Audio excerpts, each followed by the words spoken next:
you're talking about here. So you're saying that is not a government thing. So we don't owe money. We owe money to the debt. Yeah, we don't owe money to the Treasury. We owe money to the Federal Reserve.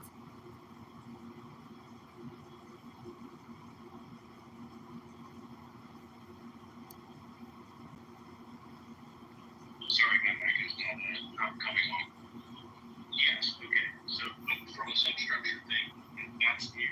So you disqualify that from being an arm of the U.S. government. I mean, I know it's not an arm of the U.S. government, but you don't consider that to be governmental. I don't think it meets that definition of we're borrowing from ourselves, because that's impossible. If you have land that the government owns, can you use that as an asset, or does it have to be like the declarations of like do you allow any assets to be declared? If that land doesn't produce any revenue, it's a liability because you got to pay taxes on that land to the government. No, I meant government. Like land the government. You said they didn't create anything that's self-infinity. So you're not talking about like people's labor. You're not talking about ideas. I'm talking about debt. I'm talking about borrowing. Okay. No, I agree with you. I'm just saying it's not accurate to say that the United States borrows from itself and owes money to itself. That's just simply not I know, accurate. but I mean, it's like if you've got 5 shelf companies and you're borrowing from another. But I understand your point of view, John, and I appreciate yours. Thank you for correcting me.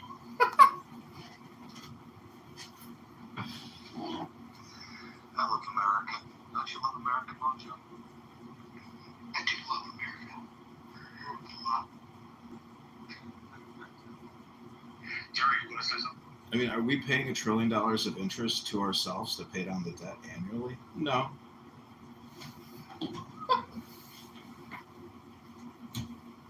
Yeah, I actually agree with your point, John, about the debt. I think America's second biggest expense as a country is interest on debt. Canada's might be the biggest expense. It's the third biggest. It's Social Security, Medicare, and interest on the debt.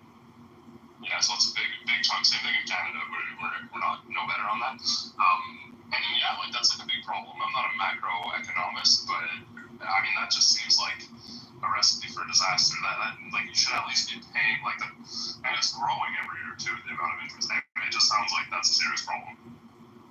Well, here's the facts of it. If we don't do something to reduce our expenditure for Medicare and Social Security, then we know that the interest on the debt is going to continue to go up. And those are the only levers that we even have, aside from a massive increase in production, which I don't think that's a likely scenario. And so, as long as it's politically untenable to talk about massive cuts to Social Security and Medicare, then eventually that third largest line item becomes the second largest, and then eventually the first largest. When that happens, we're in big trouble. I thought military was the biggest expenditure in America. No, so we have mandatory spending and discretionary spending. They're bifurcated, and about 60 to 65% is locked up in mandatory spending, and that's Social Security, Medicare, and SNAP benefits. And so when you look at the discretionary spending, which makes up, let's call it 35 to 40%, half of that is military spending, which essentially means the other half of discretionary spending is for all other things. Gotcha. Well, thank you for correcting me. Hey, Mark, did you know this woman named Lisa? She has a political vote. Lisa 420. She's nice, but she's wrong-headed. Oh, okay. She keeps pinging me. I don't know that much, but I went once.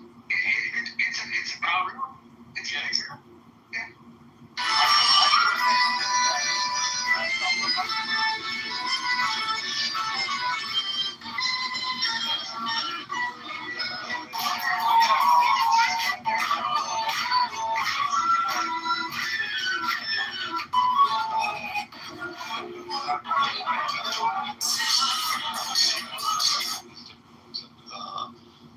Having done with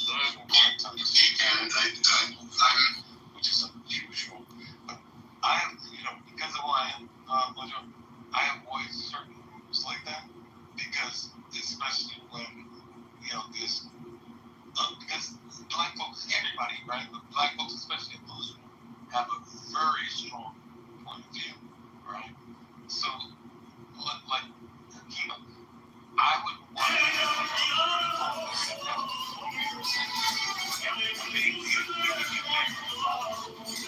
and then it gets really silly. So it's not worth it to me to even. I think Lou's got a good moderated room because what he does, even though he's got crazy topics and they get heated discussions, the one thing that he does really well is he isolates he calls it an intellectual squabble. And so what will happen is somebody will make a statement that somebody will disagree, and then he clears everyone and lets them go off. So if you're in the room, unless you take a hard position, you're not going to find yourself. So when someone's arguing, even if it's a good argument between both of them, he takes a side. I'm not saying. No, you have to be right. I would be like, I go to the room, I go to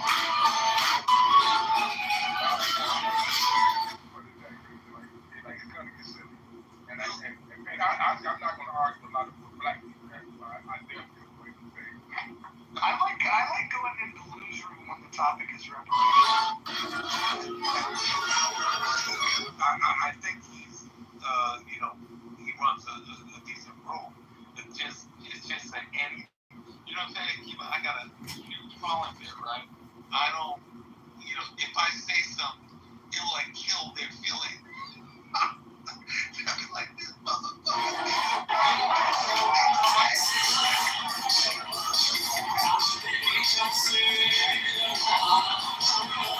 And I love these motherfuckers, but they get angry on me, you know what I mean?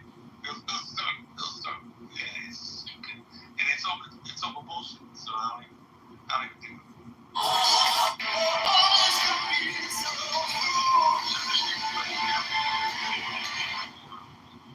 How the United States is going to actually be able to get out of the monetary situation they're in now. Because again, I've heard a bunch of ideas I didn't know that anybody had that they thought were.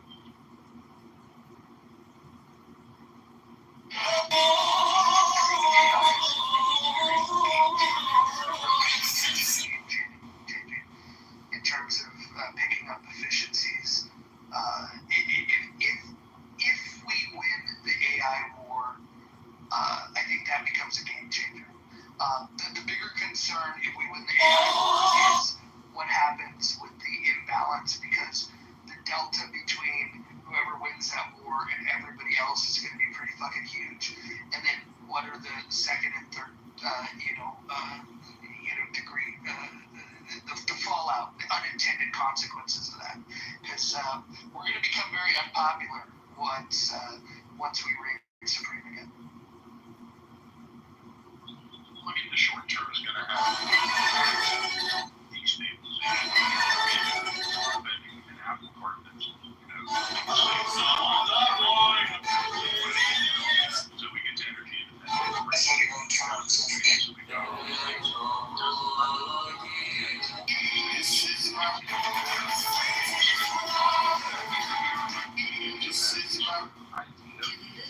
For the child within you, don't be afraid to be young and free.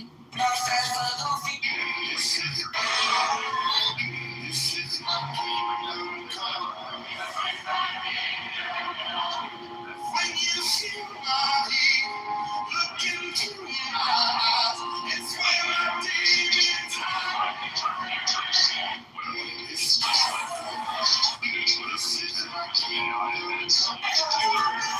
To produce than putting humans to do that job, that it's efficient. But that just means I think like everything's just gonna be like AI slop in the future. I don't know, I'm a doomer. Joe, have we looked into quantum computers?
saying you think, well, what were you talking about? Wars? You talking about? Well, I think just the scale of the change that's coming, and the speed in which the rate of change and the scale of change. I don't think we've seen anything like this before. The Industrial Revolution, was a massive change, but that took a longer period of time than I think people realize. I think that we could see massive shifts into worlds that we can't even imagine that may happen within the next 5 to 10 years. Yeah, you're right. But the thing now is, is the information is going to be life changing. It's going to be, it's going to make sense, and it's going to information that's so decisive, so clear that you can't debate it. And therein lies the change. But it's just like someone that didn't know they were fat, right? Going to the doctor tells them you're fat.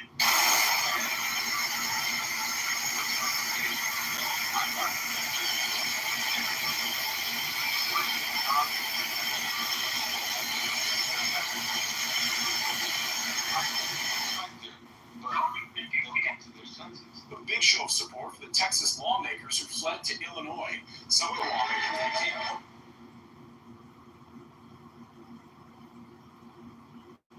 I think in the long term, that's right now. I think the biggest concern is, and again, you said I haven't worked with kids in years. I talk with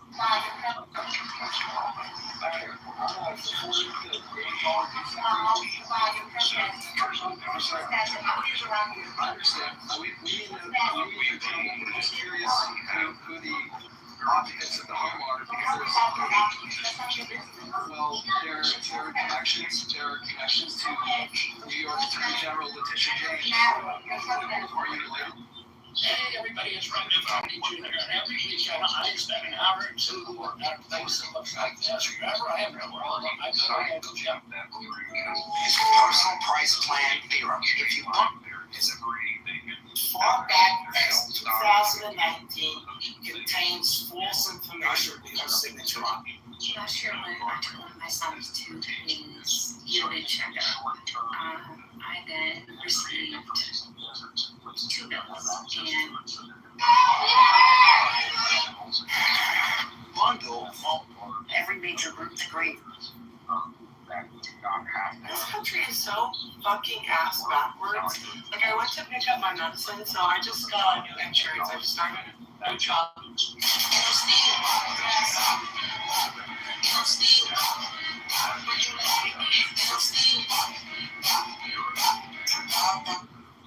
capital increases as entry-level jobs and middle management jobs will cease to be necessary. You're not going to let him stop us. Are you with me on that? It also means, as Mark was saying earlier,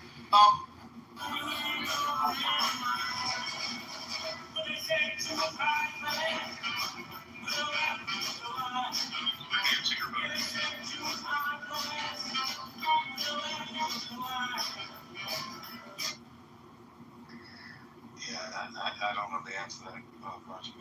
This is more like the realm of politics and government, and I'm not.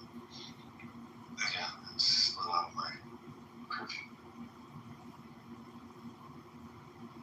Well, let's look at AI as an effect bias. It's one of the really things about a lot of people are going to leave because these are very accomplished and skilled people who maybe don't want to be in an agency where they could get fired if Laura Loomer decides that, she's not out about them and wants to make a phone call to the president. And that really harms you. Made a comment at a cabinet secretary meeting that has stuck with our mind. Why are there so many tricycles? Absolutely, because it gives us time to reflect, and it also gives us an opportunity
to wear a wire into the White House. He said, I never get searched when I go into the White House. I can easily wear a recording device. They wouldn't know it's there. Now, he was not joking. He was absolutely serious.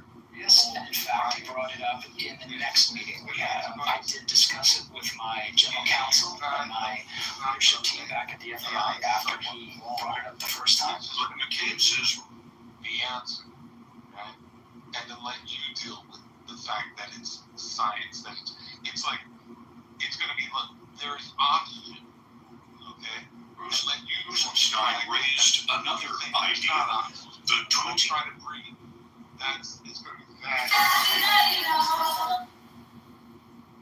You do have to know you're breathing now.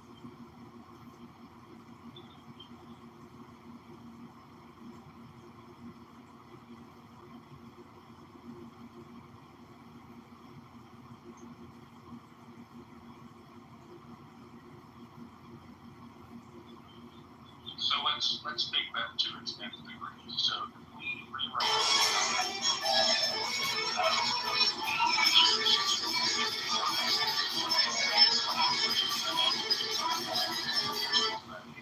is that to let kids kind of suffer the problem sometimes. But if you did that, conscious breathing like meditation, martial arts, that is philosophical analogies. I mean, it doesn't matter what you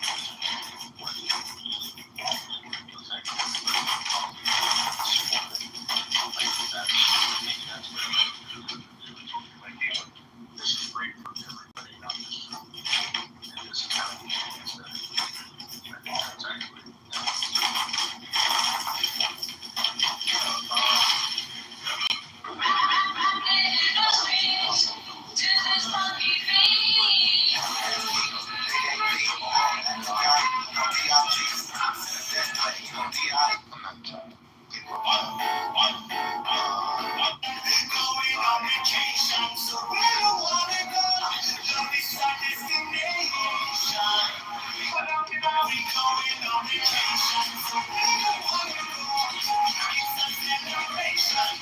This American Army lady was sitting in an airplane, traveling with her dog to enjoy vacation.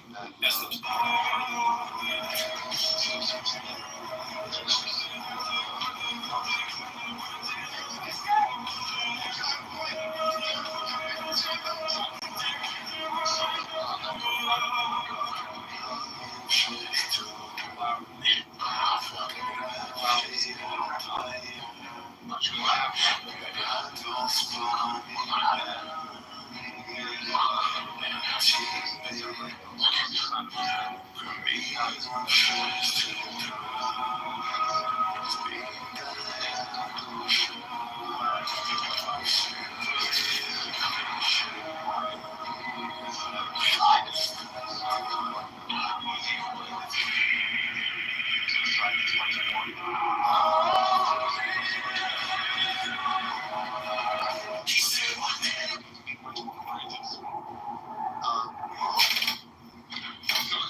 This guy was just rear-ended by that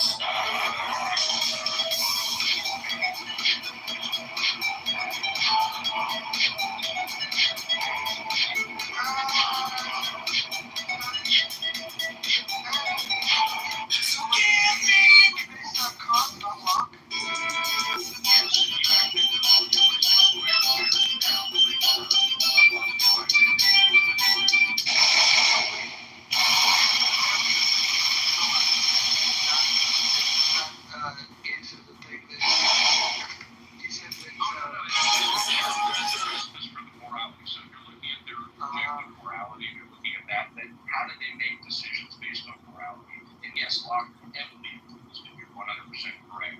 But if you look at how a judge makes a decision based on moral philosophy, they tend to lean on that. So from those earmarks, that's why I use that. But yes, Locke influenced it greatly. What about John Stuart Mill? Yes, but back to duality. So Immanuel Kant talks about our dual being both party to cause and effect, and then also free in those internal choices because of what we would call tangible spirit.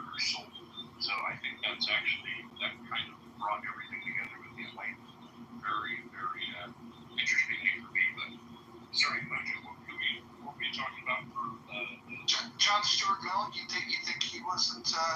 I would argue that Kant is definitely trailing far behind Locke and John Stuart Mill in terms of influence on our society. Oh, I thought from a moral philosophy standpoint, he was the benchmark for it, but for other positions, perhaps not so. Well, I mean, how about just individual rights? I mean, like, life, liberty, and the pursuit of happiness is directly lifted from Locke's life, liberty, and property. Oh, no, I'm not talking about the formation of the United States. I'm just talking about moral philosophy as it pertains to law. But I mean, like, yeah, I mean, if you look at what was it, our First Amendment came from, gosh, who was it? What was the book, Candide? And he basically said that I may not agree with what you have to say, but I'll defend to your death your right to say it himself. I know the quote. I don't know the source.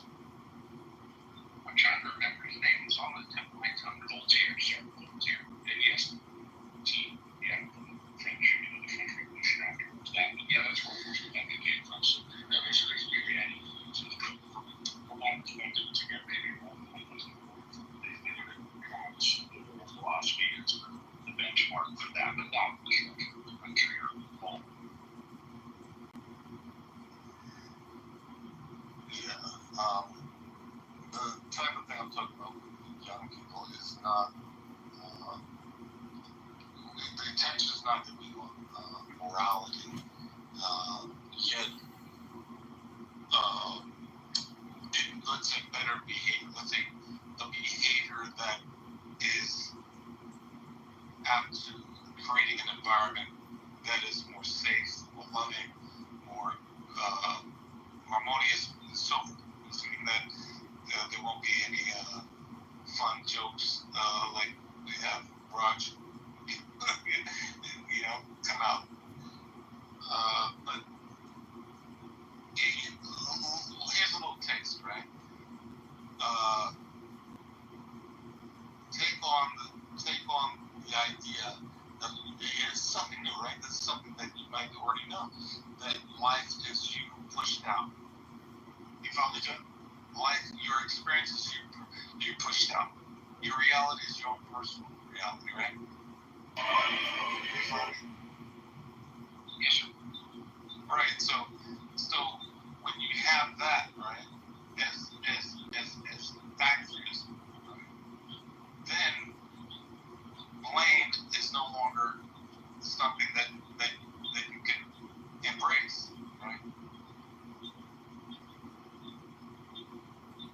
So is that part of the philosophy that you're going to be bringing to the young people in schools? Is that kind of your thrust? Kind of that. It's like in this room, the gentleman that came here earlier, right? If he knew that the circumstance, the response that he's getting, right, is him, right, pushed out into other individuals, then he would listen and hear, right? You follow me? And he would listen and go, okay, yeah, just like we're doing here. So it's more that kind of thing. I have a question. So, when we think about Kant, would you agree that Kant was the one that held the door open for collectivist ideologies with this idea of duty instead of believing that people will act out of their own self-interest, that they ought to act out of this sense of duty to others. I would say in many ways, all of these collectivist ideologies that we have, we hear people talk about Hegel, we hear people talk about Marx, but I think the problem that I see, which is actually anti-American and very much against the spirit of individual freedom, is this sense of duty that Kant refers to. Well, if you want to talk about it as collectivism, so he's identifying all sorts of things. So yes, duty. He talks about maxims, which are personal choices. He talks about idealized things like universal laws and how people should or should not. But the question about duty looks at it from the Christian philosophy in a similar way. He does kind of reference a lot of those things with the spirit and the soul. But duty is to a higher calling. So let's say you have a universal law, which means it's equally applicable to everybody. So doing something well, like having a well-run government, a democratic republic, could be a duty in exactly the same way as you said, interpreting giving things away. So acting out of a sense of duty within your capacity, I don't think is the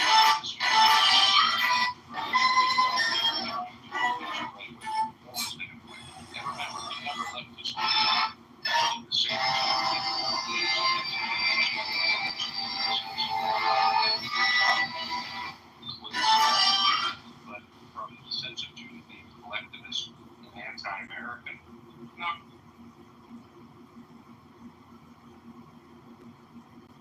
Yeah, I'm just not a fucking fan. I think that he seems to reject reason, and whereas this idea of deontological ethics, I just can't wrap my head around it. I have fundamental disagreements with the idea that people ought to exist to have this duty and this principled goal of doing what's best for other people. And it's not that you can't do for other people, but human nature is driven out of self-interest, rational self-interest. I don't think he was the most rational guy. In fact, I would say that he injects, he opposes the idea of an objective reality in general. Yes, and that's actually one of the things that I was saying, that the philosophy is going to be reflected in the person, and you're 100% correct. But you don't know if the duty thing is as much of an issue as logic insofar as he's trying to choose for you. He's just investigating what a person Snake to snake. And again, he talks about will being pure practical reason. So yeah, they're all theoretical, but everybody has their favorite philosopher. He happens to be one that I've studied for a number of years, and I have a soft spot for him. So sorry if you don't like. Fine, we can all disagree. I don't think he's the worst human being, but from my education in going through philosophy, it seems like the philosophers that get referenced the most are derivative of Kant that happen to be collectivists, right? It seems like those were the people that, and right, wrong, or indifferent, they caught their influence from Kant. And I shouldn't necessarily blame Kant for the derivative material that's created through his influence. But I think if you work your way back, when something happens in philosophy, circle back and skip over it.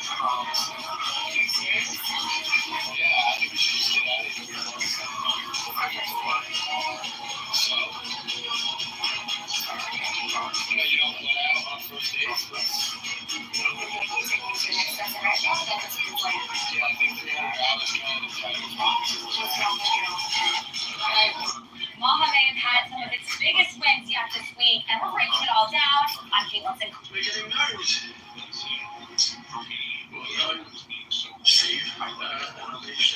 Marianne, I'm from Colombia and I'm 22 years old. And on the next baby cell to marry in Senna.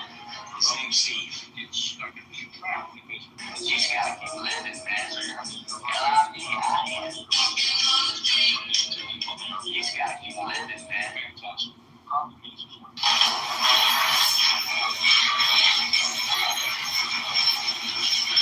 Final number 5 for our lives. People were just trying to do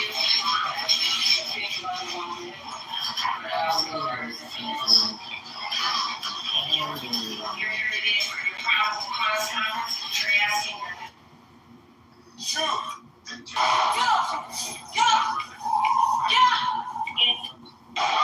I'm just coming over because the security for the mall. Yeah, I'm not gonna move at all. I will actually kill everything that comes here. I don't care. That's what I'm about. Okay, look, I'm just trying to talk to you. Okay, I'm gonna sleep right here so you can do what you wanna do. Okay. You're a protective vandal. I'm gonna destroy your human being. Did I say that? Shh. Just listen. No, I'm telling you right now. Listen. No, we're not doing You know that. what? Hey, you better step back, dude. Step back. I'm gonna figure out. Dog. You better step back right I now. said get the out of here now. Step back right now. I'm gonna fight. This way. Get off it. You come any closer, I'm gonna shoot you. I'm gonna shoot you, dude. I'm gonna shoot you. Take two minutes. Get up. Stop. Get up. Stop. I shoot you. I'm gonna shoot you, dude. Shoot. Go. Stop moving. I'm gonna get you to shoot you. Stop. Shots fired.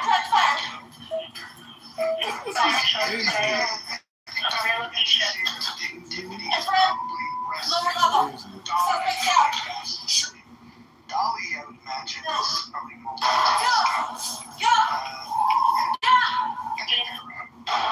I'm just coming over because the security for the mall. Yeah, I'm not gonna move at all. I'm gonna actually kill everybody. It is absolutely a violent, apartheid state. No, it's an ideology. Zionism is an exterminationist. I've been talking about How old this. are you? I'm 21. You have a car? So bad. Yes, I do. You did a man who didn't have one. Absolutely. Who gives a fuck? I mean that shit genuinely. Who gives a fuck? No one gives a fuck what you drive. No one gives fuck the manager, fuck this company, fuck this position, and fuck that big lazy bitch Chris Price. I fucking quit. A Louisiana Walmart employee by the name of Beth. Chicago spends billions on non-violence and street intervention. I ain't never got none of that money. I'm just saying that I'm gonna preface what I'm about to say with that. As the most pro-worker city in America, it turns out you can be pro-worker and pro-business. And so I just want to dismantle this notion that somehow our city is hostile or inimical towards the interests of the business community. But I've always said that we are open for business, but we're just not for sale. We have to do everything in our power to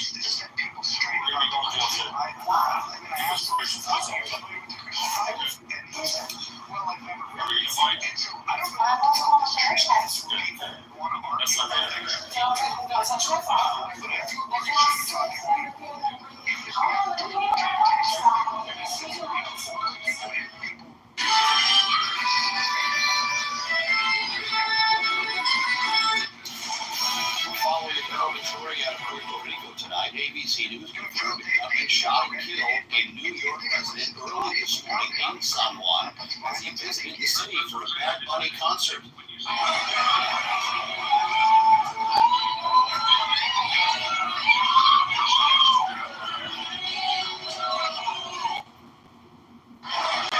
Talk to people, you get a sense, just the way they speak English, that I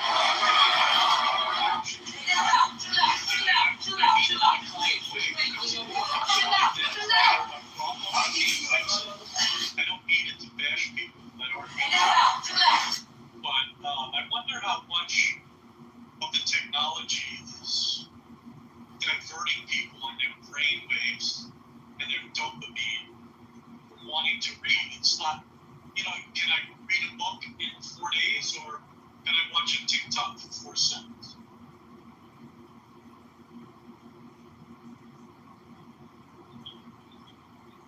TikTok for books.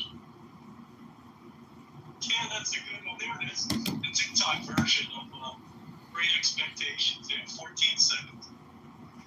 Yeah, they have, I think, YouTube influencers that I don't know how popular they are, but they're influencers. They read books, different books.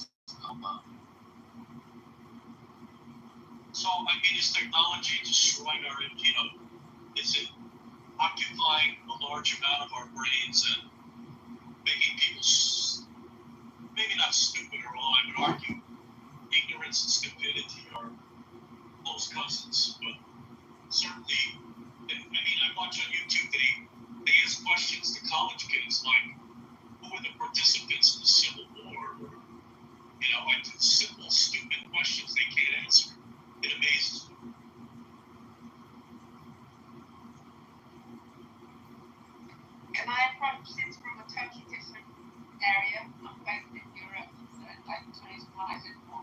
very late. My son, who's 16, has a place in a US high school, and I've been trying to get a visa from the US Embassy, and here in the UK. And it's been very difficult because they've said we don't have ties to any specific country, but we actually do. My son has a Swiss and a British passport, and we're living in Spain. And then they came back to us and said, well, actually, I'm looking at your son's social media profile. He's 16. And they say, there's no signs that he has any specific ties or allies to any specific country. He's 16. I've told him not to post anything. But the fact that they're actually following your social media profile, and then they hold it against you because you're not actually posting anything about where you're living. It's a bit of a challenge. I'd love for my son to come and have his education now from 16 back in the US. We have a place in the school, but trying to get a student visa, it's very restrictive right now. And I know I'm trying to get one submitted here because I know you're having a completely different conversation here. But you know what? Just trying to get a student visa. It will be a great asset to the US. I know that the US will be a great asset to him. But trying to get as a foreign student into the US at the moment is actually really not very. It's not easy. Anyway, my friend and Kat wants me to find out about. I was listening to your conversation, and I love everything you guys are talking about. And I'd love my son to be able to be a part of it, but it's very difficult for as an outsider to come into your environment and to be with you guys. I love it, Mother's Heart. I love it, Mother's Heart. Wendy, I just want to encourage you. And from where you're coming from, on Clubhouse, I'm sure you're trying everything.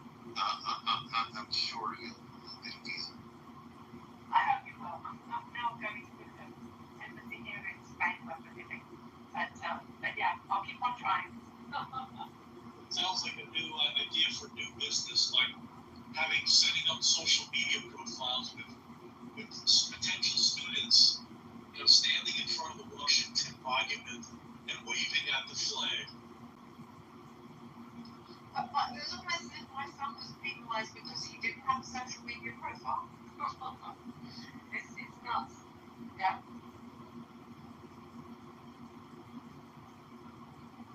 I have no answers. I don't know anything.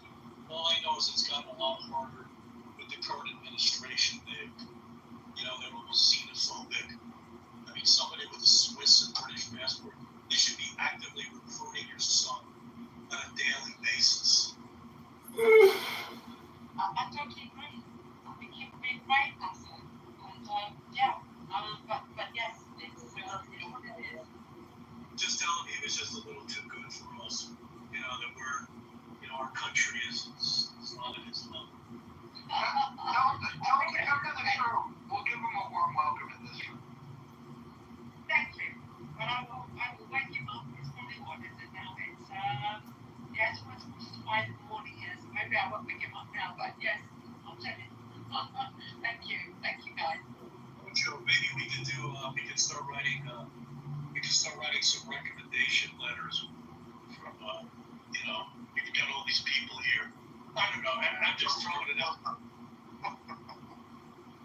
What the hell? I don't know if it'll help or hurt. We're gonna figure out who we are.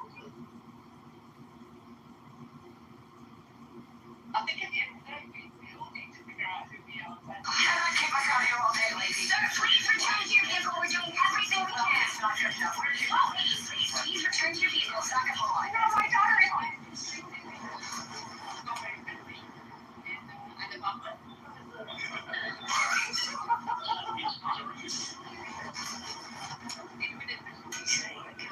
What is that?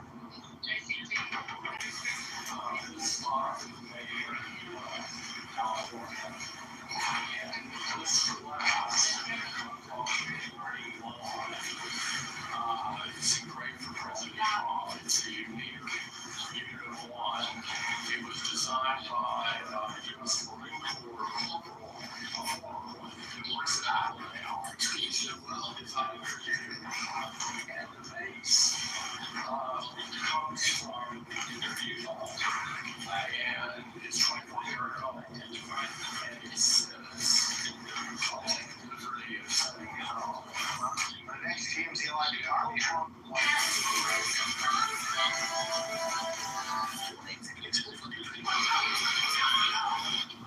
To a private school down in Alabama, in the United States. I'm assuming, I'm sorry, I'm assuming you can pay for it, you can probably afford it. I think an immigration lawyer would be your best bet, just like me. No, you're absolutely right. And I'm in touch with a lawyer and see what we get to. It's just been a bit frustrating because with a bit of a no-brainer that you can get into school, but obviously not. Well, you can send them down to Hilton in South Africa. They're taking international students, so they've got a great rugby program. Where is that?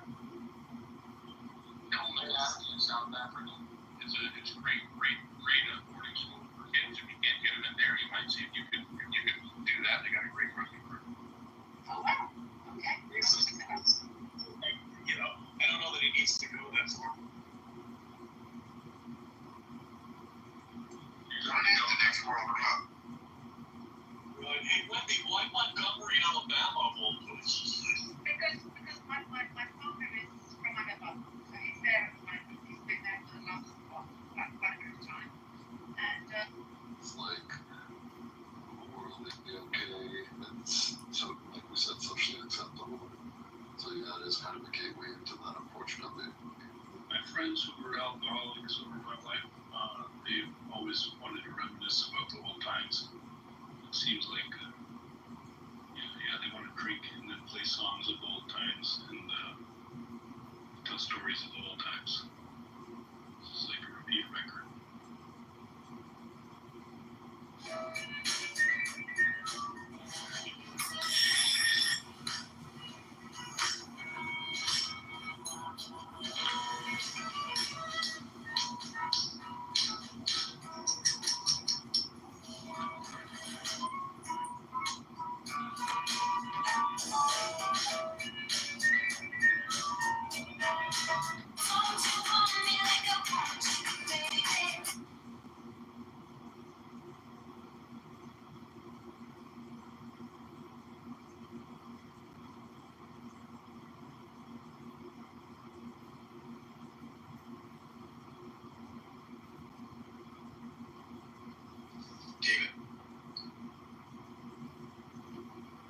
You know, they're in a tight situation. They're just looking for somebody to help them. So yes, you should do more research, but I don't blame the victim. I blame the scammer. And those people are just despicable.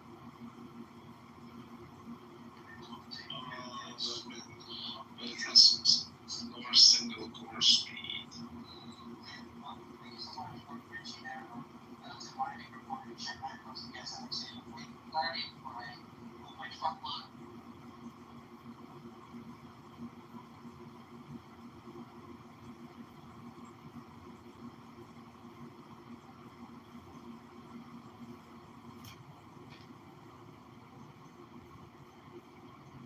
When you bring up given result.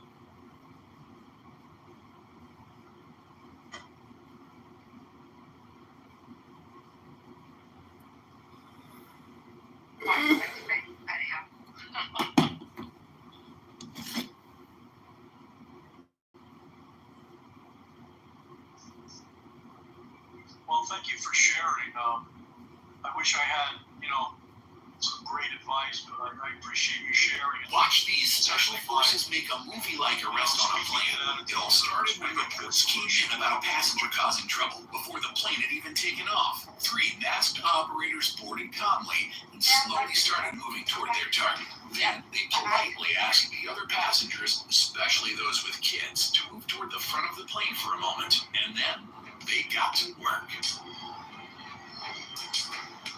Watch these special forces make a move. Dothan, Alabama. Summer to Montgomery. back up, put the gun down.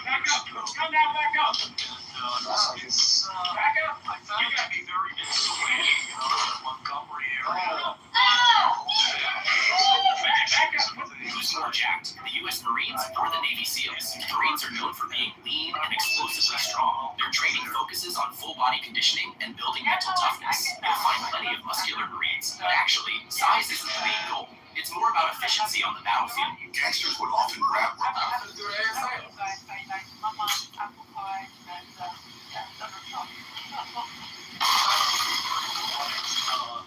even when they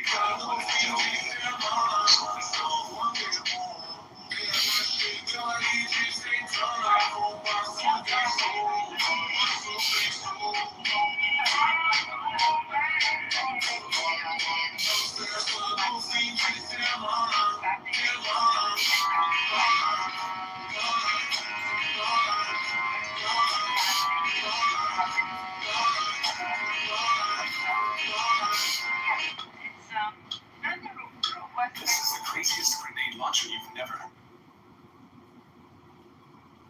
It's a very interesting story. You're going to have a very interesting biography to write someday. Oh God,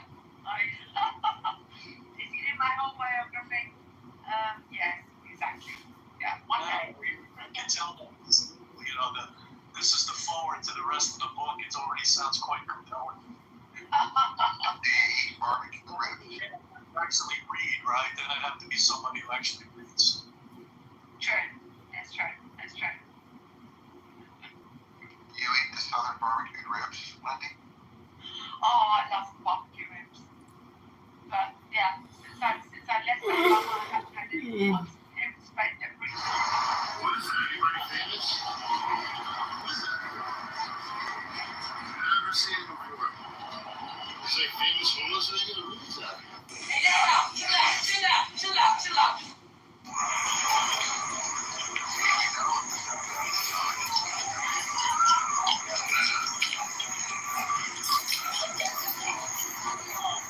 Over $400 million. No blacks, no Jews, no gays. High up in the Ozark Hills in the state of Arkansas, dozens of people have been working hard, building houses and a new type of community. It's called Return to the Land, and it is a town open to white people only. They are millennials and Gen Z. This is a new update of age-old prejudice.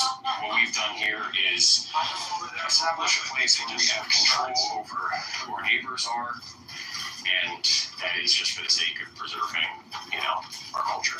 And that culture effectively was saying, this is a white culture, a white-sated place. White American culture. And what this sounds like is bringing back segregation. Is that a fair assessment? It's free association. So we're not trying to keep other people down. This is a small settlement in the middle of the Ozarks. They are being kept out. You don't let everyone into your home. Around 40 people live here. Hundreds more from across the world have paid to be members. And while the men do the physical labor, the women take care of the children who live here all the time. You can go to a very large community if you're part of the community, but if you're black, if you're Jewish, if you're gay, you can't be part of that community. You might be wondering how any of this can be legal. Return to the Land is structured as a private members association, which they believe allows them to discriminate on the basis of ethnicity, along with other factors. That has yet to be tested in the courts and may well fail. The Arkansas Attorney General has said his office is now reviewing the matter as a result of our reporting, and that there is no room for racial discrimination in Arkansas or anywhere in a free society. No blacks, no Jews. This is a scene of a judge schooling a black woman. The cause of the incident was that 28-year-old Cassandra Jackson did not submit the documents within the designated time, which made her very angry and led to an argument with the staff in the hallway. At that time, Judge Michael Bachman was presiding over the trial in court and rushed out of the courtroom upon hearing arguments. After Bachman ran all the way delayed to catch up with Jackson, he began escorting her back to the courtroom and to even grab her shoulder. I didn't let go until I pressed her onto the jury bench after entering the courtroom. Subsequently, Bachman was arrested by the police on charges of contempt of court, and the police even forcibly dragged her out of the courtroom due to her resistance. Jackson was not released until 2 days later, when another judge ordered the dismissal of her charges. I've never seen a judge behave in this manner. It's as if he decided he's going to be the bailiff and the sheriff and the judge and the prosecutor. He's going to sound like to chase after somebody, drag you back into the courtroom. Actually, if you go to Atlanta, they actually have one of the largest South African of the comedian.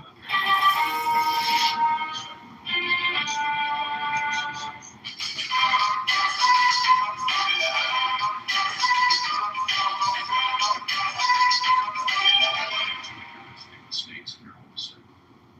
Thank you. Get it away from me. Get it away from me. I was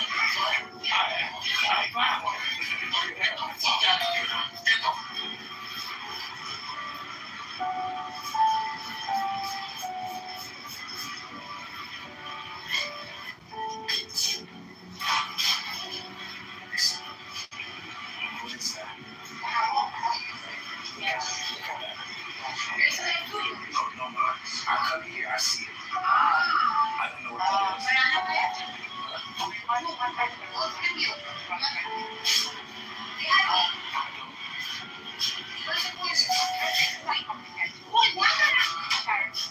What is this?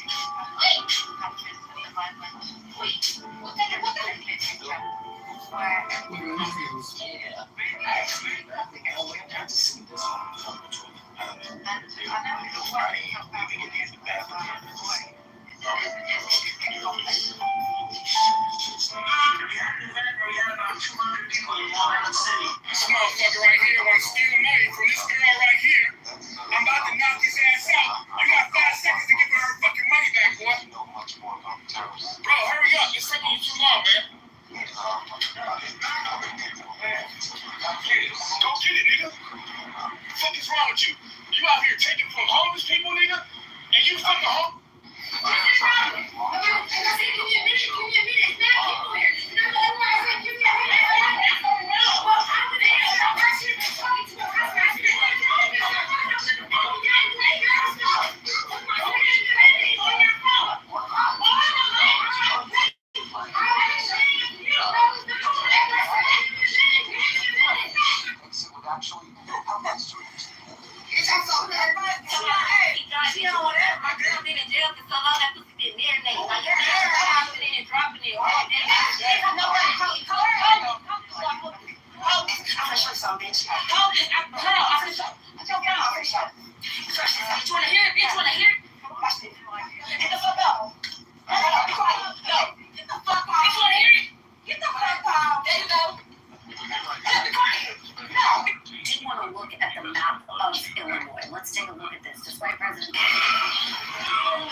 Swiss sponsors that are more than willing to throw tons of money at U.S. rugby with the expectation that it's more of a commodities trade.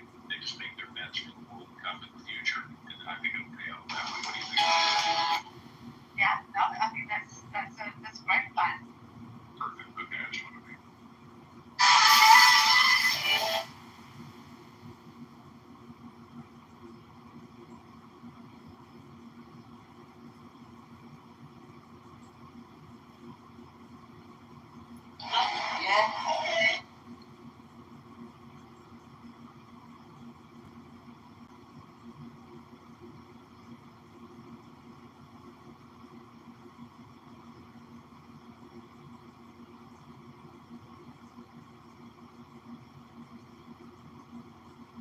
It is freaking.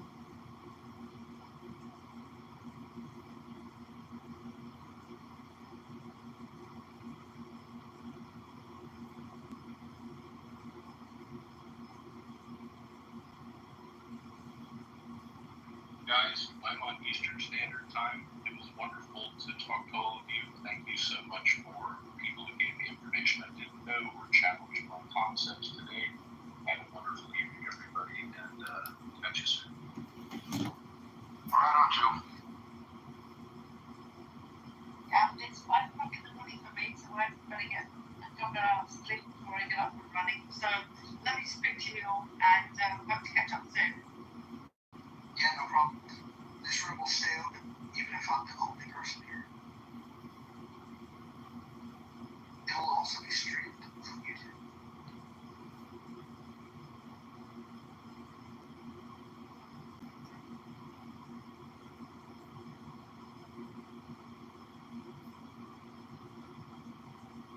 You know, one of the most definitive ways, in certain ways, to read more is with what's called books. A book is generally paper with printed words, letters, and a binding, and a title, and a cover, sometimes a dust jacket, but they're called books. Many people have not heard of these ancient memory recording and storage devices known as books, because everyone now is looking at Instagram and TikTok and YouTube and Clownhouse and X, and they have forgotten that there's these ancient historical storage devices full of incredible intelligence. It's spelled book. The first letter is B, second letter is O, K is the fourth letter, S implies a plural, meaning you might have more than one. And they're called, again, books. You may have heard of them. I'm not talking about, college textbooks. I'm talking about maybe a book from 2,000 years ago, or 2,300 years ago, or 1,700 years ago. Turns out that if you haven't read that book yet, it's just sitting out there waiting to be incorporated into your consciousness so you can implement that information in your personal life. Again, they're called books.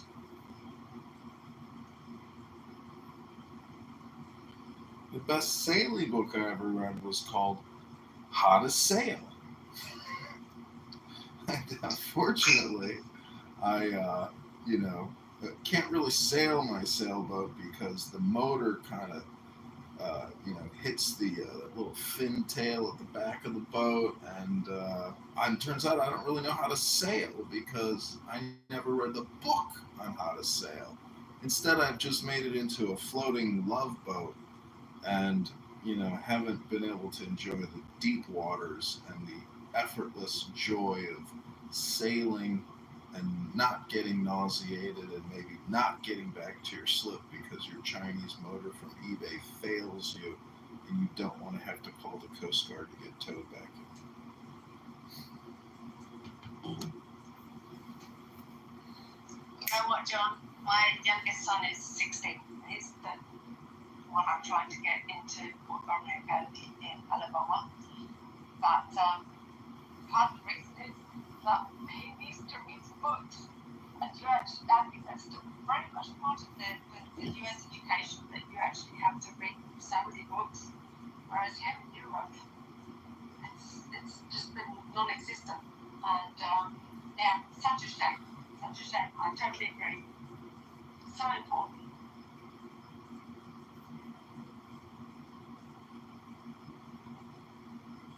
Yeah, I don't like to just talk, you know. I like to talk by reading books. Sometimes on this app, I will open up a room called uh, John Kitover Reads a Book. Part of one of my houses called the Book Club, and I actually take one of these binded pieces of paper and I go page to page and I read from top to bottom everything I see in a slow and deliberate manner. And you know, sometimes I comprehend what I'm reading, sometimes I get distracted, but that's pretty much one way to read a book is to record yourself reading it out loud. Maybe live stream yourself reading a book and then listen to the recording for maximum comprehension.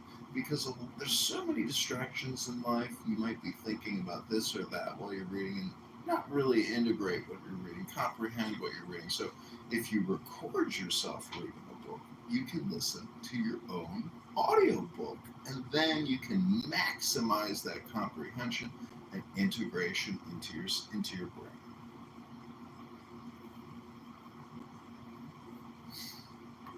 Fabulous. Let's go reading a book. John, are we ready for the book club? Should we put this together for this week? I'm ready. I'm ready to read a book. And, you know, I don't need to hear this person and that person and this person and that person saying the same things on Clown House. You know, if they had a book and it was something good, I would give them 5 minutes of my ear. I'd rather hear them read a book to me. What if we picked a monthly book for everyone to read? No. On a daily basis, we spend an hour with people and they read for 5 minutes. Whoever shows up on the stage gets to read 5 minutes, and then wherever we end up, we end up. If we don't get all through the book reading it out loud, we can read it privately. But every day we come back for 1 hour to read from that book, and we do that once a month. We'll get through 12 books throughout the year, and everybody will have read it together. I'm all for it because I know unless leadership rises to the challenge, people will continue doing the same thing that they have done on this app for over 5 years, which is just have casual conversations, primarily about race and racial identity politics.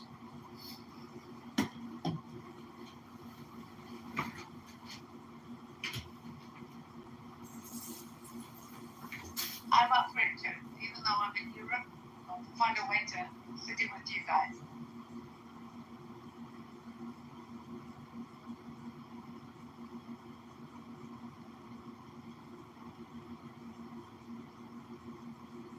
What's the first book that we read, John?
Sorry, Mojo, I stepped out of my office here. What did you say? Did you say you wanted to read Thomas Paine, or what did you say? What's the first book? What do we want to read? I would start with the Tao Te Ching by Lao Tzu.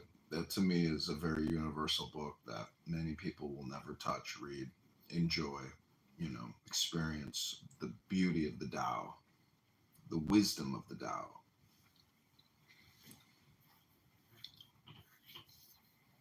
You think we can get a decent amount of participation for something like this?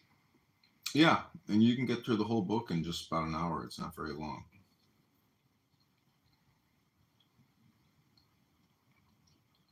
And everybody loves the Tao.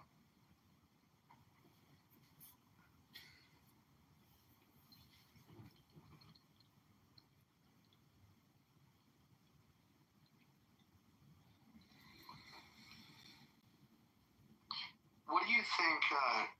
When you think of the political division, like Democrats, Republicans, a book that they probably have not read, probably should read, that would be of interest to them? Yeah, I think the Tao Te Ching is the book because it deals with politics, it deals with wisdom, it deals with governance, it deals with personal emotional management, intelligence. It's just people. I really enjoy that book. I've read it many times. It's called the Tao Te Ching, the Book of Changes, or the Book of the Great Way, and it was written by a Chinese philosopher slash cleric, I suppose, in the government, who the rumor is he wanted to leave the town, and then the guard said, "You can't leave without giving us your great wisdom and instruction." So he sat down, wrote the book.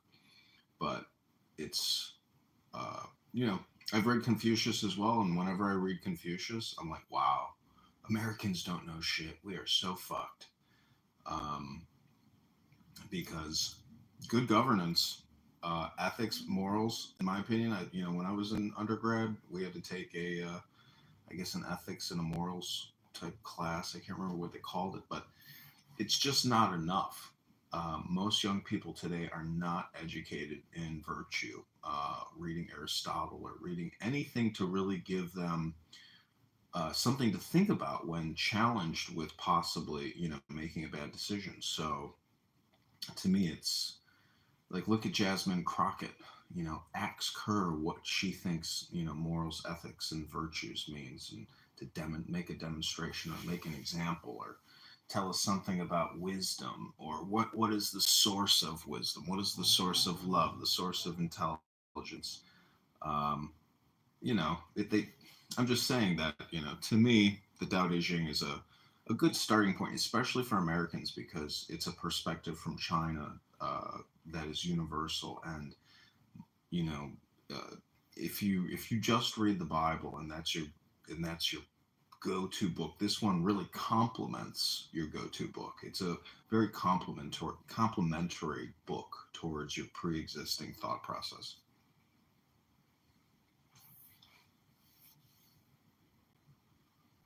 Yeah, I'm up for it. I think we should put that together. I'm also wondering if there's books that would intrigue the lefties on Clubhouse to come and participate. Like if we were to like read like The Veil of Ignorance, for example, would that pull them in? You could read Rules for Radicals by Saul Dialinsky, because ironically enough, the beginning of that book talks about Taoism and Buddhism, and getting no's and how you organize, by getting no's. It's kind of an interesting introduction in Saul Dialinsky's book about how to politically organize by, I guess, just by communication. People might like that, Rules for Radicals, because they, we could basically, we want to bait and switch them to bring them in, making them think that they are a radical and that we are giving them the education they're looking for. But actually, what we would be doing is de-escalating their anarchy.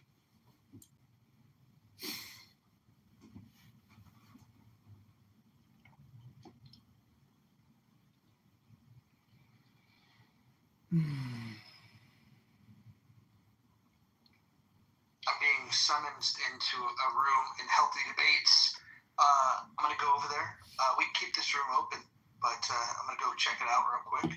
You guys want to come in? That'd be cool. I'm blocked from Healthy Debates, but I do have an anonymous.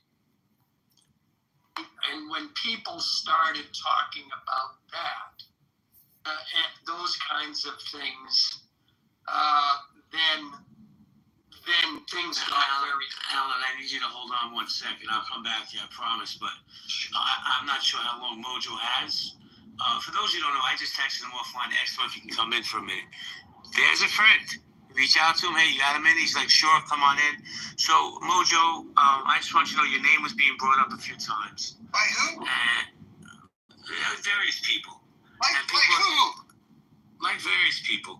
So name them and shame them. I'm not shaming anybody, but I just wanted to say that, people are bringing up the fact, people are scratching their head about what's going on in the muff, right? What do you mean? Monica. Have they never been in the muff? Maybe some of them haven't, but people are scratching. The reason I asked you to come in because I wanted you to have a chance to hear what's being said, and I didn't want you to think anything bad was being said. So, questions were asked like, they don't understand the association between you and Monica.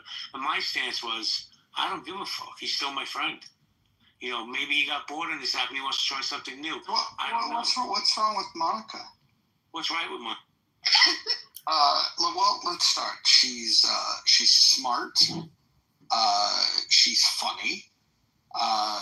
She generates good conversation. I mean, what's to not like? Well, you already know my story. She doxed my family, so for me, I'll never forgive her for that. I don't give a fuck if she's the next Hemingway. When you cross that red line, dox somebody's family, Raj, that's it for me. And, I haven't listened. I don't care what you do in your rooms. And I told people it's nobody's business what he does. There's a method to his madness. He doesn't have to answer to anybody. And I just wanted you, Roger is a good lad. I just wanted you to be here to hear what was being said so nobody comes back and says, Roger, did you hear what they said about you? No, I'm not playing that. Well, so what are people saying? Look, I'm here. Who wants to throw the first stone? Let's do. I like in the month.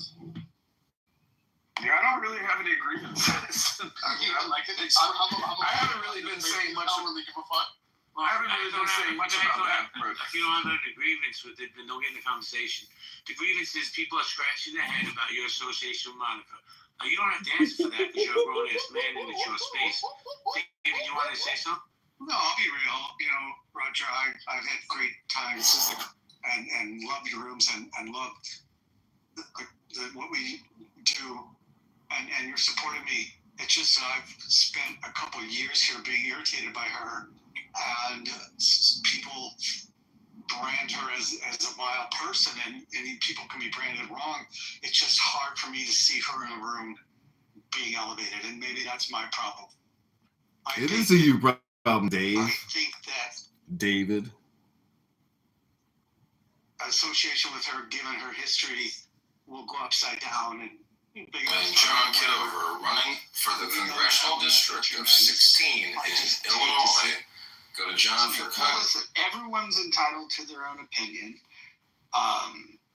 There's been rooms that Monica's done that I didn't quite enjoy, and there's friends of mine that have said that have brought things to my attention of things that they didn't enjoy. But my relationship with her, like my personal experience, my lived experience, Clubhouse has taught me one thing: lived experience, the most important thing. And my lived experience is Monica's always been joyful. She's laughing. She giggles. She's polite. That's my lived experience of dealing with Monica on this app. I get why people might say things about her that are negative. And if you have a personal experience with her, that's your personal experience. I can't go and fight everybody's personal grievance with people. People have personal grievances with me. People misunderstand me. I personally think that Monica's the most misunderstood person on this entire app. And I enjoy having her in the room. I enjoy her contributions. She did a room the other day talking about Roland Fryer. I thought it was very educational. I thought it was a very nuanced position on DEI, something that you don't hear on this app very often. And I think she brings good content. I think she curates conversations that would not be curated if she wasn't on the app. So I appreciate that about her. I appreciate a lot of things about a lot of people in this app, and people that I disagree with. Some people I agree with completely and I think are completely despicable. I mean, we all have our own experiences, and I'm not here to tell anybody to change their minds. Have your own experience, have your own thoughts, but I enjoy her in my space. And what I won't do is I'm not going to bow down to anyone, and not a mob of people, even concerned friends. If I'm in a room and this person is bringing value to a conversation, to me, that's it. That's it. We're on a social audio app. We're talking to each other. And here's one of the most intelligent people on the app that has a unique experience. And because there's so many people that line up to hate her, it does make it a little bit punchy. I won't deny that, but that's okay. I mean, people feel the same way about me. And so, look, if this is like a witch hunt for Monica, that's cap. You can't compare how people feel about you compared to how they feel about her. That's bullshit. Sure I can, because people misunderstand me and people say things about me that are untrue. And I'll just say this. I defend Monica on the false accusations that people have, and then there's accusations that people have that are personal beefs between them. I can't adjudicate all those things. I get on this app, I navigate the app to be able to to entertain myself, to be able to open spaces for other people. I'm not telling anybody that they have to love her or have to love her content. I actually find myself, I enjoy it. I enjoy being in rooms with her more than most people on this app. Okay, glad we cleared that up. So I'm going to do a quick room reset. Mojo, I don't know if you're going to hang out on that. I hope you do. How safe are you on social audio? Con men and con women. Is social audio safe? Absolutely. Not at all. Con man everywhere. I trust everyone. See, here's the thing, Raj. People are laughing that I'm moving on, right? But there's nothing more you can say. You see, I said this earlier. I said, he's still my friend. I'm always going to be loyal to him. I don't care what he does. Because I know I reach out to him and say, hey, you got a minute? And boom, he shows up. They don't understand the relationships that people could build off this app, right? Like the conversations you and I have. So why beat a dead horse? I'm always going to support you, Roger. You're my friend in real life, and I have nothing but respect and admiration for you. So I just want to move on because I get what you're saying, man. I'm not going to tone check you and tell you can't hang out with this person. If you hang out with her, you can't hang out with me. Fuck that. We're still going to Boston in November, bro, or December, whatever it is. I like it. Yeah, John Cena's farewell match. Let's do it. And we'll get Abby to pay. What's up, Dr. Mitch? How are you, Jay? Look, I mean, in real life, how many people do you meet that you become great friends with and trust as well, right? I've made a couple of very good friends here in real life.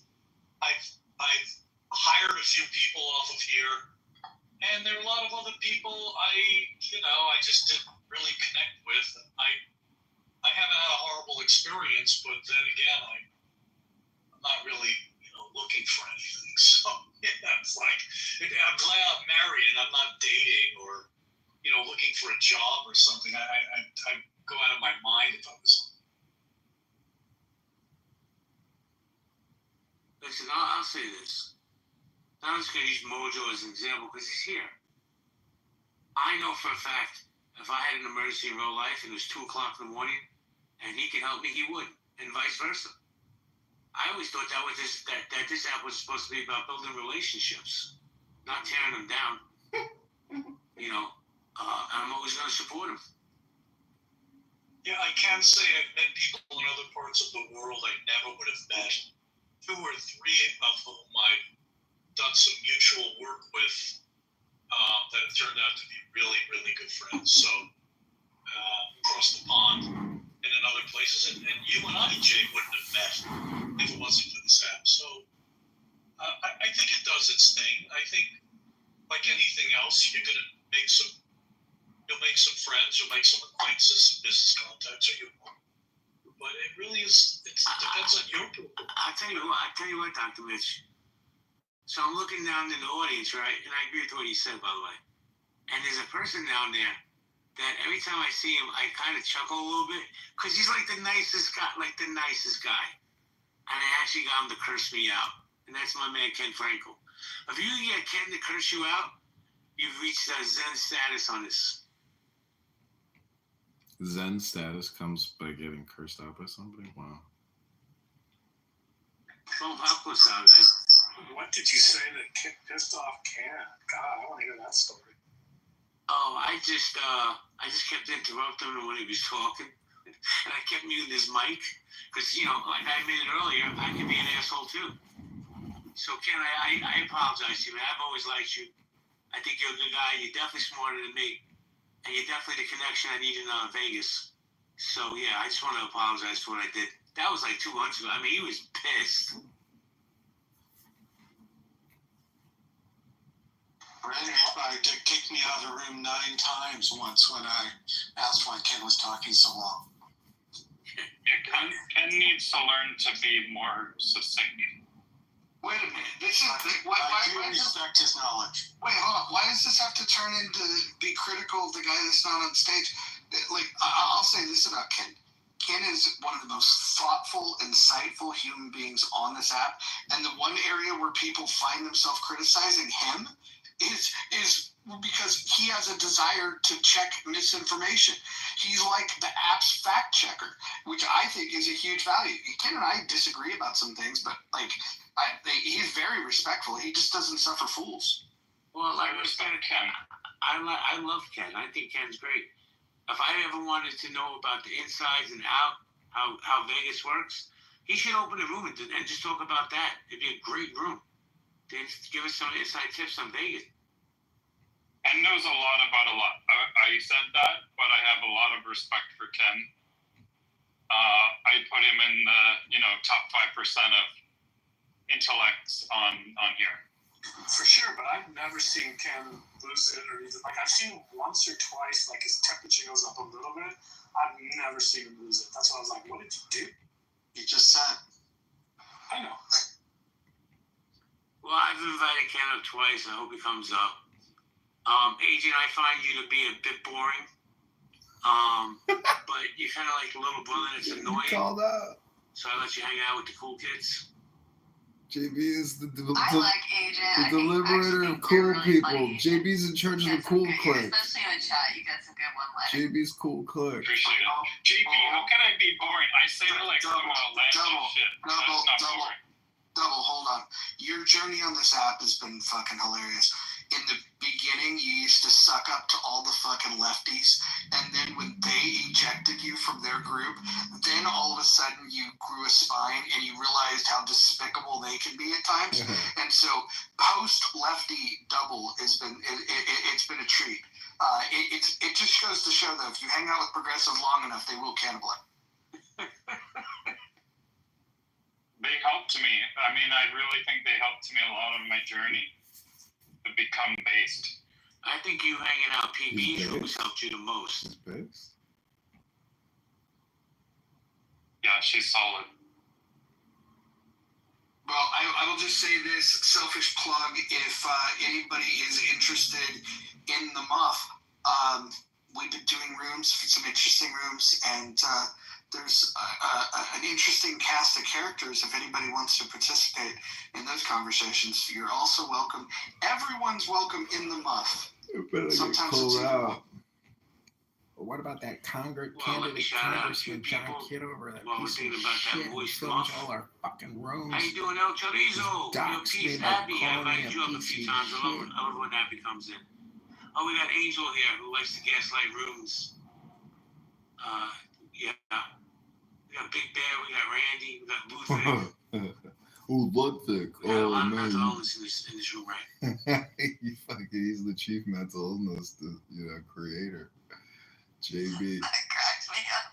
JB's the epicenter of mental illness.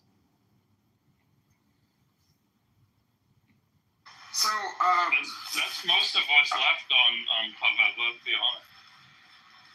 are we done with the Glory Fest here? Let's get to let me just say this. When I told the mental illness, Angel was in this space a few days ago where she said, "That's it. I'm taking this house down." She's taking Healthy Debates down because she's that powerful. Angel's powerful.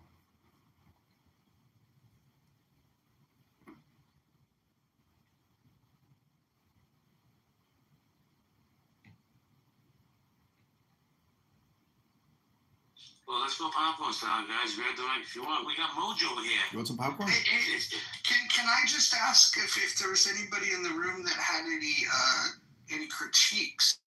I'd like to hear it. Sounds like I'm hearing that some people had some things to say, but now I appear like a genie in a bottle, and everybody's clamming up. I'd love to hear the critiques. I appreciated David and JB's feedback, but I'd love to hear it. Why get quiet now? I mean, we need a little bit more Kelly. That would be my only critique. It doesn't feel the same. And you got that loser candidate Congressman John Kitover talking all the time about their dad, screaming about their dad. Yeah, it feels weird to me, I'll be honest. But it's fine. I'll get over it. Wait. What exactly feels weird? Yeah, what feels weird? Loser candidate Congressman John Kitover. Well, that too, but You got that guy who films all the rooms. I don't want to get filmed. I don't want to get filmed by John Kitover. I don't want to be on John Kitover's YouTube channel. I don't want to be mean. It's fine. It's fine. Yeah, I'll just say I think it was better when you were doing Healthy Debates, Mojo, because just the topic-wise, I'm just not into relationship or what girls to do whatever with or. But I'll say, Roger, when you're in Healthy Debates, especially if people realize the game you're playing, you even had it in your pick, which was the wrestler dude, right? It's like as like an orchestrator of a WWF type thing, like you do an incredible job. You deserve top accolades. Why is everybody so afraid to say what's really on their mind? They hate Monica, bro, and they don't. You're a good person. They don't want you around her. That's what it is. Wait, hold on. But look, the lynchings are over. We're not putting together lynch mobs anymore. I mean, if you have a problem with Monica, why not go to Monica and tell her that you got a problem with her? What does that have to do with? Because I'm part of the masculinity mansion. I'm a real man. I didn't expect to see I'm a real man. It's the pairing for I'm me. a real man. It threw me for a loop. And even just hearing you tonight, I'm like, wow, okay. But it's fine.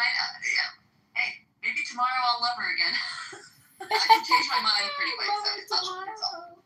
No, you have to come in and out during the day. There's been some good rooms that talked about politics, that talked about let's all complain right now. It's not all just personal and fluff. It's been great topics in a month, and they change in a heartbeat when things slow down. So let me ask a question to the room. I'm sorry, Mojo. Let me say, how many people think that's really Mojo's picture?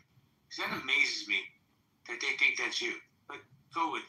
I always thought that was you, Roger.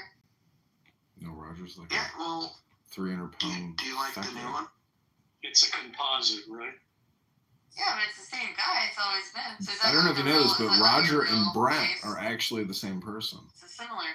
I don't know, Roger. That scarf is a little bit. People don't realize that Roger and Brent are the same people. I told ChatGPT to give me a mashup of Boss Hog, Roger Man, and Dr. Adams, and this is what it's. He got Castro. Looks like Castro's brother.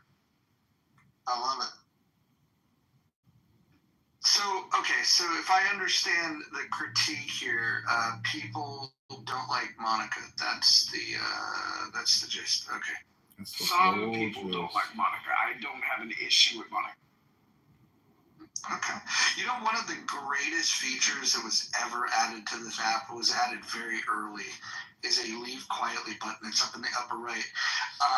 what I find fascinating is people that are too chicken shit to come to me or come on the stage and talk about what's on their mind, but they want to go to other rooms and they want to talk their shit. Just know, I see it. It's weak. And yeah, I see you. That's fine. Okay, on that note, guys, I gotta go. Nye, Amanda, Mojo, you want to keep it open? What are you gonna do? Do you want to move it over to end the muff? You can shut it down, JB, as far as, this space. Yeah, I'm listening at this point. Yeah, Mojo, why don't you open up a room in the muff and let's talk about this COVID attack that this guy that targeted, what was it, the CDC headquarters in Atlanta? I don't know. I don't know if some of the people in this room are ready for that conversation, because you never know who might show up in the muff, and it might make people feel uncomfortable. And maybe you could talk about flamboyant ascots. All right, I'm out of here, guys. I'm gonna shut the room. I think Mojo, you opening the room or not? I probably will. In fact, it might still be open over there. It's being streamed live onto YouTube, like most channels are. All right, so I'm just gonna shut this one down. Everybody, great conversation. Great. Have a great night. Speak to you later. Bye, JB. Agreement with someone, they don't know how to accept that, right? So they go above and beyond to try to dox you or find information about you. Now it's like it's total chaos. So why would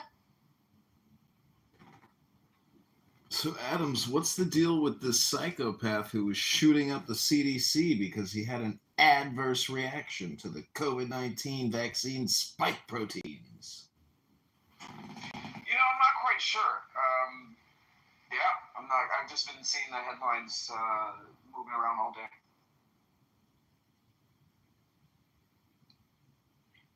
Let me just say, whoever was talking shit in that other room, let them talk shit. As you witnessed in that other room, when I went over there, nobody had anything to say. They didn't really want to get it off their chest.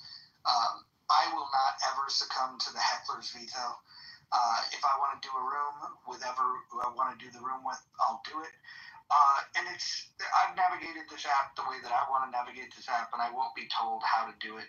And I won't be pressured because people have sensitivities about certain people. If I don't like those certain people, or if they don't follow the rules, I might do something about that. But I'm not going to bow down to other people's wants. Nobody can control me. It's fucking weird. But a lot of really, really weird. I'll get the whole story later. I'm sure there was a lot of people that had things to say that would just be too pussy to say it in front of me. Just funny. But when I hear who was saying all their shit, rest assured, I will absolutely be doing rooms to talk about that, because that's what we do here on Clubhouse.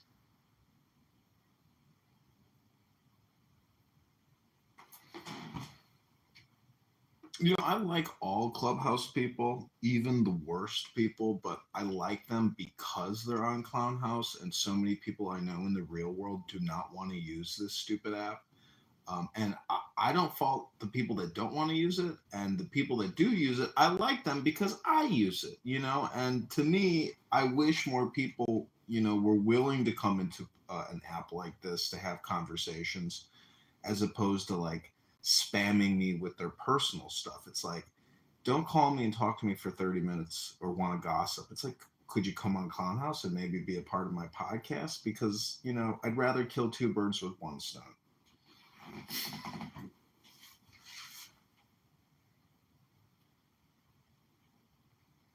Yeah, so if anybody wants to share their criticism of End the Muff, I'm all ears. Anybody? Going once? Twice? I just don't get it.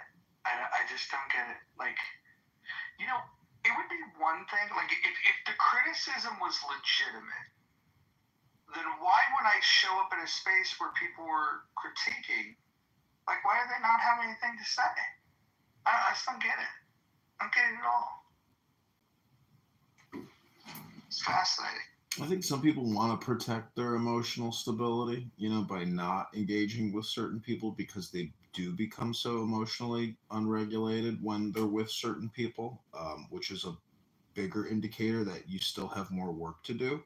If you can't get along with everybody on this app and give them their space or listen to them, I can't understand why you're going to listen to people who are wasting your time and giving you malcontent content, the bad content. So if somebody's pleasant and they have something to talk about, or they're just pleasant, like that goes a long way. But if you're obnoxious and a drag, I mean, it's a total waste of time. But people like their control. I just thought it was interesting that in a room that's not in this house, without me being present or without a certain somebody being present, that the critique was that they don't understand why rooms would happen between me and other people. That, by the way, I mod a lot of people in these rooms. In fact, in the last week or so, I pretty much modded every woman that comes in here. Now, I have a playful banter with a certain somebody that I'm learning that people don't like, and that's fine. That's fine. You don't. That person probably doesn't care if they're not on your Christmas card list. It wouldn't bother her, and I just don't get it. Like, but is there a topic that's bad? Is there something that happens when me and this horrible human being get together that all of a sudden the content is so dark and so offensive that people can't handle it? Because I didn't hear any real criticism. All I heard was, it's weird that you mod rooms with so-and-so. And I don't know. I'd love to hear a real critique. But how do they critique that when Monica is in chillism with a diverse cast of characters? That argument that they're making just doesn't hold up, since she's a mod. Monica is a mod. I don't know if she's in the room. Yeah, Scarlett's in here right now. Scarlett, how... Well, anyways, the comments speak for themselves.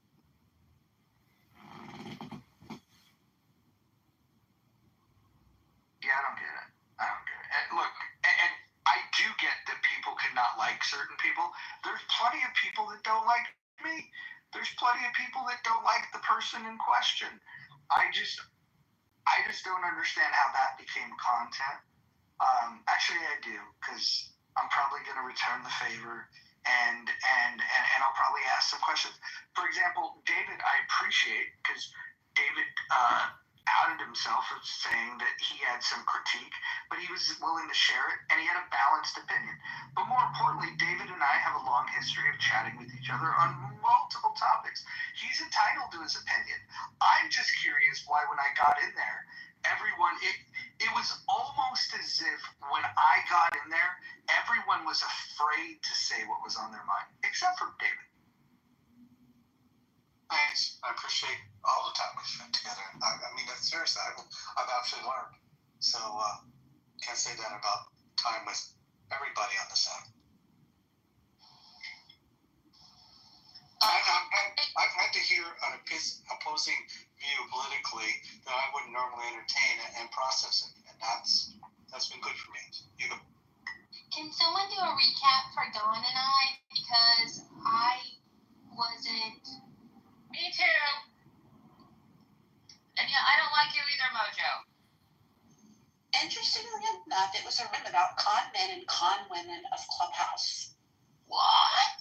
Did they expose JB? No, listen.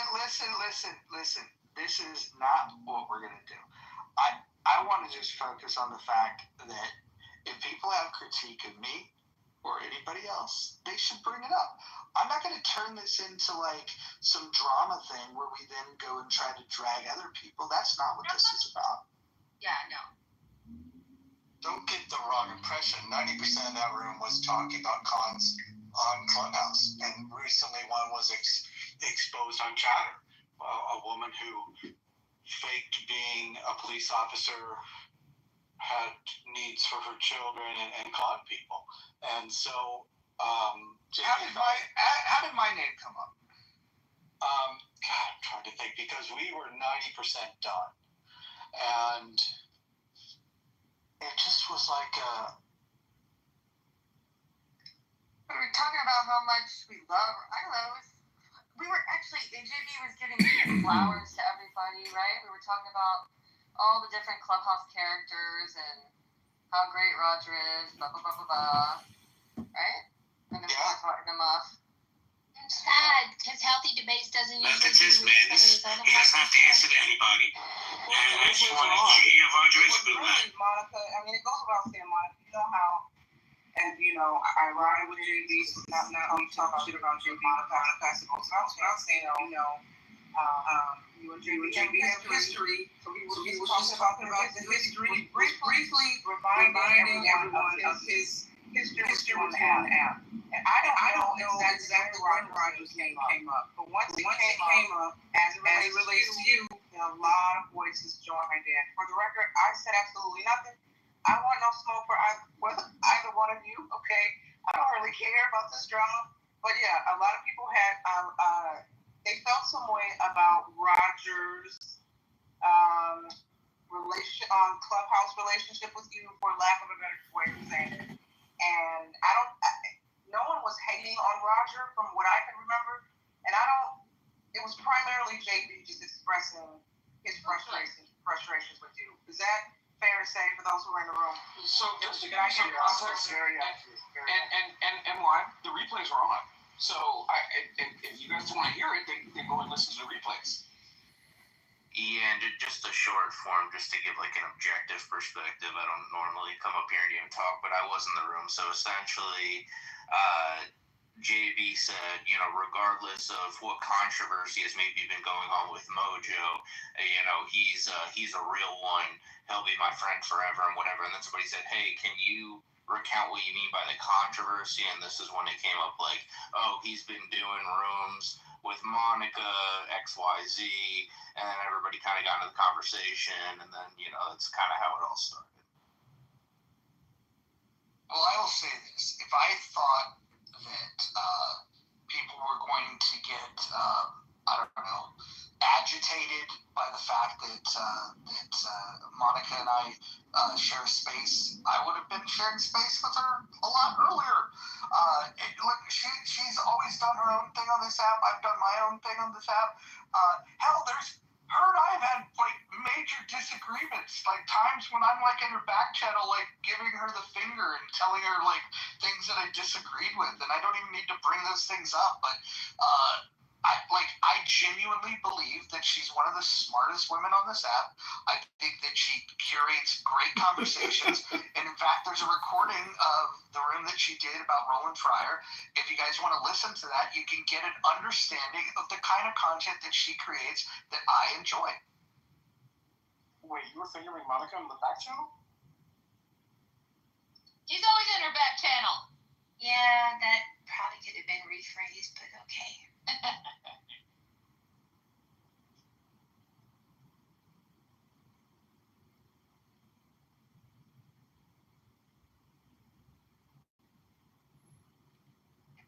Adams, you had some content you wanted to share about a shooter? Oh, no. I mean, I was just generally asking what happened. For me personally, I'm not really a fan of just continuing to talk about these type of things over and over and over again. But, you know, it is what it is. It needed to get out the way.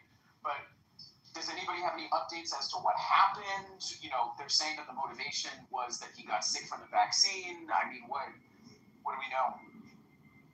Is this something that happened a few days ago? That one? Was it a few days ago? I'm checking now. Yeah, it was Friday.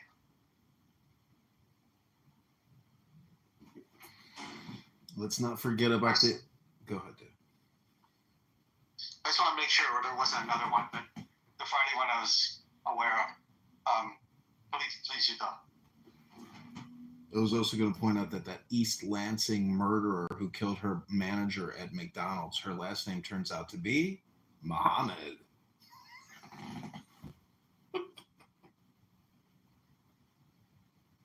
Dun, dun, dun.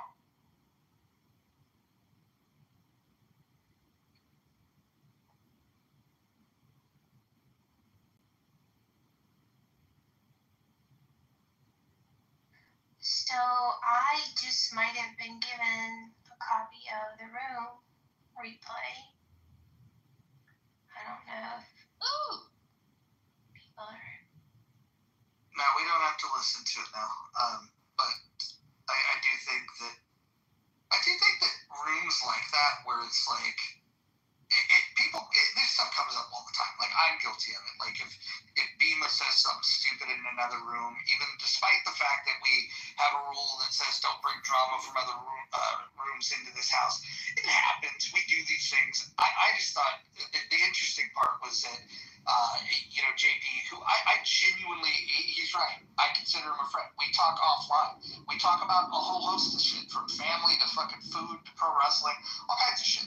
I have a good relationship with the guy, and I have nothing bad to say about him. That being said, he and I don't necessarily agree on opinions about other people, and that's that is what it is, and so we're not gonna get, nobody's gonna get content. There's not gonna be any kind of feud because I don't get sucked into that kind of shit. Now, if it was somebody that I didn't like and they were talking shit, it'd be a different thing. But I like him, and I think that his criticism is more about a personal relationship, or not a personal relationship, a personal interaction that he feels crossed the line, and that's his opinion to feel that way. And I don't get involved in that because I like JB and I like the other person involved. And so for me, it's just like, I'm going to stay out of it. And I run rooms. JB's welcome in here anytime. And the other person's welcome in here anytime. And so it just is what it is. I just find it funny that when the content was created and people wanted to do the piling on thing, that once the person shows up, then it's like, fuck, I can't say that out loud. And by the way, I genuinely mean it. I think that David should be praised for the fact that he was willing to say, okay, well, I said this, and I think that shows character. But for the people that that wanted to pile on and do the stuff when I wasn't there, but then wanted to become silent partners when I show up, it's like that goddamn frog in the fucking cartoon, man. Sings his little heart out. But then once they get on stage, then all of a sudden it's ribbit, can't sing anymore. For those of you that are too young and don't know what I'm talking about, it's a very famous cartoon. I value our relationship. Sorry. The WB Frog. I'm in the grocery store. The way JB couched it was always that he respected what you do, what you did, and why you do things. And there was nobody. God, Jesus. There's nobody who's better at marketing, who's better at running rooms, and whatever reasons you had for having someone that he had smoke with, he could respect that. So he also said that too. And anybody who listens to that replay, I think they'll hear that. And again, 90% of the content was, we were talking about scammers, and it was like a true crime episode. Yeah, well, I think the best thing to do is just to find a topic and move on. I will say this, for anyone that was participating in the whole, I don't understand why Mojo and her are our buddy, dude, I've known this woman for fucking over 4 years. She's one of the most colorful personalities on the app. How am I not going to be friends with her? It's craziness. I like how Joe said in the chat, a lot of people say this, but I'd like to say it verbally. He says, I only exchange in the currency of ideas rather than my thoughts of people. Seems like a healthy way to navigate the app. And a lot of people have responded real well to that statement. I like that as well. I want to call attention to the chat. This guy by the name of, let's see, C profile. You put the ass, crazy ass bitch. Yeah, okay. So this is an example of a person that can't regulate his emotions. And he was in a room earlier, and he got really in his feelings. We were talking about drug legalization, and he was really proud of himself that he's never done drugs. He's never done drugs. He's really proud of that accomplishment, which, by the way, I'm drug-free too, so I thought, that's pretty cool. But he was really mad at Timok. He was really mad at who gets mad at Timok, by the way. He was really mad with Joe. If you guys don't know Joe, Joe is an interesting character and very intelligent. They just had some differing opinions about drug policy, and what he said was, well, you have an agenda. Clearly, he had an agenda, and then once people disagreed with him, he couldn't even have a conversation. He crashed out, as you just heard him on the stage. He's got Tourette's or something. But I will say that somebody like this that acts this way drug-free, it's a very good thing that he doesn't use drugs, because he would probably be a danger to himself and society. You know, the Buddhists say and the Jews say that, you know, our thoughts or our words create reality. And the interesting thing about Clownhouse, this is why I keep pushing for the book club, is that whether you're listening or you're speaking, that information communication exchange still goes to the same place, to your brain. So it's very dangerous to listen to people spew all kinds of toxic bullshit for a long time, because that could become your reality. So that's why I encourage people to do book club or read books, because you can literally manifest a positive vibration reality as opposed to the Clownhouse negative vibration reality. Wholeheartedly agree.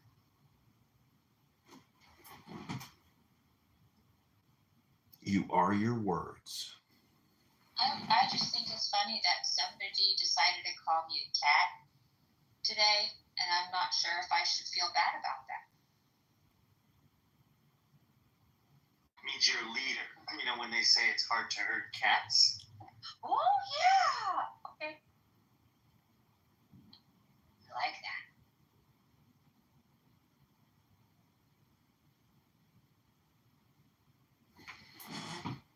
But I will also say that listening to the epistemology of racial identity politics ultimately becomes boring, because it's all surface level. Can we figure out why this guy in the chat, he says that these are the most evil devils in the world. These devils are literally responsible for destroying the world. They have no place to judge anyone morally. Their entire culture is built from hate. I'll bring it back up here, and you guys can tell me what you think of if this is the embodiment of love. Let's bring him back up.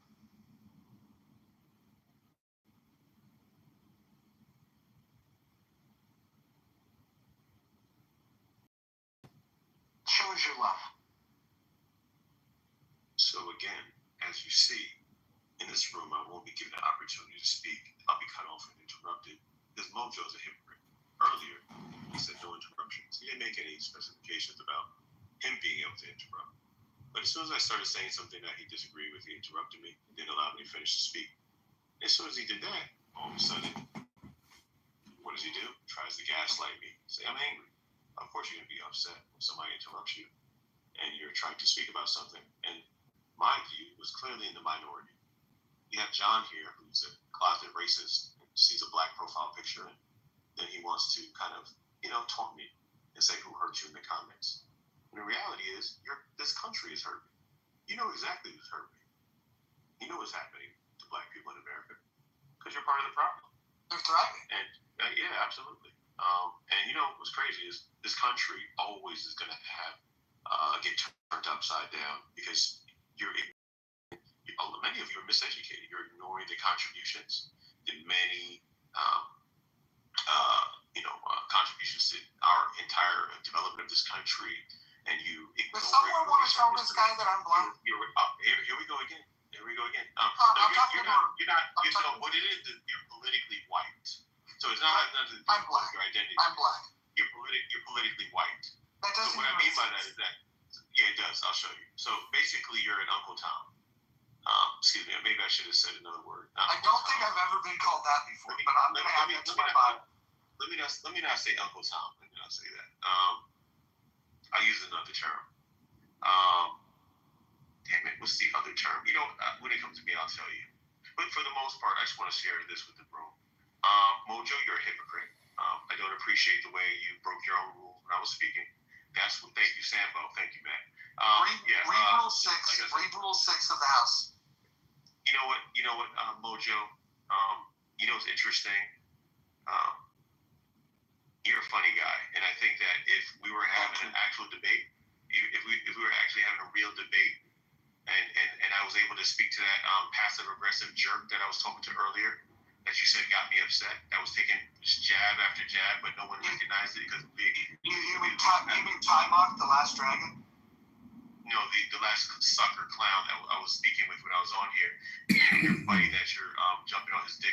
That was Timok. I was all over his dick. He's the last dragon. Yeah. Right. Yeah. Him.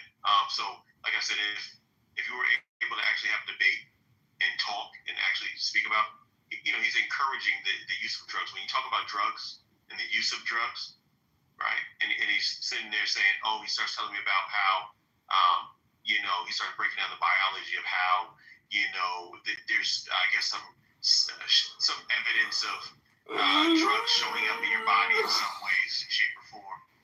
And I'm sitting there saying to myself, is this guy trying to bring together the idea that because somehow there's some remnant of some drug or some molecule in your body that somehow is present in the drug, that therefore, then what? What does that have to do with anything? It doesn't mean that I have to take drugs. So, if we're, this is a weird world where we can sit here and try to rationalize these things. People are making money from drugs. Right? And then you ask, what's the difference between drugs and medication? We obviously all know the difference. One is going to be medicated if you're sick. See, the other is just identifying what it is. Do you have a point? And also, people are making money live streaming you on YouTube. Hey, guess what? Hey, John. Fuck you, John. Fuck your family. Fuck everything you got going on. Fuck you. Straight like that, John. If I see you, I'll smack the shit out you somewhere. Yeah, we're not doing that. Yeah, hold on. Can someone tell him which rule he just violated? Threatening violence. Yep, threatening violence. That is rule number 1. So not only did you miss rule number 6, where a moderator has the privilege to interject when appropriate, you also missed the rule number 1, the most important rule: no threats of violence. Perhaps if you smoke some marijuana, you'd relax. By the way, it wasn't Timok that he was having that argument with. It was Joe. If you guys are familiar with Joe, Joe was advocating for marijuana use for veterans that suffer from PTSD. And that was the argument where he went in hard on Joe, saying that Joe is a piece of shit for advocating for drug use, and says, questioning his morals and ethics because of his support of marijuana use for veterans that suffer from PTSD. That's what the full context of the conversation. I am a veteran, and I have been diagnosed with PTSD by the Veteran Affairs, but unlike many combat veterans, my PTSD is actually from DEI.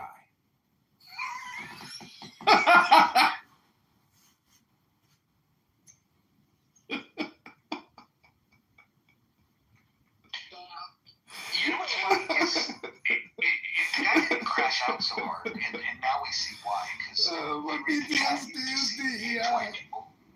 And I don't think he appreciated being in a debate with Joe. Not Joe Hero, but do you guys know Joe? Joe was he's like an artist. He was the guy that months ago got into an argument with Pepe, and Pepe was telling him that he would beat him up because he's a boxer, and Joe indicated to him that, I'm a kickboxer. How about this? I'll tie my hands behind my back. It was one of the best arguments I've ever heard all on Clubhouse. But this guy probably would have done pretty good if he would have just, remember how when he got up on stage and cussed me out, and then I brought him back up, and then he did the whole calm voice? I thought he was a different person. Yeah, if he would just do that.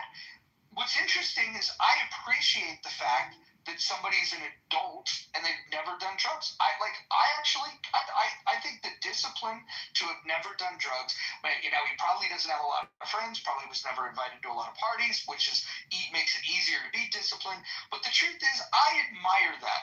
And I admire his advocacy that people should avoid drugs. I actually, while I believe people should be free to choose, I would say that it's a wise thing for them to not use drugs. You believe that he's sober? That's his claim. That's his claim. No, he sounded like he high on promethazine or something. Well, hold on. Let's bring him up here. I believe his claim that he's sober. I don't believe that. You're going to bring him up again, really? Well, Daniel, I bring him up for your amusement. I'll bring him up only for your amusement. Not for mine. I wouldn't go for it. It's your room, but I love being here. Well, I'll tell you what. If you don't like it, you can always open a room and you can complain about it and say that I'm. It's right. I could just the room too. So this is for Dr. Adams. I just want to tell you, Dr. Adams, that I know probably in life you're used to getting your way and maybe living with those stereotypes that you have in your head and those racist ideas and views that you have. I'm black too. It's not going to work, buddy. Yeah. I equally hate you. Okay, I want you to know that. I equally hate you just as much, okay? We love you. Can we all have a prayer in the back channel for this man? No thanks. No thanks. I think racism is heinous, it's evil, and I think most of you capitulate with racism. You bow down to it. You're okay with white supremacy ideology. I don't like to fuck with many of you. I think example? Quite evil. I think you're trying to troll. Can you give an example? I think you're trying to troll. Give an example. See, that is another gaslight. You see, the racist always asks for an example when he's the living embodiment of racism. I will never give a racist an example of racism. He's racist because he asked you for an example. So let me tell you this. If you're so upset about being in America and America's so bad, why don't you go back to Africa? Why don't you go back to Africa? Because you hate white supremacist America. So why don't you swing back to Africa? No. Answer the question. If you're so unhappy with America, why don't you go back to Africa? You don't ask me the question. Why don't you go back to Africa? But you're not answering the question. You're definitely not answering the question. Little Adams, you don't control the who asks the questions. Little Adams, I ask. You barely control yourself. Did you not hear what you came on the stage? Question. You're my bitch. Little Adams. So I'm in control, and I will ask the questions. And I'm wondering. No, you're not. You're just a white woman that benefited from diversity, equity, inclusion. I bet you're going to shut the fuck up, and I guarantee she's going to finish speaking. You're the primary beneficiary of diversity, equity, inclusion, white woman. Exactly. So now that we all. This is hilarious. Oh my goodness. Straight out the ghetto of Baltimore, I woke up off of fentanyl overdose. And I'm waking up. Hold on. Jamel, hold on. Jamel, hold on real quick. I want everyone to give space to Jamel. If anybody interrupts, I want the mods to mute them. I want Jamel to speak on this. Go ahead. Yes. This is hilarious. I love it. I love to hear white supremacy and blacks and just people speaking their mind. This is the real America. I love it. Listen. Maybe one day y'all will have mercy for us and give us some reparations or something. But right now, I love it. The hood, the ghetto, the prophecies in the Bible, they're being fulfilled. I mean, we couldn't love a better place? America, the land of the free. I tell you, I love it. I mean, I love it. You can't wake yourself up every day. Only the Most High. How about it? You gotta love it. You gotta agree with that. Even the racists and even the atheists say, well, it gotta be the Most High. At least. How about that? I don't want to interrupt y'all all night, but I can go all night. But I love to hear somebody's response. What's next? Talk to me. Yeah, Muds, if you could put me in the queue, I'd like to say a prayer for C Profile because he called me a closeted racist. And if we can find some space, I'd just like to say the Lord's Prayer on behalf of C Profile. Yeah, you know what? The only thing the Lord brings is what you guys brought the Bibles and tell us to close our eyes and pray, and then when we close our eyes, you took the land. So I don't trust any white person praying for me. You're pretty much just out for trickery, to steal, to convince people that they need to be enslaved. You guys actually removed parts of the Bible so that people could believe that they were indeed supposed to be enslaved, and that was some kind of divine order. No, I don't want to hear any prayers for white people. Don't pray for me. That's actually bad luck. Don't pray for me at all. Well, Mods, can you put me in the queue so I can pray for C I'm Profile? definitely going to pray for him. John, you can definitely recite the prayer, but I just have to say, he was spitting bars, as they say in my neighborhood. John, go ahead. Your neighbor said that? Sure, I'd like to say this little prayer for C Profile here, who has accused maybe of being a closet racist. Our Father, who art in heaven, hallowed be thy name. Thy kingdom come, thy will be done, on earth as it is in heaven, where there are no racial identity politicians who love to project their own racism onto other people. Don't do that. Dearest Father, do John. not interrupt, Adams. Do not release. I'm not finished with the Lord's Prayer here yet. Almighty Father, please forgive us our sins as we forgive those who cast who project their own racism onto us. Please, Father, let us not seek out the racist devil, nor let that racist devil find us here on Clown House. And in the name of your Son, the great Jewish Savior of mankind, Jesus, may you forgive us our sins, Almighty Father. Thank you all very much. What happened to our neighbor? Maybe not pure. Well deleted. Amen. Pure evil. Amen. Amen. Absolutely sinister. How many people have died after this kind of prayers? How many people have died in genocides after these kind of prayers? People are pure evil. Have you seen your profile? No. Have you seen your profile and you have the damn nerve to call anybody evil? Like, what the fuck is wrong with you? Like, aside from the fact that you're absolutely bipolar and psychotic, okay, you clearly have no self-fucking awareness. Like, what is wrong with you? Like, what is wrong with you? Your kind. You're your kind, yeah. So it applies to read it. Make sure you read it. Most of you are quite evil. Deserve to die painful death. C Profile, do you walk around all day carrying this hate in your heart? It must be exhausting. You know what's exhausting? In dealing with and encountering you passive-aggressive devil demons that came here, annihilated the population, then you'd have the nerve to smile and pretend you're good. You have no measure in telling me what morality is. Please don't talk to me. You're an evil person. You have evil lineage. And I don't expect you to do anything else but be evil. That's what you are. Evil.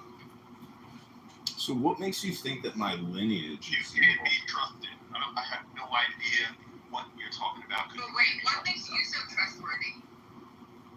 Oh, the fact that there's nowhere on earth you can say that. There's nowhere on earth where my people went around destroying and annihilating populations. So, yeah, that's people.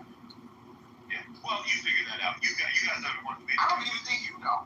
Wait, hold on. Is this BHI? Is this Hotepery? Is this, like, what Here we go, Hotepery. Yeah, wow. You know, Imhotep is the first multi-genius, but yet they use that as a way to try to make a slogan or just this kind of this word to try to, be discriminatory towards people who are aware of what's going on. So you're Hotep. No, the word is called Imhotep because one of the first multi-geniuses of Egypt, ancient Egypt.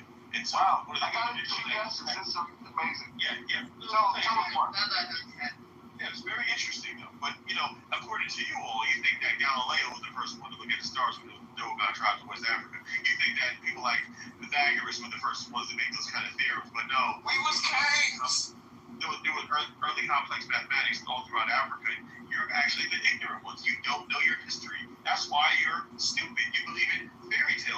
promise you, What kind of person generalizes it as most of if you are dumb.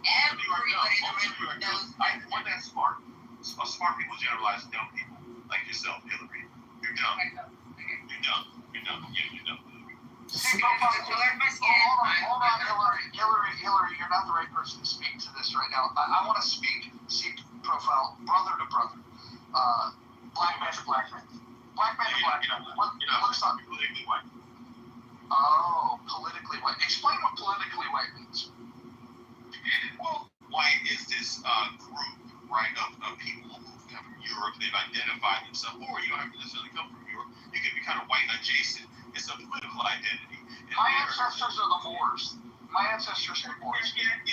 So you say, but your Moors are maybe rolling in their grave right now. That's what you claim. But they be rolling in their grave right now because you're a sellout.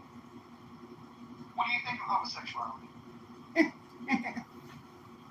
Don't talk to me about your lifestyle, brother. I don't care about those things. No, listen, I was just going to ask you. Don't talk to me about your lifestyle, brother. This is the same man Roger that said that he would make me his bitch, so I think we already answered the question. Well, I'm just wondering, do you oppose homosexuality? You're not talking to me about your lifestyle, brother. That's not what I'm saying. Don't interrupt me. Don't talk to me about your lifestyle, brother. I don't want to hear about it. It's not going to end well. I don't want to hear about your lifestyle. Okay, listen, you're never going to talk over me. Let's just understand there's a pecking order. And I know that you feel that the pecking order is based on race. I would say the pecking order is based on intellect. And you can't even have the common courtesy to have a conversation. I was just trying to get to the bottom of if your homosexuality extends beyond prison. I know that you're into prison sex. What I'm not sure about is if you're a homosexual outside. Gay for the stay is something we've established for you. But are you gay when you're on the streets? That's the question everybody wants to know. I'll bring you back up and you can explain it to us.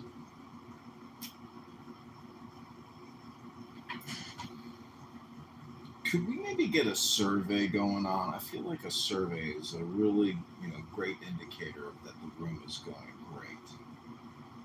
I think a certain somebody that I can't say their name or rooms get created and I get drugged through the mud. Maybe the queen of all Clubhouse would like to create a survey. Is C profile the big spoon or the little spoon? That's a good survey question. Poop around it. The designated prison zone yet. C profile. See, what you don't understand is. Hold on, moderators. Can you please invite this guy up? I don't think that we're ever going to get. We're never going to get to racial equality until we hear his full story. Well, he said he's a god. We're devils. But he's God. It's in the chat just now. So I don't know about Barney. So I'm definitely convinced that he suits white men now. See, I just want to say something to C profile. What you don't understand is that this is actually secretly an emotional stability training academy, and you have fallen into our web of despair. We are all spiders or fishermen here to catch fish and little flies that get angry when they get caught in the web. So just know that this is your intervention moment to go within and find the divine source of light within all that racist, angry projection you spew out on stage.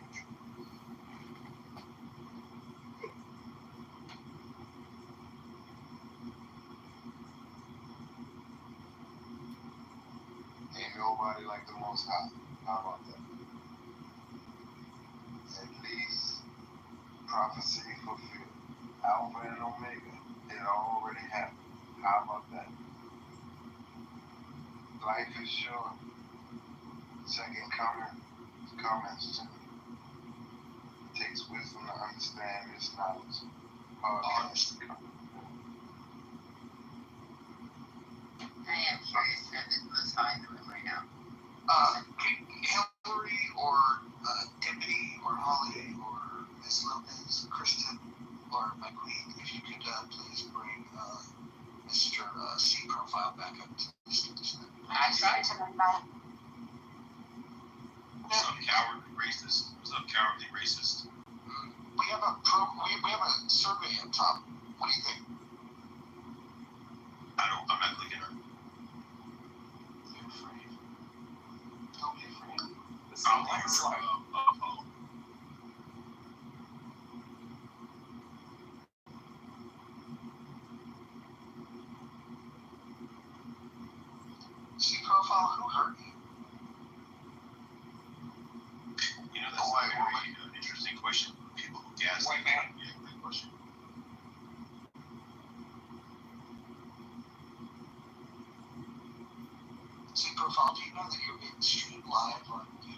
out for the whole world to hear.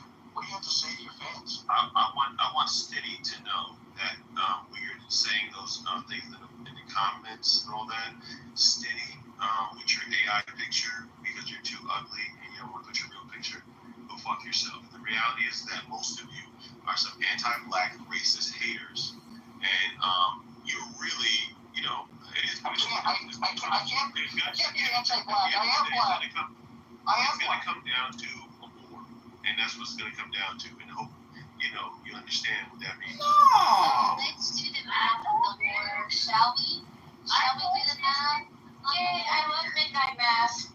I told you, I put it in the thing, I predicted there's going to be a new rise up of people, and we're going to try to unalive a lot of other people who don't look like them. I don't think the war would go as well as he thinks it would do. I mean, he's probably only qualified to carry the flag. I don't think maybe he can blow the trumpet. He's not going to pick up arms. I'm claiming that you're black. Oh, I'm blacker than you are. I'm blacker than you are. Bitch. Blacker than you are. Blacker than you are. Liar. Blacker than you are. Yeah, we know the son you're gonna be fighting on, you fucking sucker. You would have been with the Confederates, you fucking clown. See, profile, is your other name, Yakub, since you're God? Is your other name Yakub? Scarlet, just find something to do. General Patton said without music he couldn't run that army.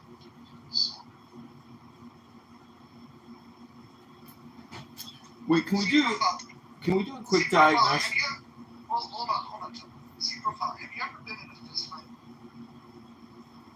What's interesting about Eurocentrism, it makes you, it weakens your mind because it has you thinking that somehow you're the center of everything, but it's inherently false. Wait, hold on. Do you realize the irony of you saying that right now? Somehow the center point of human contribution into human civilization, it's such a weak mentality. It essentially has you thinking that you're the center of everything. White women are the main catalyst of this idea. They continue to push it. They're a psychotic. Oh, I agree. Those white women are the worst. Psychotic. I find my brother, those white women are evil. They grow up. Grow up to work for the Pentagon and go around the world trying to. Could you give me a job there? That would be awesome. Congratulations, Hillary. You're raising psychos.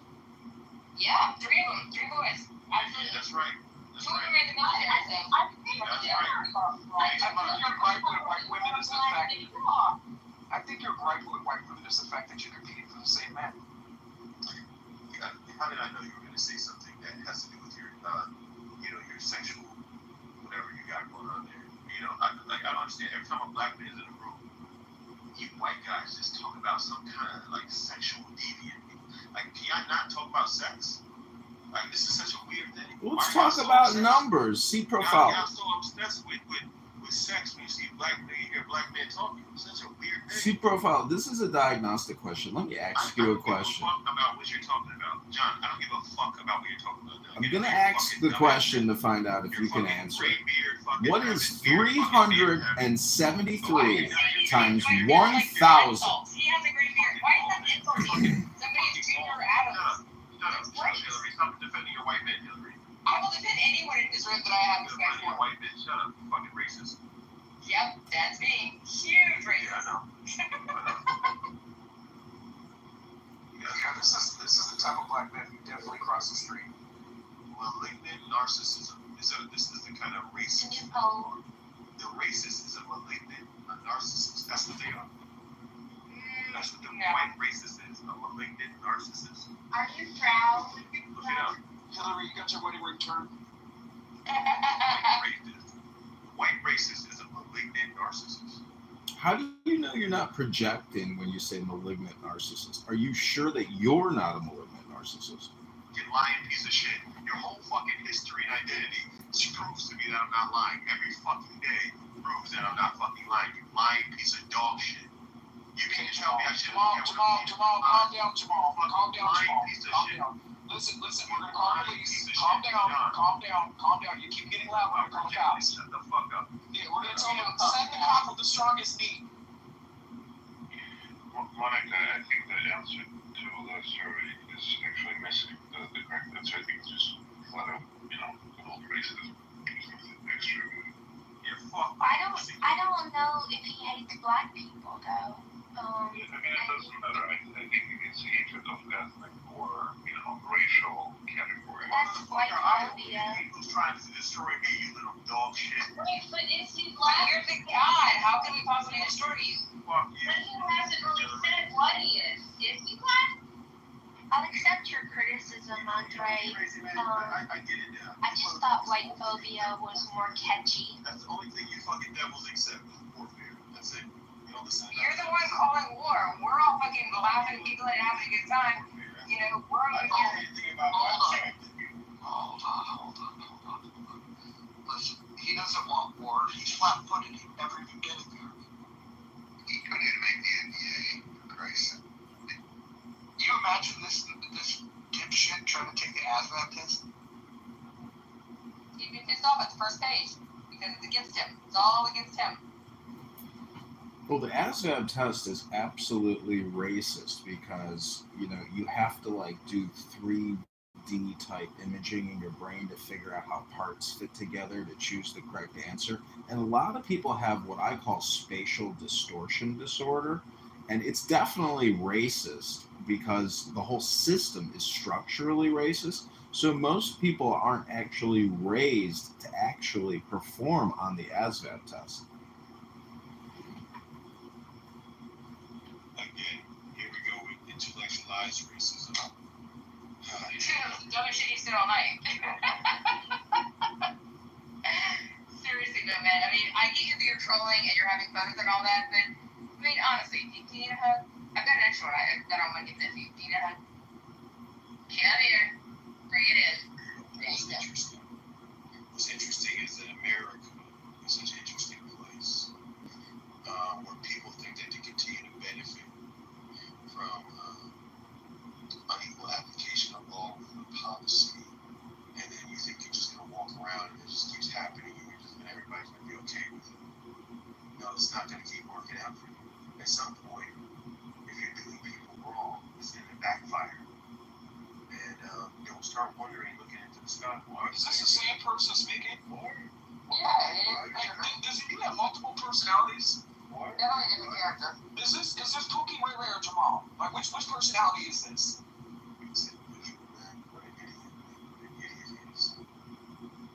But he's funny, and he's good looking, so he's got that going for him.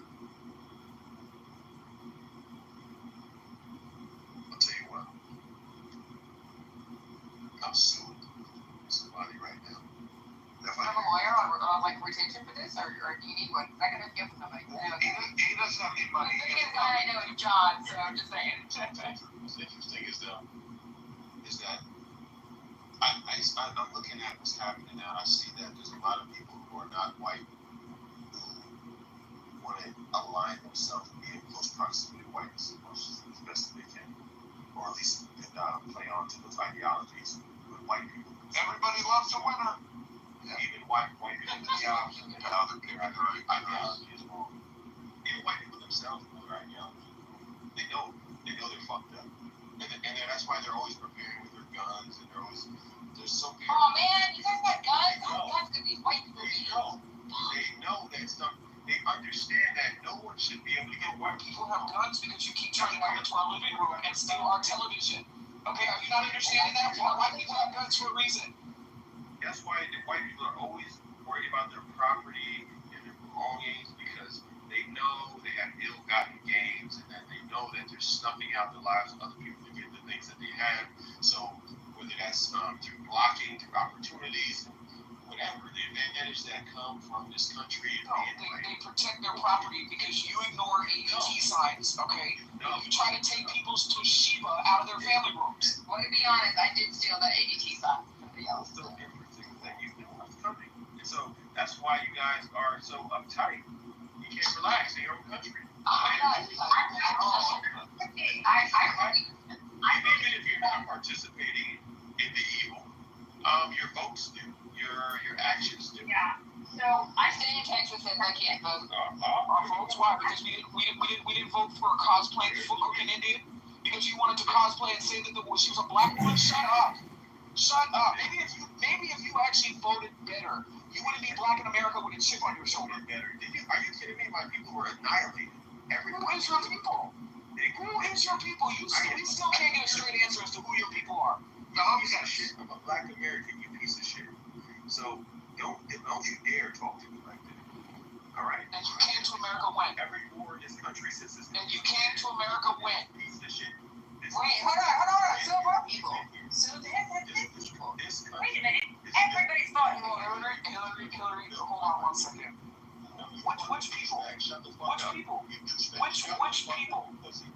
I don't even think you know. Do you even know who your father is? Do you even know who your father is? I don't. No. Do you even know who your father is? Because you have no self-control. You argue like a woman. Okay? You sound like you're shaking your hoop earrings and rolling your neck. So let me ask you, do you even know who your father is? Do we even know who your father is? I bet you met him on Maury, didn't you? Are you a man? I bet you met him on Maury, didn't you? Are you a man or a woman? I can't tell your voice is unisex. Are you?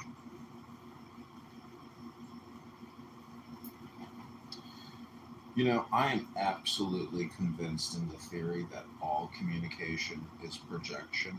Does anyone here get that feeling that people come on this app and all the dispersions and negativity that they cast on other people is actually a projection of their internal monologue? Can we not remove him from the stage? We're not getting. Listen, it's a Sunday night. It's getting a little late. It's 9:35 in the Pacific. There's no way we're going to get anybody stupider than this guy. So please, let's bring him back. Let's have some fun. Well, before he comes up here, I just want to say really quick to the people who all been praying for my mom. I got a message a little bit earlier. She is being rushed to the hospital right now. She's going to go into surgery at 6 a.m. They found a liver that is a good match. So please keep the prayers coming and keep your fingers crossed because it doesn't reject the liver. She was literally like she was on hospice. She was circling the drain, and she was hardly able to even speak to me like yesterday. Like couldn't like lift her head off the pillow, and so hopefully this nightmare's over in the morning. That's great. Yeah, it really is.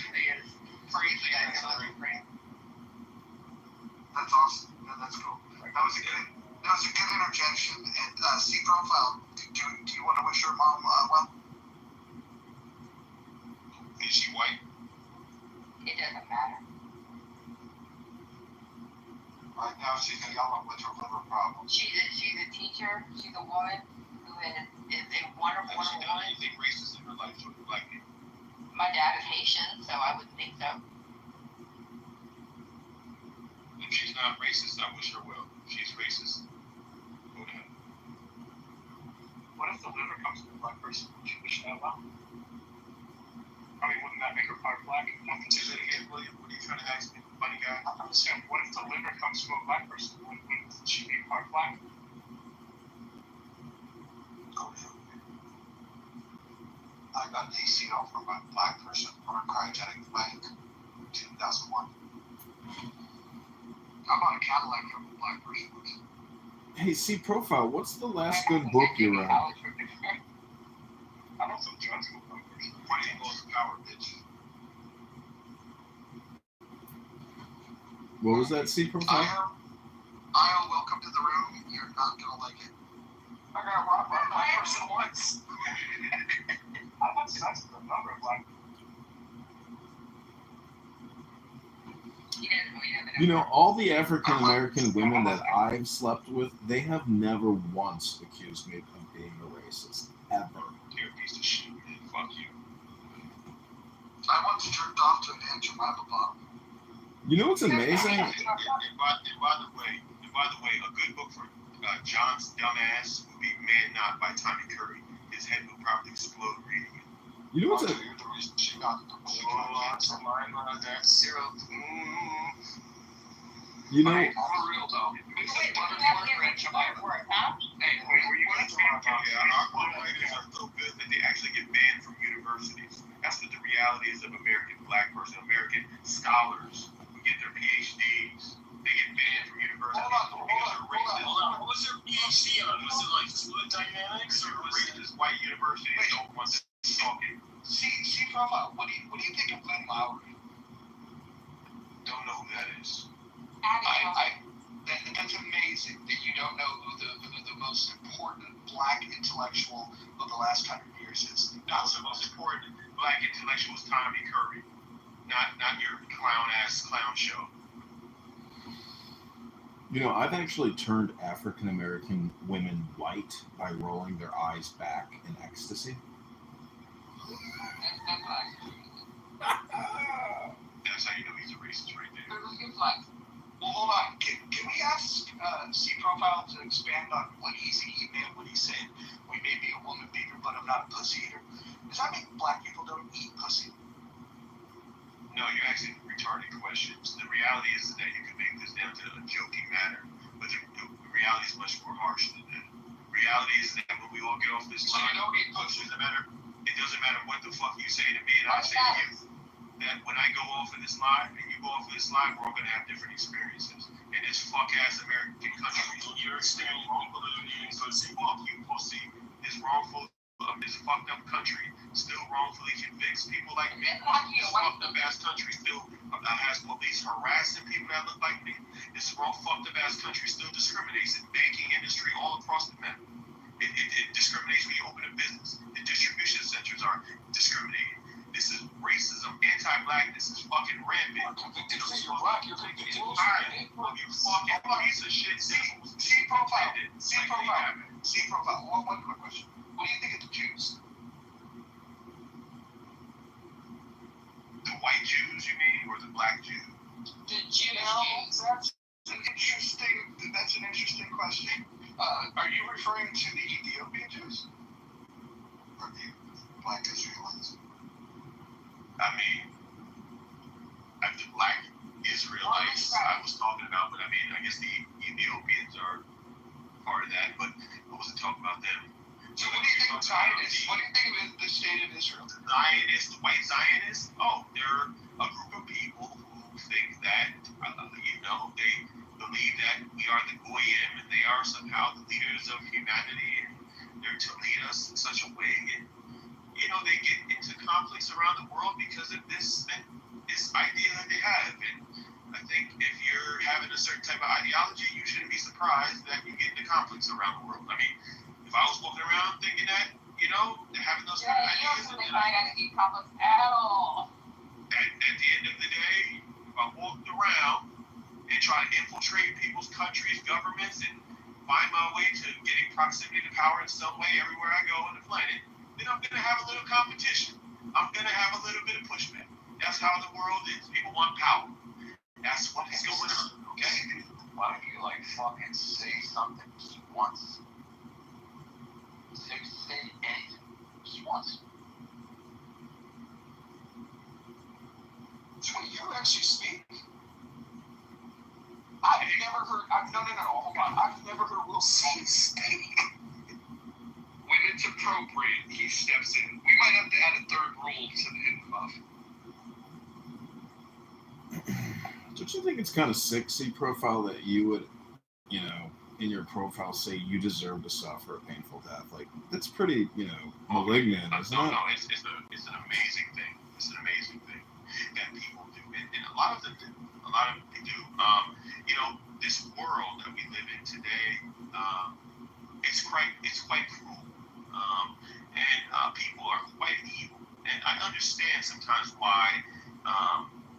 I kind of get it, man. I get why people might separate themselves from the rest of the human group. Because we look back at these behaviors that people exhibit, these group things. There's another personality showing up. This group thing, this whole, dog piling, and, the way people behave in groups, it's really, it's something. I get it. People gain power, and they don't give a damn about the masses. And part of me understands a piece of that. I get it. But some of you are just so unruly. I'll take that. Wait, aren't you just projecting again? Yeah, but it's referring back to how you join the state. You gotta come up with a different vocabulary word, John. You're saying the same thing over and over again, and it's starting to not hit as hard. Well, let me ask you a question. What does projection mean? What do you think I mean when I say you're projecting? What does that We all know mean? what projection means in this room. We all know what that means, but you gotta come up with something new. You gotta find a new shtick, okay? Just find something new. You speak Yiddish? I don't think John has to do anything other than pay tax to state. Yeah, go to the ninth level.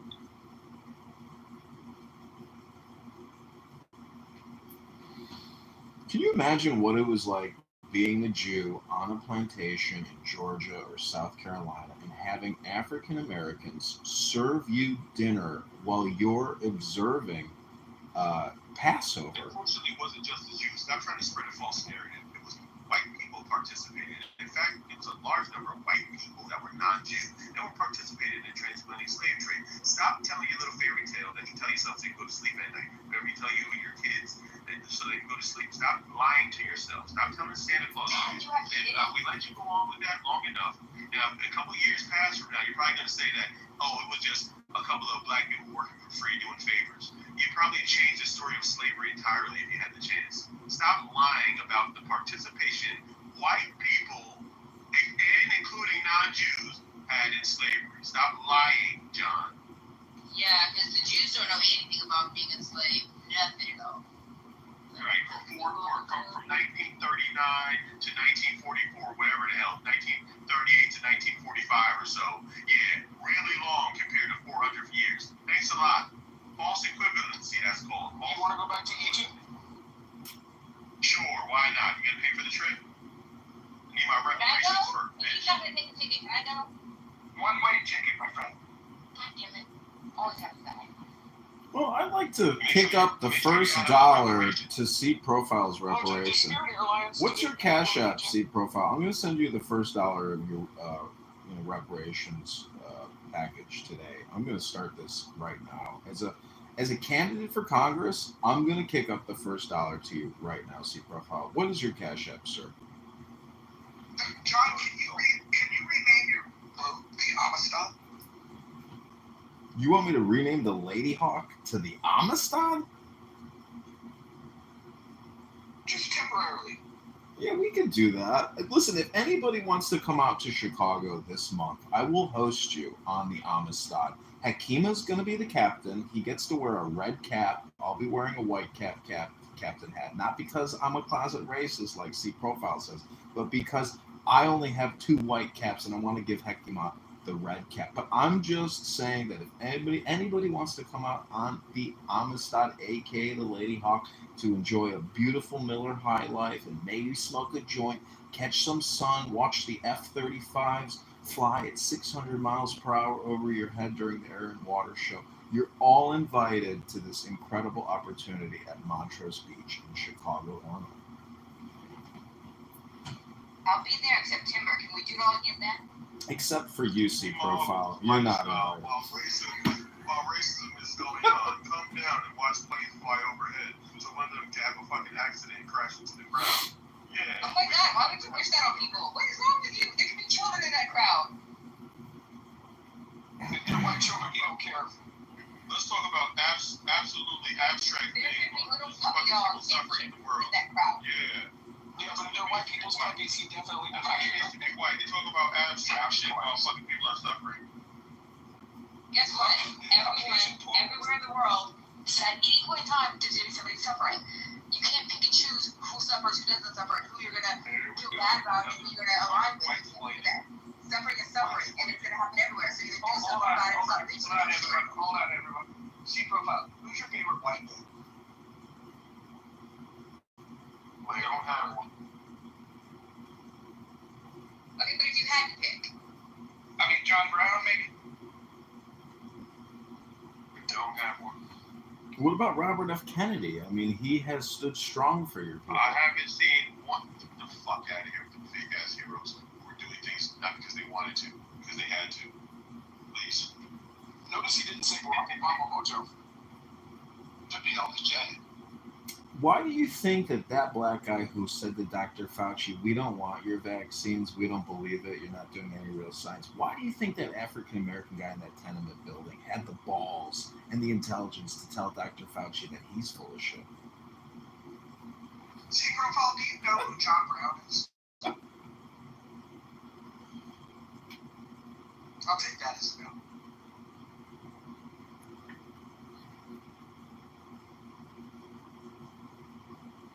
John, I did change that PTR for you. But what is it? Let's see. Oh wow! Look at those beautiful blue angels in a tight formation. How tight? I was inside July 30th, Northwest.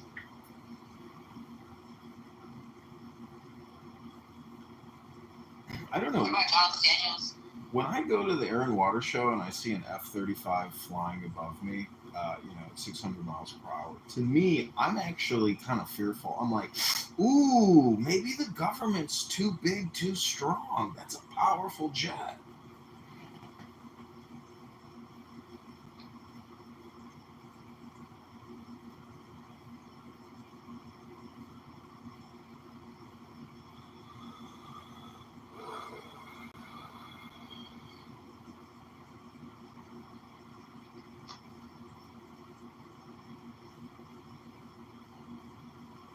So, Mojo, you know who Tunis Campbell is?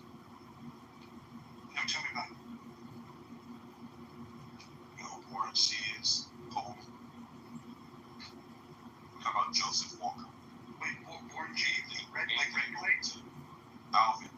Did you say Warren G? Is it regulate? No. I know that one. Oh, you know, he founded the first black textile mill. No, I'm not talking about that guy. I'm talking about the people that were originators in this country.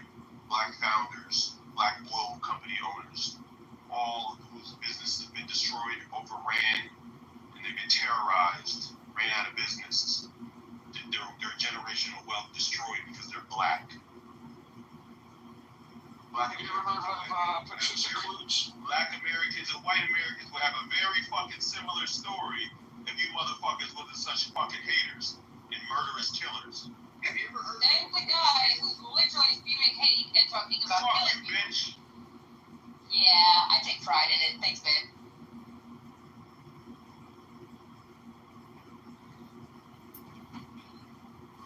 Who hurt you? Your race did, bitch. Well, hey, at least you acknowledge it. But I'm not white. Here we go. Another fucking these fucking people, man. John, you're politically white.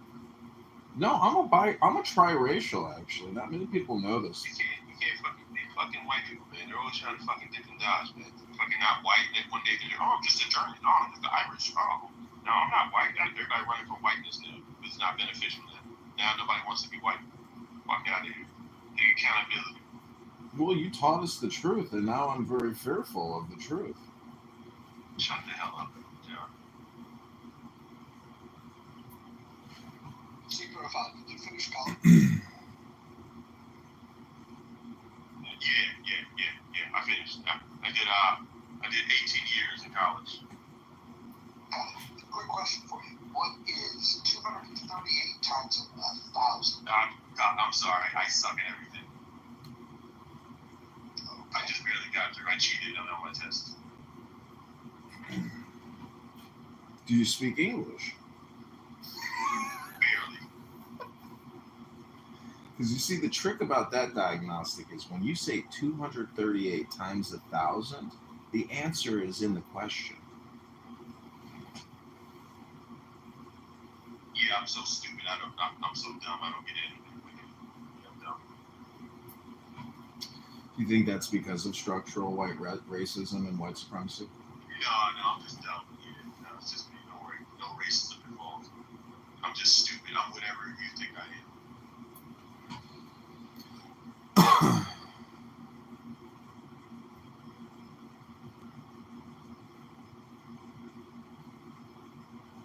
Do you think you'll be stupid long term, or is that just like a short term? How long can you be evil? Like, how is it? I guess it's just in your bloodline, huh? Are you big into bloodline type, statements or thinking? Like, what is a bloodline really?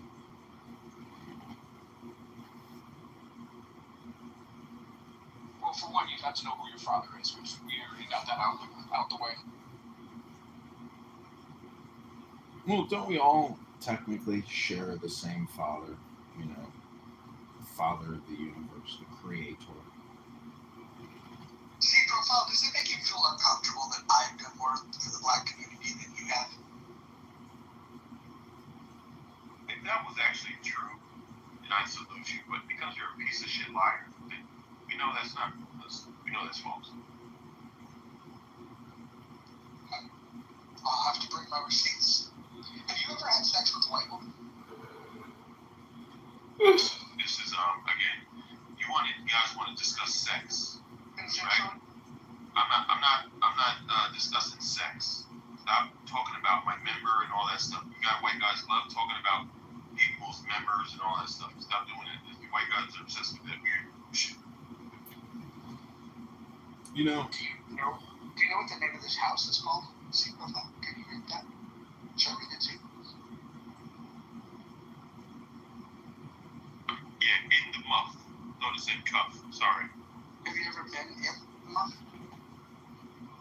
You know, can you stop? Well, see profile. Not only do I want to give you $1 today for reparations, but I actually want to start a GoFundMe page so we can fly you to Israel to send you to LGBTQ Pride Month in June, so you can get a real good taste of Tel Aviv. We know that that's part of your community, that you're LGBTQ. That's the kind of things that go through your mind, and that's in your foreign history and all that, man. But you know, I don't want to. I am. What's wrong with it? I've never heard John tell any man on the stage he's gonna make them his bitch. You know, hey, white guy. You love cheerleading for your other white guys. You know, I think you definitely get pegged by white men. Which is a source of contention. Yeah, you definitely get pegged by white men. Sound like a bitch to me. Keep grabbing your ankles for white daddy. Keep grabbing your ankles for white daddy. Look at all the words he's using. Look at all the words what's he even talking about? Look at the words he is using. This is a weirdo, man. Oh, thank God Tamok is here. Thank God Tamok is No, here. and Hillary's a liar. Again, another white. Yay! I did another label. I love it. Another white manipulator. Mass manipulator. Sending her white soldiers to get me. Sorry, but that was kind of cool. I got soldiers now, y'all. Soldiers.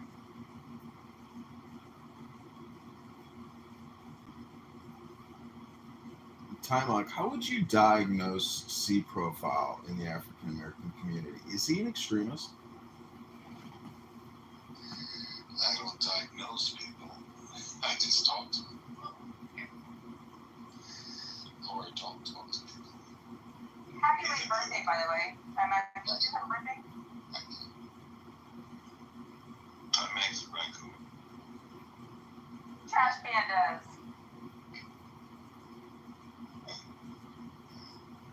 I love Tremac. Actually, he's one of the most peaceful people on this app. It's a choice. You can tell Timok's not black. Timok's biracial. You can always sniff them out. The sellouts.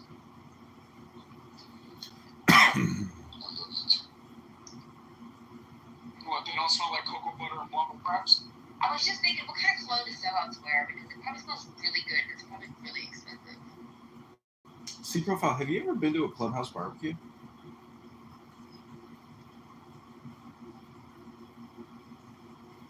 The reason why I ask is because I have a theory that Clown House is actually a roast house. It's technically a barbecue restaurant or, barbecue party. Sometimes you roast individuals in the room and sometimes you get roasted, kind of like a corn or kind of like a filet mignon. Which kind of meat or corn are you? Marshall's here. How come we said Marshall came in? The invert white guy. What's going on, Marshall? Not much on the way to pick up my little brother up from the airport. He's coming in while the Senate's on recess. So he'll be here for like a week and then he gotta go back to work. Marshall, I just want to caution you, we have a racist in the room that might say some very mean things to you, just so you know. Apparently it's me. I just want to be clear that the And that's racists another one. are actually the people in the room, and I'm the person who's calling them out. So I'm in a room full of racist devils, calling the racist devils out, and they constantly project upon me their own racism. I'm just calling these devils out. They are. Aren't you exhibiting the exact Go fuck yourself. Go fuck yourself. Go fuck yourself.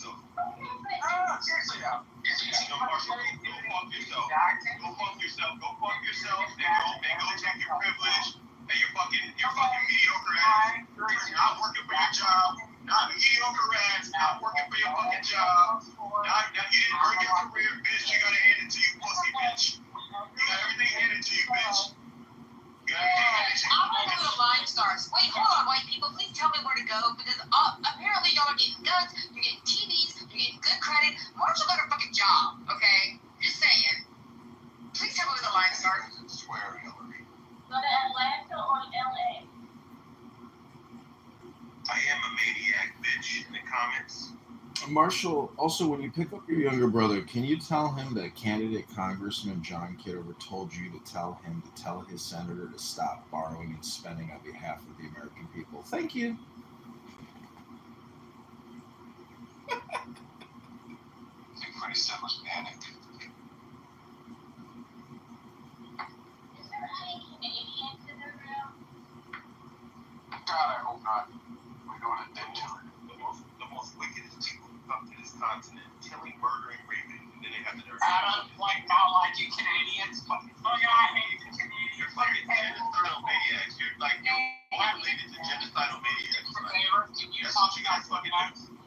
Fucking genocidal maniacs related to. Adam, did you talk about And then they try to pretend they're holier than thou. What's wrong with you fucking them? Wait. We pretend we're holier than thou. You just call yourself a god. Like, you literally said, I am a god.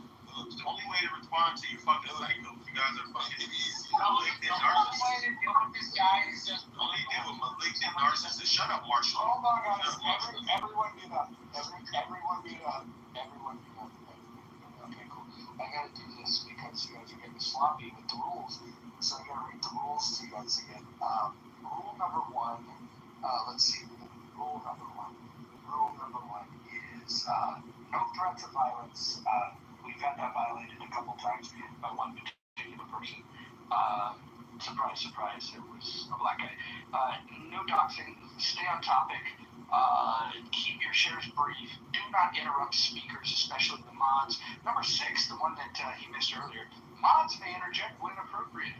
Number 7, the N and K words are forbidden on stage and in chat because this is the least racist space on all of Clubhouse. Number 8, don't spam the chat. Number 9, do not bring drama here from other rooms. Number 10, English only, please.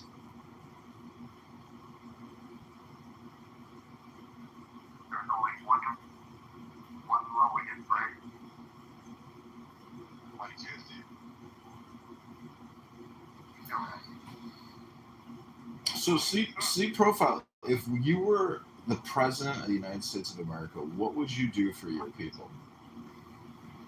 I would get all the white. I would deport all the white people back to Europe. That's a lot of people. But you don't want to. I am loving this game. Why did you come back to Kitover? Why did you come back to Europe? That's a serious question. Let my nuts hang. He's just trolling. No joke. Why do you let him up on stage? That's it. Yeah. Why was you successful about something about you too? Sometimes Roger likes to play with his food. Respectfully, he's around you. Don't hold on. Respectfully, we brought him up on the stage. We even read him the Lord's Prayer, and then he went on a diatribe about hating white people. It was very weird. Yeah, it's very weird to dislike people who are actually doing harm right now in real life. Yeah, that's really weird.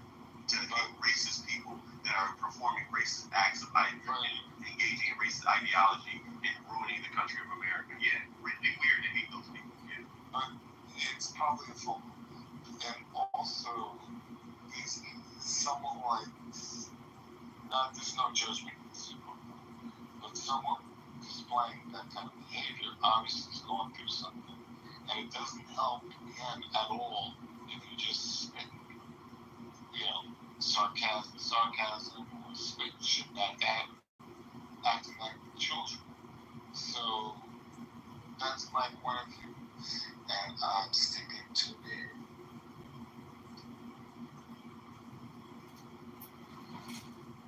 Well, this isn't the first time that C Profile has engaged in this type of communication. This is, I would be willing to bet, generally what C Profile does on this end. Am I correct, C Profile? You're doing what white people normally do, which is false narrative creation. so common. Keep lying. That's all you have. That's all you can do. You lie about history. You lie about who you are, your identity. You lie about racism. You lie about black people. Your name is literally C profile. Just saying. Keep lying. No. That's not the name of your profile? Not lying. It's right there. You know, no, that's you know what I'm talking about. You're trying to minimize my conversation. You're very manipulative, and that's okay. Yeah, I'm not that smart. You're manipulative. It's okay. I wish they would be friends after this. We're gonna make out later or something. I can't still know. Really weird.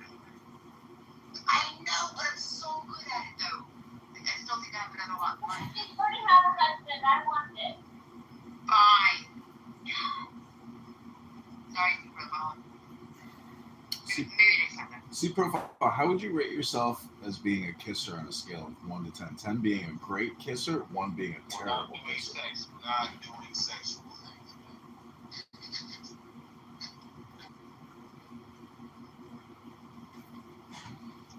I mean, how would you rate yourself as being a patriot? 1 being not a patriot, 10 being a patriot. Because if you want to deport all the white people, I would claim that you might be a real patriot if what you're saying is true. Yo, bro, ask the women, bro. Ask the women questions, bro. Stop talking.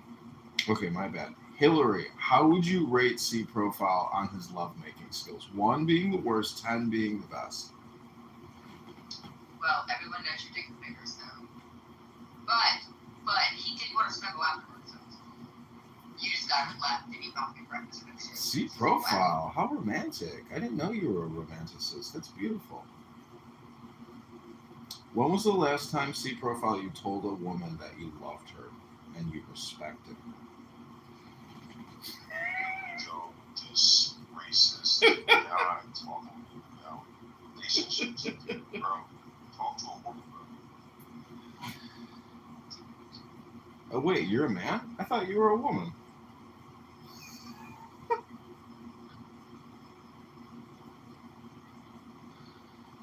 My bad. Mojo's profile is throwing me off, and I just came back from the Serbian It's the best fest. you can ever look, okay? I love every fashion choice you made in that. This dragon fruit is delicious. It makes your pee turn red, which is weird. It's a great question. Who is more racist, Pepe or C profile? I've cast my vote. Let's see yours. I don't think either of them is racist. I think both of them are, auditioning for the Troll Olympics and doing pretty damn good. Black men can't be racist. Kristen, are you in the bathtub right now? No, it's not that. Can't be racist. Yeah, don't tell me what he can and can't do, Kristen. Damn. Anybody can be racist, but not everybody can be institutionally racist. And that requires having some kind of leverage. Yeah, I was institutionalized a few times. I didn't have much leverage, though. Not institutionalized, institutionally racist. Well, so wait, if you're institutionally racist, how do you deinstitutionalize the racism? Please explain. Education. The American is miseducated. Learn Eurocentrism. So what that does is it merely teaches. Not only does it get passed down through families and tradition, but even if that was to stop, our education system reinforces it. Our media reinforces it. We have to do an overhaul of what we teach America, what it means to be American. Right? Because right now, what it means to be American is you believe in this idea of Eurocentrism and the idea that the white person is somehow more significant than other groups of people in the world. And we learn it through our education process. First grade all the way to grade 12. You're basically, every test you take, every cap and gown you get, every time you go across the stage, you have to take exams and tests and study material that tells you that the majority of contributions to human civilization have been accomplished by one group of people. And this is inherently false. Somehow it's taught over and over and over again. Oh my God! And at least I think people this have certain education outcomes. is working. I'm feeling deinstitutionalized right now. It creates cultural arrogance. So for those young white kids, they grow up with this idea that they are inherently somehow more significant because of what they learn about their identity. For other groups, they grow up and learn that they're somehow not significant in the picture of the story of their human history. But this could be detrimental. Isn't this what critical race theory is teaching? I mean, you're It's essentially. not critical race theory. I don't read critical race theory. Critical race theory does not cover. Critical race theory is white people's version of how race should be taught. Critical race theory does not cover this necessarily. So, what you think that white children are being taught a different perspective than black children? No, we all are being taught the same perspective. It's Eurocentrism in the majority of schools in this country. There are some private schools, yes, that don't teach this version of the story, but the majority of standardized tests teach a version of sort of this Eurocentric type of teaching that centers the white European as being the primary contributor to human civilization. Which And standardized what that does tests? is it causes the kind of cultural arrogance that makes you think you can talk to me the way you're talking, like a racist fucking prick. Which standardized tests? The ACT, SAT, LSAT? Which ones? Standardized tests, meaning the ones from first grade all the way to grade 12 in every state, meaning the majority of standardized tests in public systems. So you keep asking me these questions in different ways, and it's clear that you're being intentionally dense. And this is the problem with white racist arrogance. They think you don't know what you're talking about, so they try to ask you a question to make it seem like you don't know, and you can't come up with an answer. But you're so fucking stupid, John, that you don't realize that you're in deep waters then. Okay, hold on. I'm gonna ask you a quick question. 232 times 1,000. I told you, I'm horrible, I'm stupid, remember? I'm dumb. I don't even know how to add the zeros like I'm supposed to. I'm dumb, so I don't know what I'm talking about. But for the people... I accept your answer. I accept your answer. You're right, I'm dumb. Because I can't figure out a random multiplication that you threw at me. Thank you. I don't know. Just take the This could You be. realize the same number and add 3 zeros. Hold on. I don't know what to do that. You do I know don't that the answer know was that I need to add. I don't know that I need to add the 3 zeros at the end of the first number you gave me. I don't know. I'm so dumb. So sorry for being dumb. That's okay. We forgive you. Yeah, right. Okay. See profile, what industry do you work in? Oh, I would never tell you. Entertainment, obviously. I would never tell you that. You know why it's already? Yeah, because you'll actually try to harm me in real life. I'm not stupid. I know that if you guys knew my identity, you guys would try to destroy me in real life. You don't like smart black people. I asked you to tell me you're evil. First, we would have to be convinced that you're smart. You're evil. You're evil. I would never tell you what I do. You're evil. You're absolutely evil. You're not employed. Yeah. Right, because I'm whatever you think I am. I'm not employed. I'm a drug dealer. I'm whatever. I'm a black and street corner drug dealer. Yeah, that's what I do. Oh my God, thank God. So good. My insurance is really high right now. I cannot get And I eat watermelon and fried chicken. Yeah. Watermelon's delicious. How much do you get insulin for? I just I'm actually on a dragon fruit right now. I cannot get regular from the insulin, dude. Oh my God. Gotta be cheaper than going to Walgreens. I'm so glad you're here. You've been a really good house member. You know, C profile. I gotta say, without you here tonight, this room would have been so boring. So thank you for joining us and enlightening the room. And oh, all right. Well, thank you very little. I know if you had the chance, John, you would harm me. You're wrong. You're absolutely. I don't need to do anything. It's the system. It's the European-centric system that has already harmed you. I wouldn't dare harm you. Dr. Adams would too. Not you. 100%. Hold on, Adam. Didn't you invite C Profile to come out on your yacht? That's true. The Amistad. Would you like a captain's hat? Heckema's gonna be there. I'm inviting all the Chicago Clown House African Americans to join me on the Amistad. I will be bringing Miller High Life and I will be bringing pre-rolled joints for everyone to enjoy the experience. There's girls in bikinis. There's F-30 flies. There's dragonflies. There's beautiful people enjoying the natural resources of our beautiful Earth. There's a couple ugly ones too that Do you want to come on the Lady Hawk and enjoy the truth of the blessings of peace and love and harmony with our fellow Americans? It's not a raccoon that's on your angel. There's a raccoon on here. Why are you such a racist? Jesus Christ. Then why are you so nasty to women? I said raccoon. How's that nasty to women? Raccoon is referring to a person who's selling out. That has nothing to do with gender. Here's the other personality. There we go. You're white racist. Who hurt you? White people, I told you. White racist people are very. What did touch you? Okay. No, you go back on me. Do you have any hobbies? Who hurt you?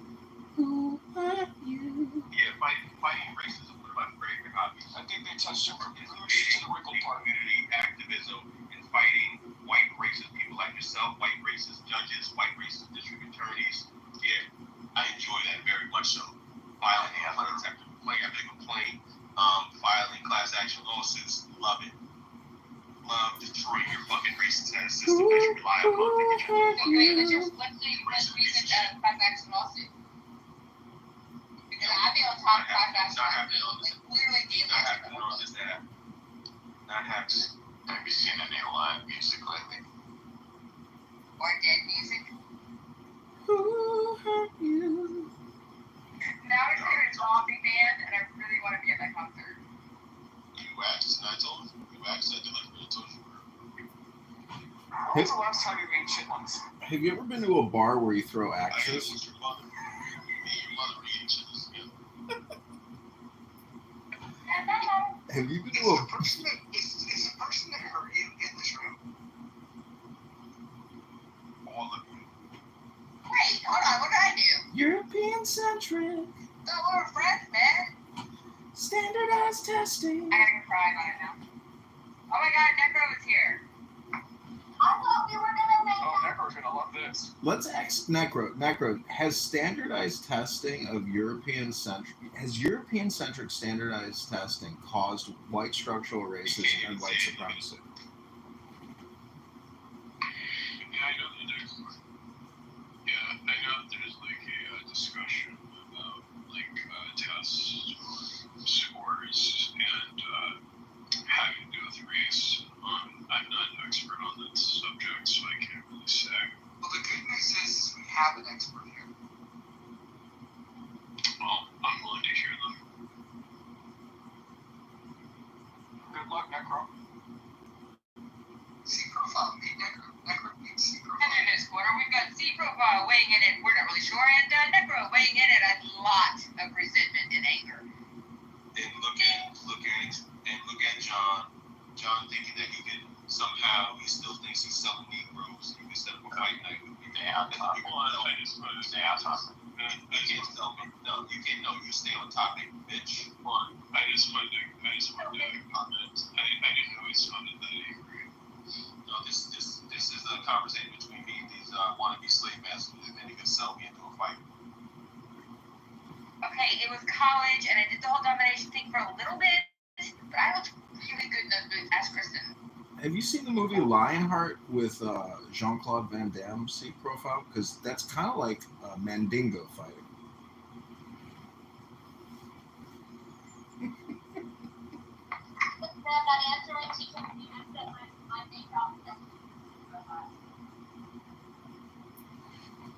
You know, Django and... Oh, wait a minute. Important announcement. Gildas is here. Everything will be... Look, we're going to bring balance to the force with Gildas. Gildas, I want you to meet my new dear friend, C Profile. C Profile, meet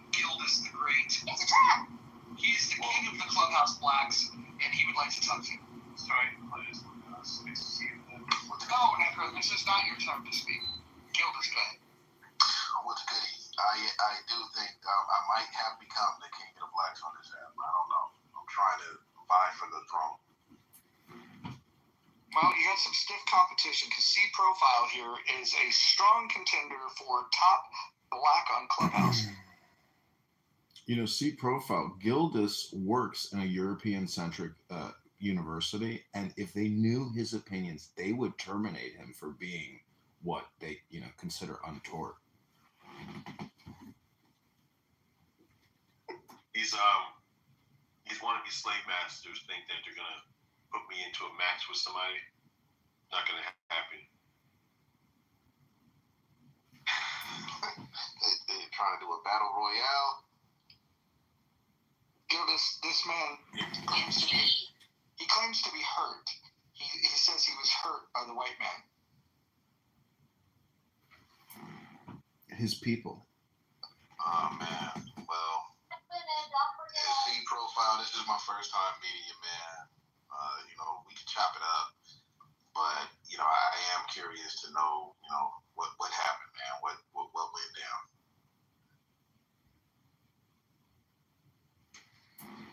This is your kind Well,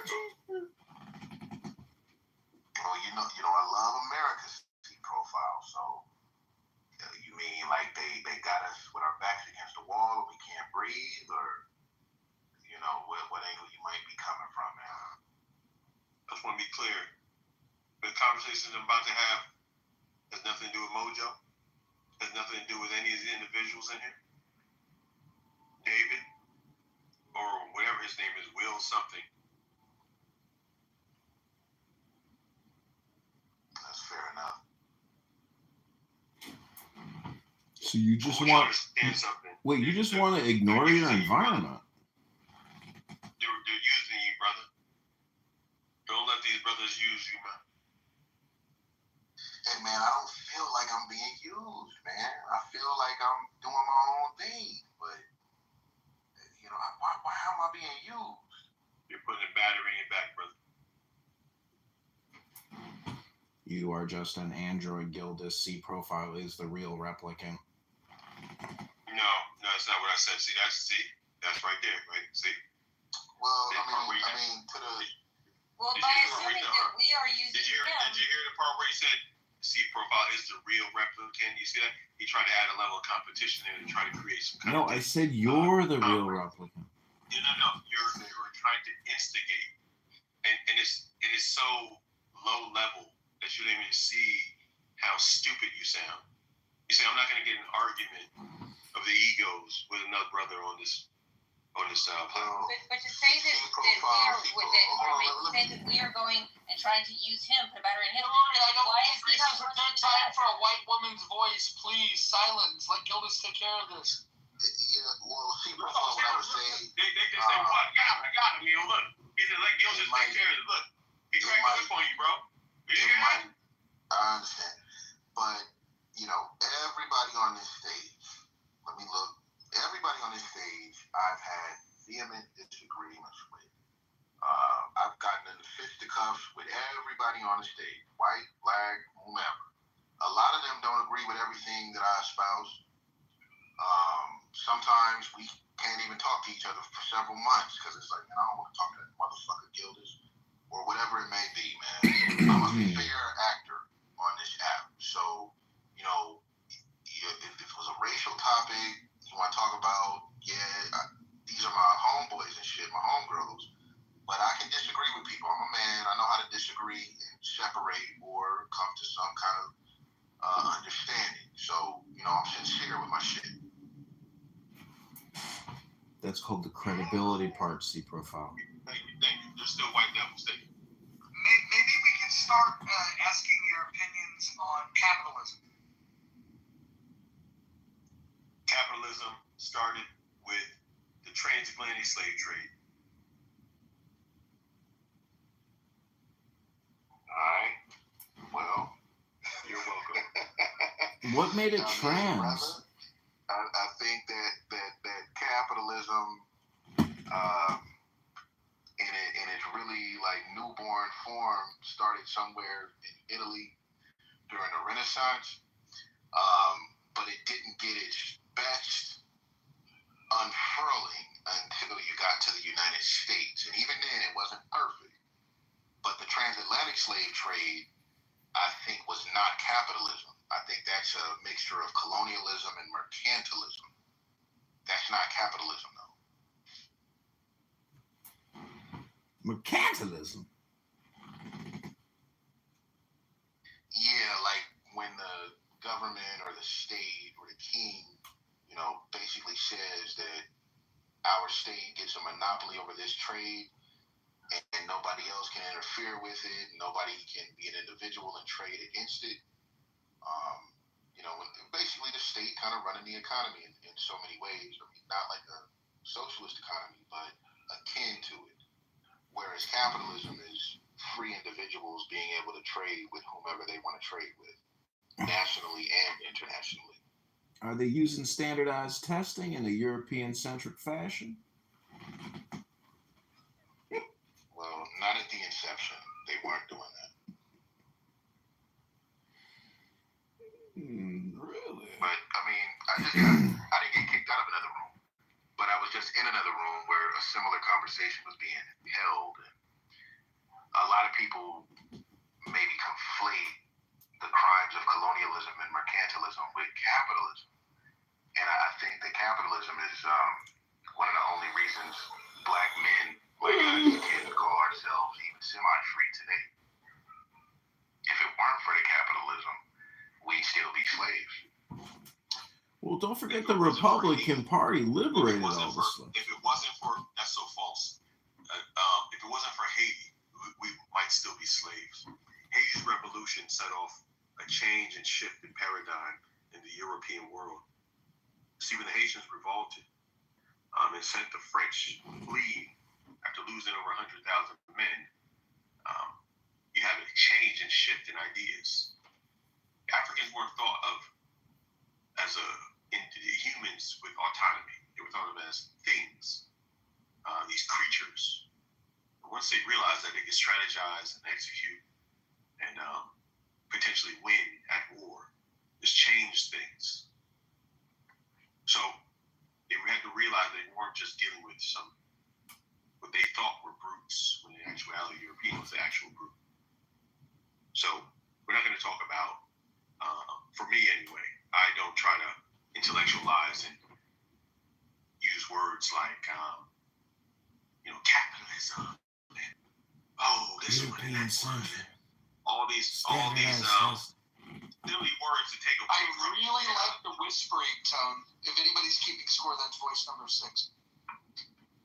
The really weird sort of intellectualizing of history, using these words to try to sidestep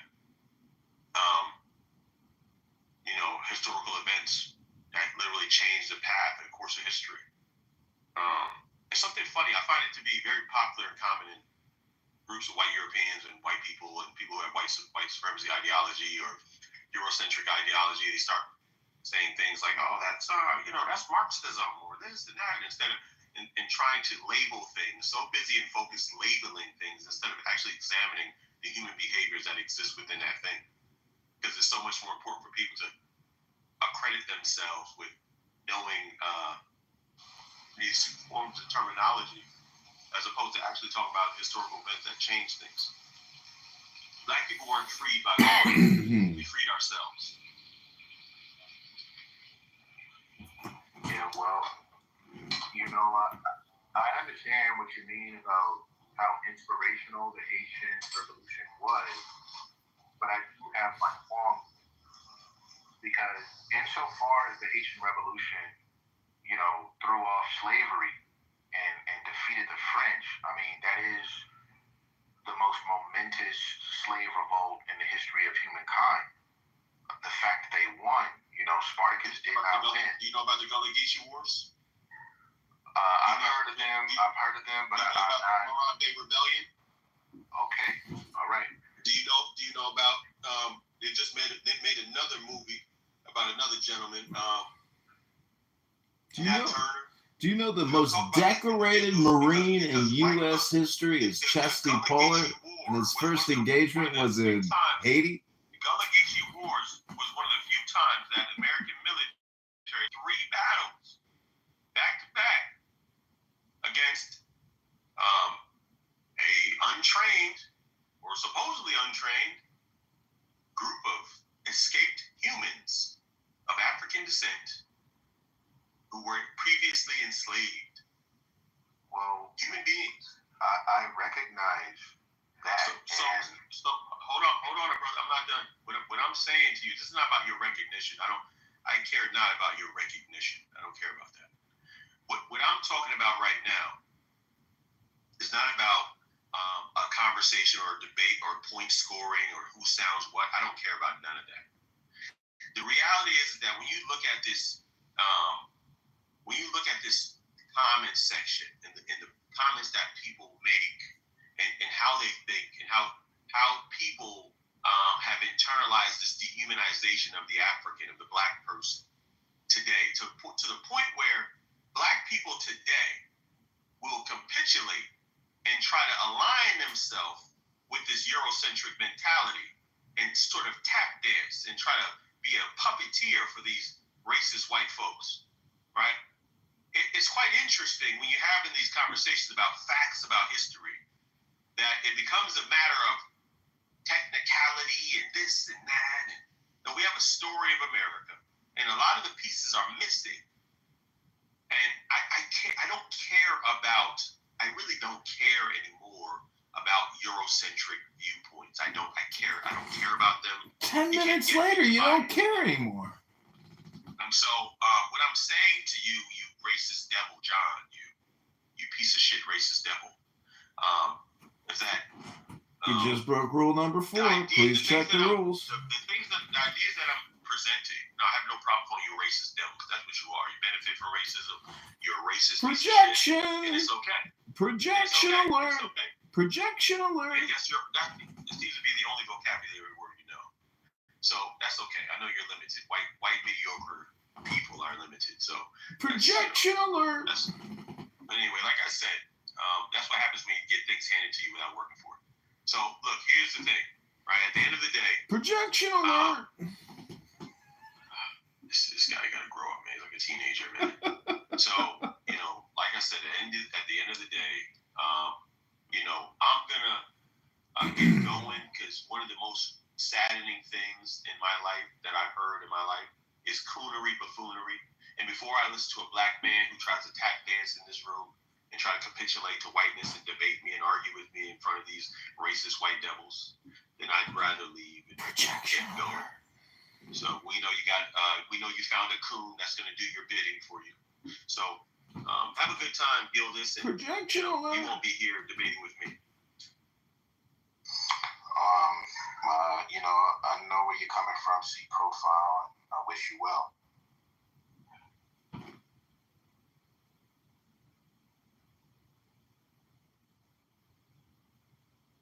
I don't wish you well. That was positive vibes. Well, I mean, it's not anything new. It's par for the course. You got a lot of angry Black folks. You got a lot of angry Black folks, and they haven't really wanted to get into the history or get into the nuances of things. They just know, like, something ain't right, and it's the white man's fault. And, to a certain degree, man, I can understand where a brother like that might be coming from, but it's that unwillingness to engage intellectually that it holds my community back, man. It holds it back. I'll say this in front of white folks. I'll say it in front of Black folks. You can call me a coon. You can call me whatever you want. But at the end of the day, you saw what the man did. He's like, this nigga sounds smart. I ain't about to argue this nigga. Oh, I'm sorry. I don't mean to say the N-word. This fool sounds smart. I ain't about to argue. Hold on. I gotta pause you. Hold on. We gotta pause. We gotta read the rules here. Oh, man. I wish you wouldn't have done that, but now it's a formality here. Listen, You got rules here. Number 1, no threats of violence. Number 2, no doxing. Number 3, stay on topic. Number 4, keep your shares brief. Number 5, do not interrupt speakers, especially mods. Number 6, mods may interject when appropriate.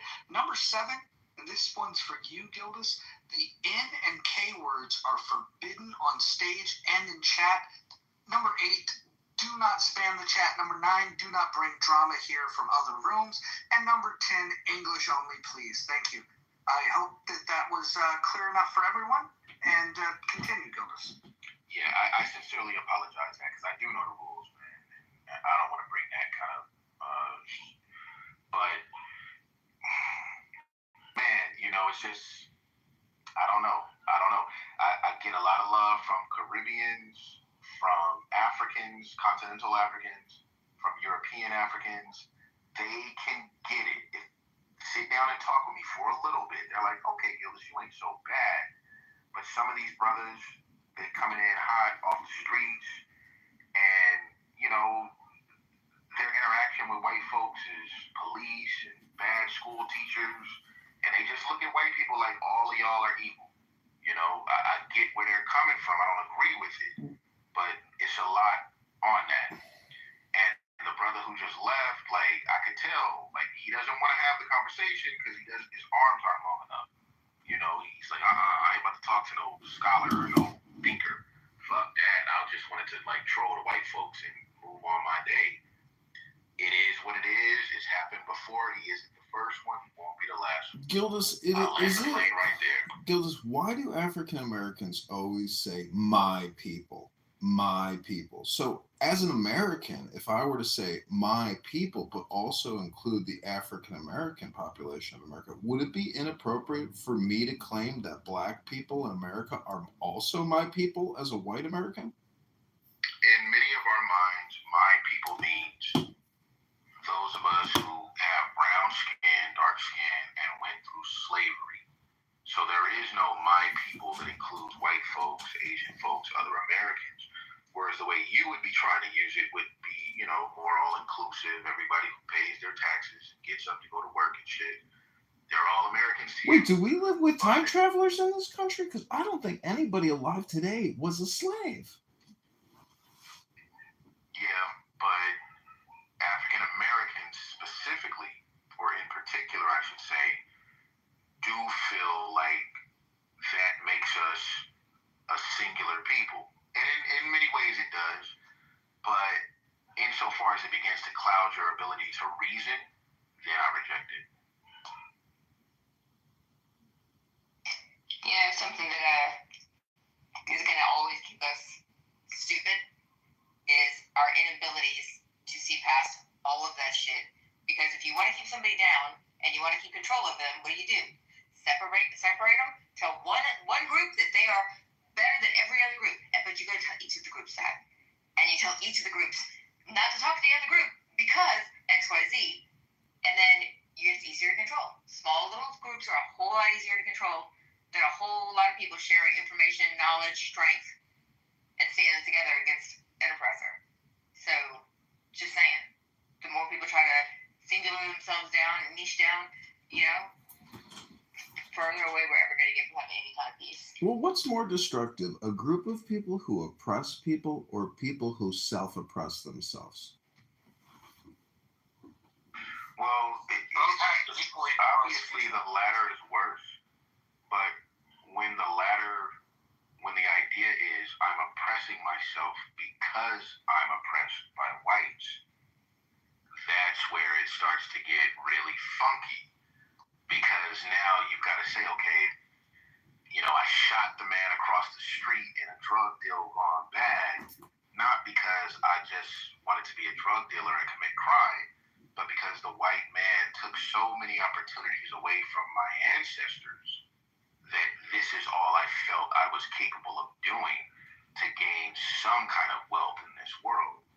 And now I don't agree with that assessment, but that is how a lot of black folks in America think. They think that the only reason I'm committing crime is because of the original sin, the original crime of slavery and Jim Crow and everything like that, redlining. And so if it weren't for that, then you wouldn't have to worry about me acting out.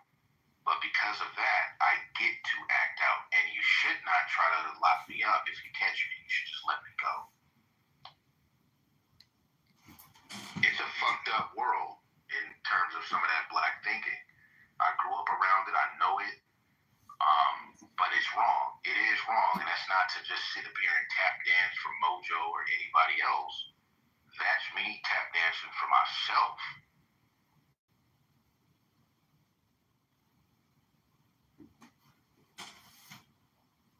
Well, I say just join the dance and the partners will find themselves. Here's what I don't like about the interaction that the two of you had, and it wasn't from your part, Gildas. It was this protectionism of trying to control the conversation to not take place in front of white people, and that kind of reminds me of the lessons my parents taught me as far as keeping a secret as a kid. Anybody outside of your parents asking you to not share things with somebody, you tell your parents. It's kind of one of those things, like.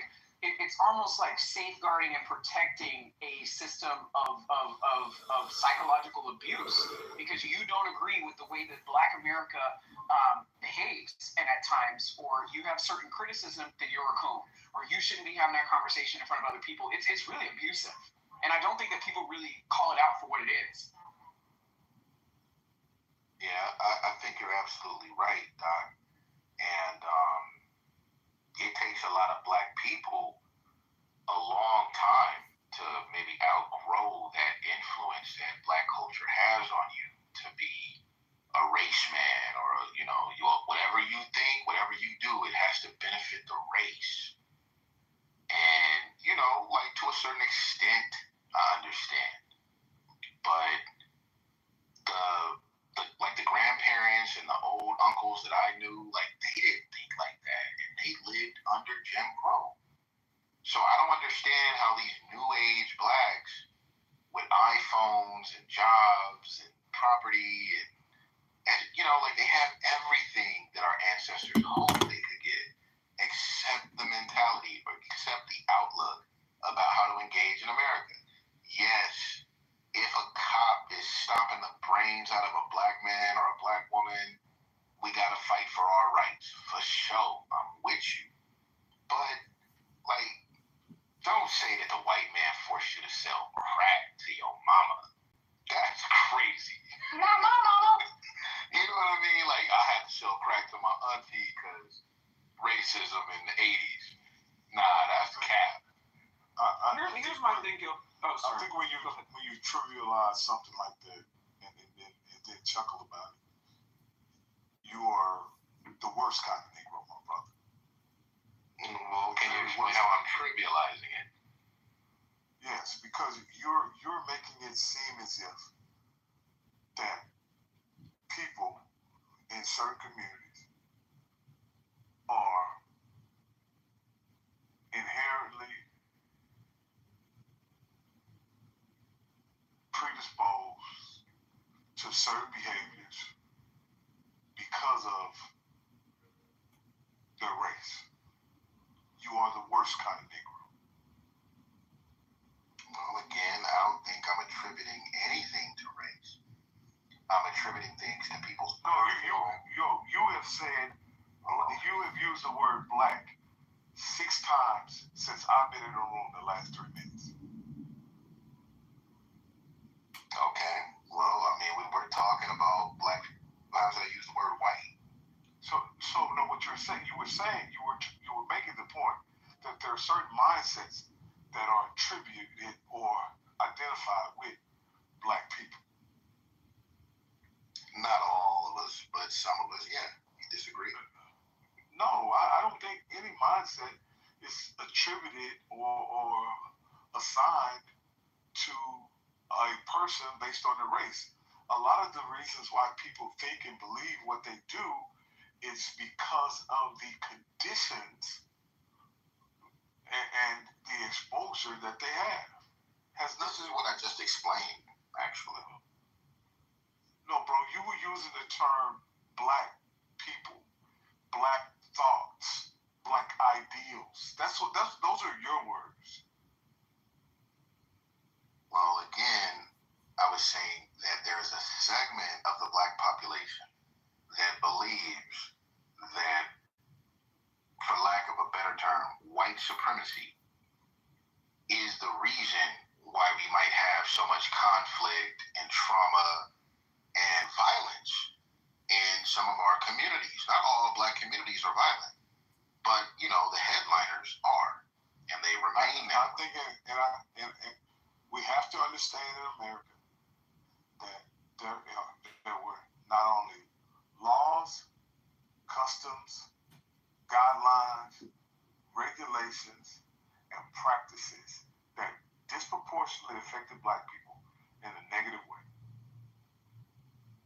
Period and point blank. That is not something that anyone made up or anything like that. We can go through history in any time period up until right now, and you can look at, there are literally lawsuits that are pending related to financial practices that are discriminatory toward black people. I agree with you. I cannot deny the facts of history. So my question, let me answer the question, please, before you go on, because I'm listening to you. I'm not trying to yell back and forth. But given that history, why is it that 100% of black people are not criminals? Why is it just this 2 or 3% in our community that endured those conditions, that lived under those racist laws? 98% of us chose not to become criminals, but the 2% that did probably did more to ruin our chances in this country than any slave master did, is what I would go ahead and say. When you start shooting Uzis over crack sales, that's only 2%, 1% of the black people in the community, just a few YNs. Everybody else is going to church and going to work, being garbage men and janitors like my father, trying to buy Christmas lights and shit like that, trying to just get along. But it's just that one little segment that kind of ruins it for everybody. So how do you explain that? Okay. I think you're framing the question the wrong way, sir. I think you're framing the question as if it's a racial question. We live in the most violent, civilized society in the entire world. Period, point blank. And if you say we're the most violent modern society, are you serious? Yes, absolutely. Okay, give me 3 things that make us the most violent modern society aside from others. Homicide,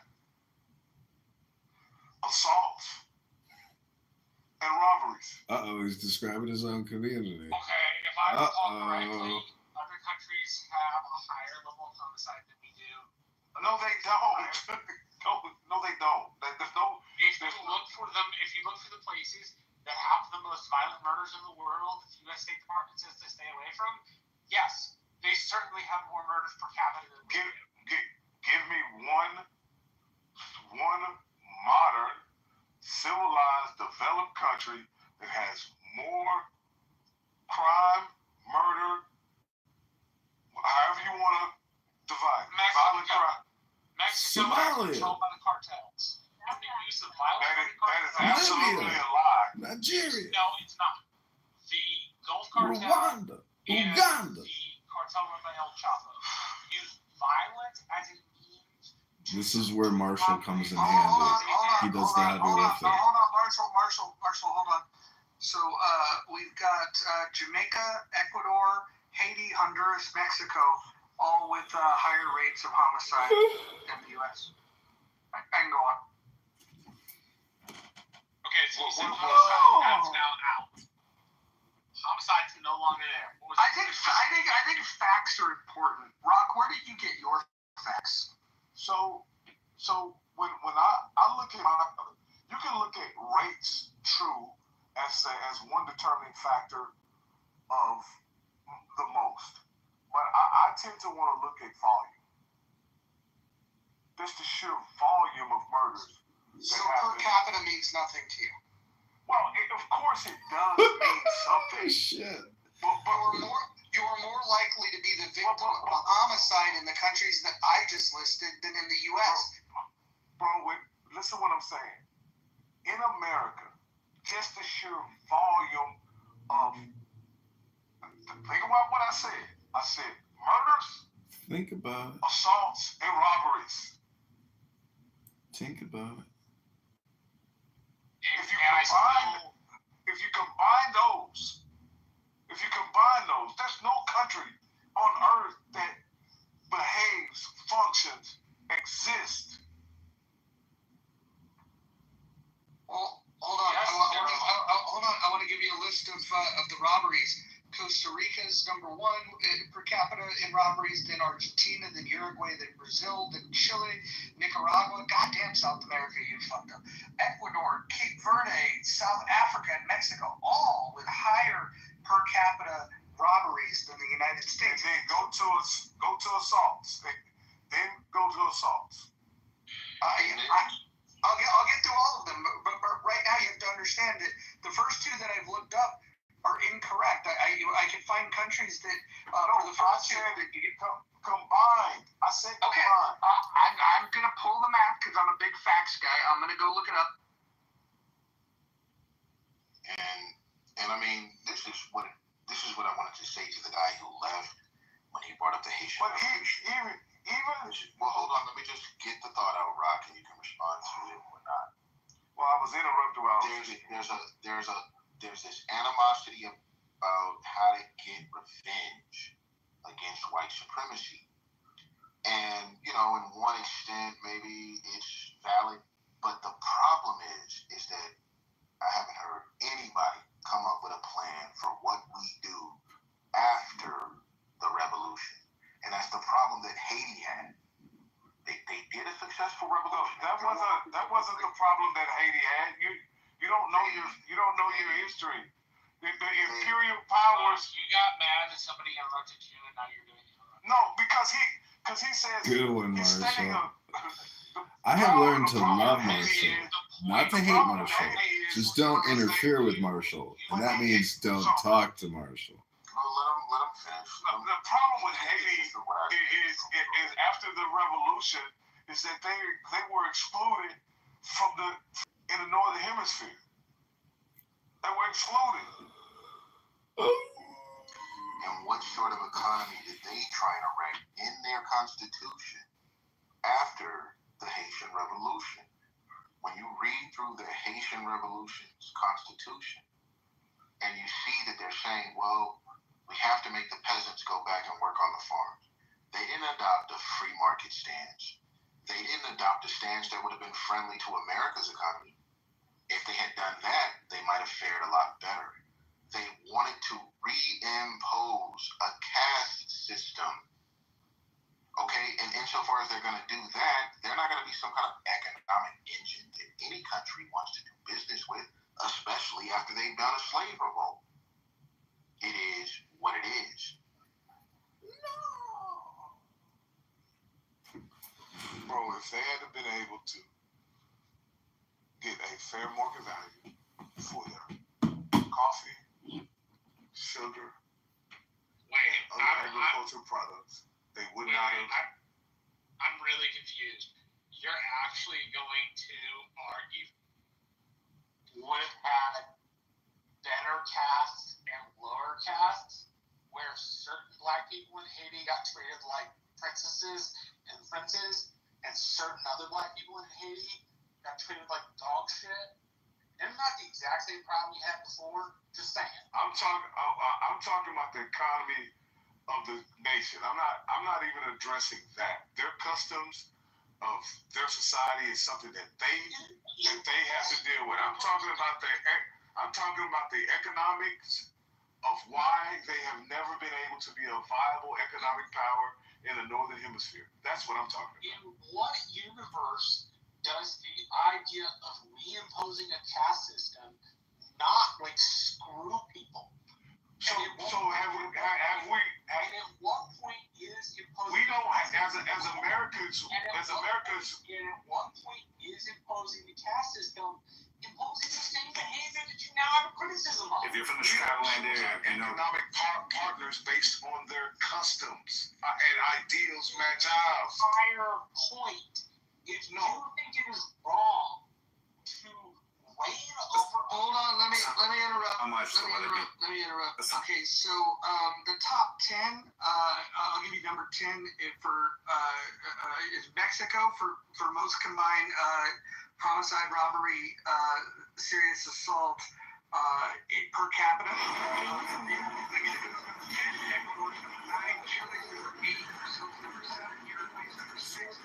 Argentina's number 5, China's number 4, Scotland along with number 3. Just a minor car. We're wrapping up a long push here this late Saturday night. America is not in the top 10. So facts matter, people. Yeah, and so you're telling me how many murders happened in England the past year? That's not the point. The point was No, that's the point I'm making. You asked. That's the point I'm making. I asked the question. Hold on. When I looked them up individually, you said that you weren't happy with them. No. Hold on. I'm not trying to argue with you. You listed all 3 of them. And then I said, okay, well, when it comes to homicide, U.S. isn't in the top 10. Then you said, okay, well, what about robbery? And then, nope, not in the top 10. What about assault? Not in the top 10. And then you said, well, you got to blend them all together. So then I blend them all together and I gave you the top 10. And now you're saying, hey, let's talk about the homicides. It's like, make up your mind. You're looking for some piece of data that would back up the incorrect information that you see. And the bottom line is you don't know what you're talking about. I live in this country, and I've traveled abroad in Europe and in South America. Then why are you so wrong? To make up for facts? Are you kidding? No. What I'm saying is, I lived in Europe in a country of 17 million people. They had 10 murders the entire year. None of them due to gun violence. What you are doing is saying your experience. No, what I'm doing is telling you that in America, the level of gun violence that we have here is far greater than any other nation that you could ever visit. Okay, hold on. Marshall, you have to mute yourself. I don't know who you're modding Marshall, but we don't mod men in this space. We only mod women in this space. I'm going to bring Marshall back up, but do not mod men in this space. You are in the muff. Y'all have a caste system here based on gender? Yes, we. I'll leave then. It's called in the muff. Like, have you ever been in the muff?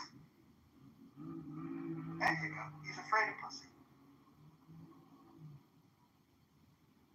There we have it. Look, he said something and he wanted it to go unchecked. And then once I did the fact check, and by the way, I wasn't 100% sure what the answer would be. But then when I started looking at it, I was like, damn, we're doing pretty good here. So I think here's the bottom line. When people say things, whether you agree with them, whether you disagree with them, whatever, fact check their asses. This is Clubhouse. People make up all kinds of silly shit.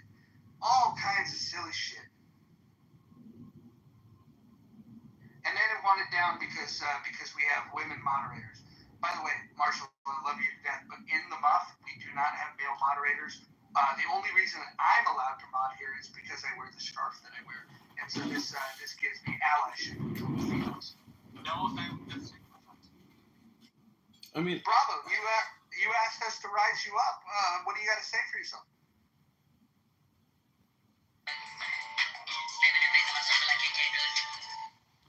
Can I ask Gildas a question? That was the best that he had. He wanted to come up and then he wanted to play a song and use a gif of a dance. Like, do better, people. Can I ask a question to Gildas? Gildas, it's a theory of mine that all communication is projection and politic. Maybe at the same time, but not always necessarily. I'm just wondering, in the Black community, is racial identity politics a projection or is that politics? Well, I think I would need to understand more about how you're talking those two terms. But initially, I would say it's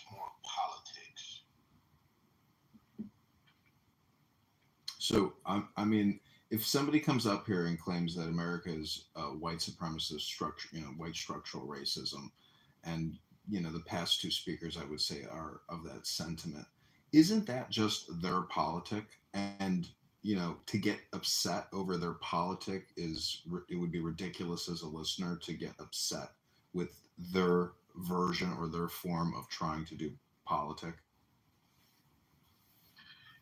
Yes, okay, so yeah, then I think we're on the same page here about what we think is politics. And ultimately, they want reparations.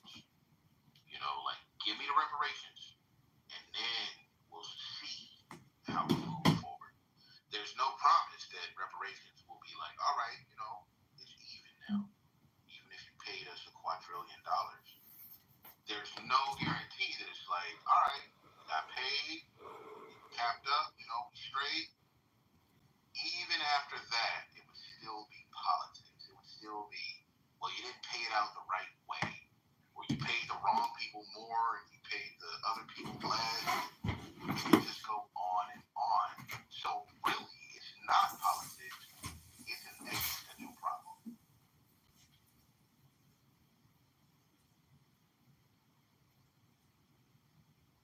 We have a new poll up.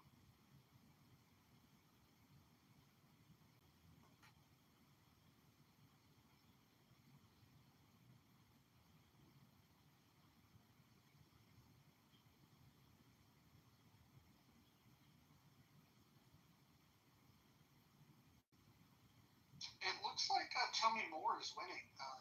John Kitover, do you want to tell them about the book club?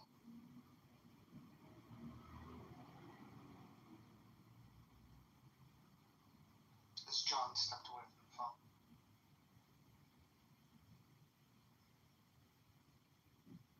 He'll be back.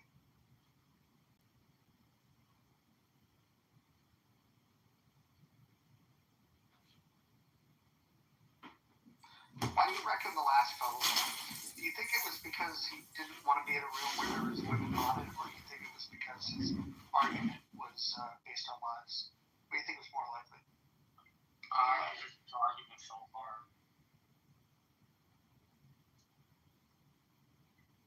I think he made a lot of assumptions about where he was coming tonight.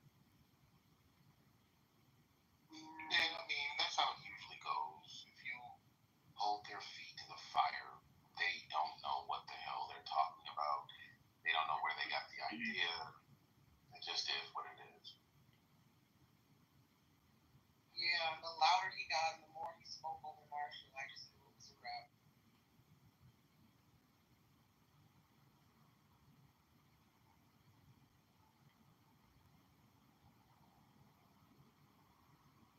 John, are you back with us?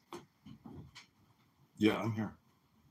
Can you tell us, in the poll above, Tell Me More is winning. So maybe you can tell people more. So, yeah, if you are interested in reading a book where everybody's gonna, instead of having never-ending conversations on here, we're gonna pick a book. I've suggested the Tao Te Ching by Lao Tzu, which is a great psychological and political book based on wisdom, that we would all read from a book for 5 minutes and try to increase our collective IQ, as opposed to having never-ending heated debate and discussion. I'm down. That actually sounds fun. Can I recommend an next book? Oh, Absolutely. Boy. Well, I don't know about that. Have you met Kristen? Oh, we're open to suggestions in the book club. By that. She's like me, Roger. She loves history. All right, Kristen. What's the second book? Not that it's appropriate to move past the first one. Like, we don't know the first one. I just want to have first dibs at the next one. Okay. Is it gonna be a romance novel? I guess it could be. I didn't get any romance from it, but I recommend the book called The Art of War. Sun Tzu?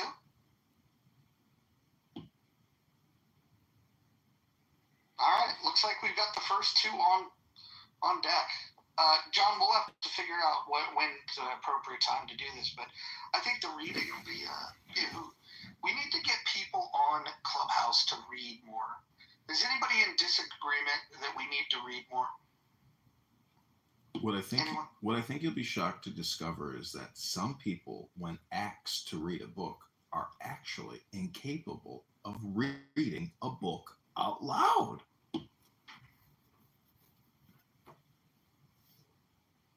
It's kind of like a job interview. Somebody comes into the office and you're like, you know what? Just read me 2 pages from this book. And it turns out that they can't actually read to you the 2 pages without, reading it in broken English nonstop. And so that could be a disqualifier in terms of getting employment.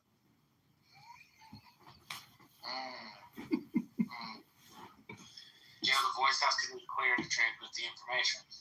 It's what I call a diagnostic test.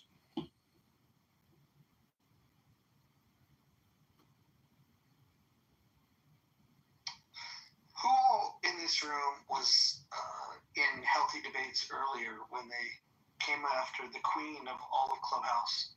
Who all was present for that? Naughty. They thought they were going to come for the head of the queen. They thought the king was going to capitulate. I didn't. Stand by your lady. I am getting a... No, you didn't. I was removed. What? I was not in the room. I did not know what was going on. Wait, Serendipity, you were removed? I can assure you I did not do it. No, Tiffany, you were removed? Yes, I was removed. Did you do anything wrong? No. I was action emoji you. Oh, wow. Has spoken.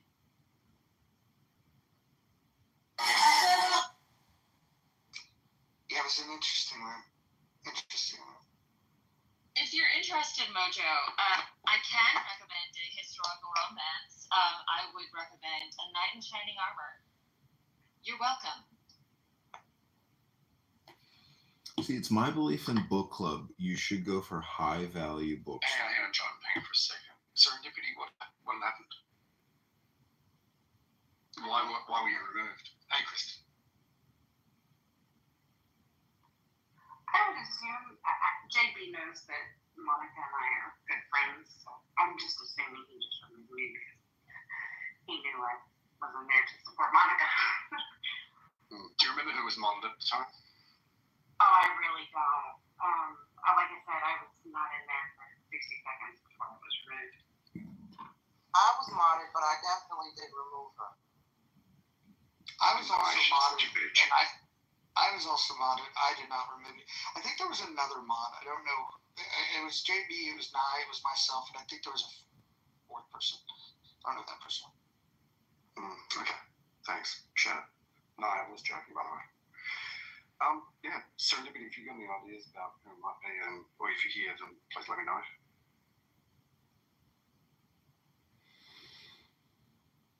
It was interesting. I learned that people were uncomfortable because I open rooms and I invite Monica and I give Monica a mod badge.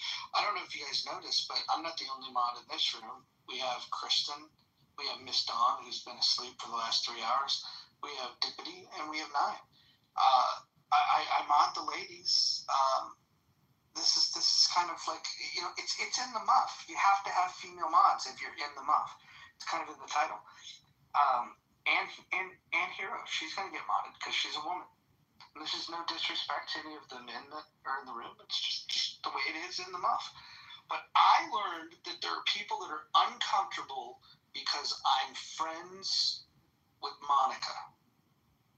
That's very interesting. I don't know why they're threatened. Maybe the women, maybe it's jealousy. Maybe they thought that they were going to win me over. And, I only have eyes for Monica. That's it.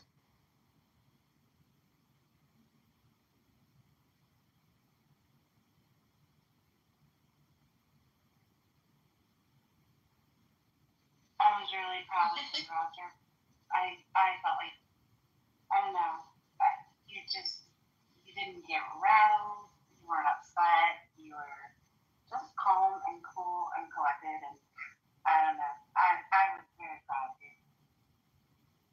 I mean, there was nothing to see. It's like we open rooms and there's people that are confused on why Mojo would do rooms with Monica. I would say go listen to the recordings of the rooms that Monica's done. I would argue that the room that she did on Roland Fryer is one of the best rooms that you're going to listen to on all of Clubhouse. And if you miss these rooms live, you can always go to YouTube and you can watch the live stream. John Kitover, can you tell them how to find that when they're on YouTube? Sure, just go to my profile or go to the chat. I will put the link to one of my primary YouTube channels, and you can see all Clown House rooms streamed live on YouTube. And some of you are most likely in my YouTube videos. Some of you may already be watching my YouTube to find out, if you were in that scene or if, how I reacted. Additionally, there are people who may be blocked from this room and other rooms who also watch my live stream and text me nonstop or even call me nonstop to talk about what they're watching on the YouTube live.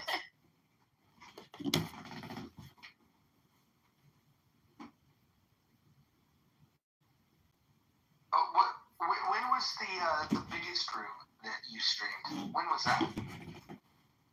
A couple months ago, I was live streaming Patty's Politically Correct, and I rebranded a YouTube channel to like Republican Comedy or something, and I put up a Pepe mask on this gay stool that I have with all this other weird stuff, and then that room like took off. That YouTube live got like concurrently, it was like in the high hundreds, and I think like 15,000 views or 10,000 views. It seems like the algorithm, it's very hard to get views, but there are days or times. How did yesterday's room do? It did really well. That live stream on that YouTube, I can put the link, got, I don't know, 1,500 views, I think, and about 70, 80 concurrent live streams, because the average view is only just a couple seconds. So that's the most disappointing part about you think you go, oh, I got 1,700 views. No, you got 1,700 people who on average watched your live stream for 3 seconds. So it's all just fluff.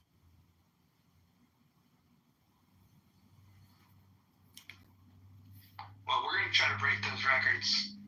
Oh my gosh. I'm in.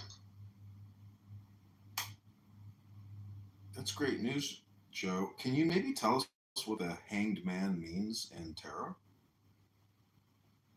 Oh, for me, it's sort of the indecision. Like I'm unsure but okay about what's next. Like I'm not the expert. I'm on a ride, and I have to be humble about what's going to happen next, because I'm not the expert. Well, I know this isn't book club, but I do happen to have a book on tarot right in front of me. If the moderators would approve, can I tell you what Key 12, the Hanged Man or Mem tarot means? Absolutely. What, Mem tarot? Mem, it's a Hebrew letter. It's not witchcraft. It's called a book, and maybe you should pick one up once in a while. It's called Mem, value 40. Value as the final letter in a word 600. This is the second of the 3 mother letters of the Hebrew alphabet. Its name means literally seas, but like many plurals in Hebrew, it designates a general idea, in this instance, water. In this connection, we may note that alchemists call water the mother, seed, and root of all minerals. In ancient books, neither direction nor planet is assigned to this letter. In the cube of space, however, it corresponds to the inner axis of the cube, connecting the center of the eastern face with the center of the western face. Moreover, the final form of the letter Mem shares with the letter Tav the attribution to the innermost center of the cube of space, and to this attribution part of the symbolism of Key 12 refers In modern astrology, however, Neptune corresponds to men. The color assigned to this planet is pale blue, and the corresponding musical tone is G sharp or A flat. Water, the element represented by men, is the first mirror. Water reflects images upside down, and this idea is carried out by the symbolism and title of Key 12, which is a symbol of reflected life, a life in image of life in the forms taken by the occult water or cosmic substance. Hanged Man, the title means occultly suspended mind, because the man and mind are from the same Sanskrit root, and this fact was known to the occultists who invented tarot.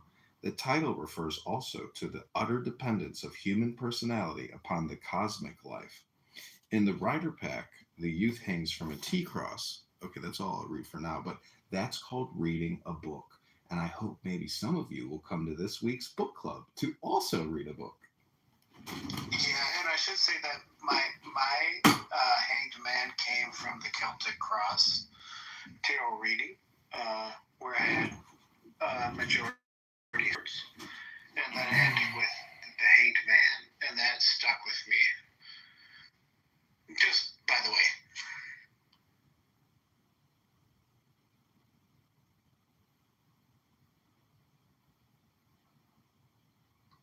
Well, I support the reading of books as a group.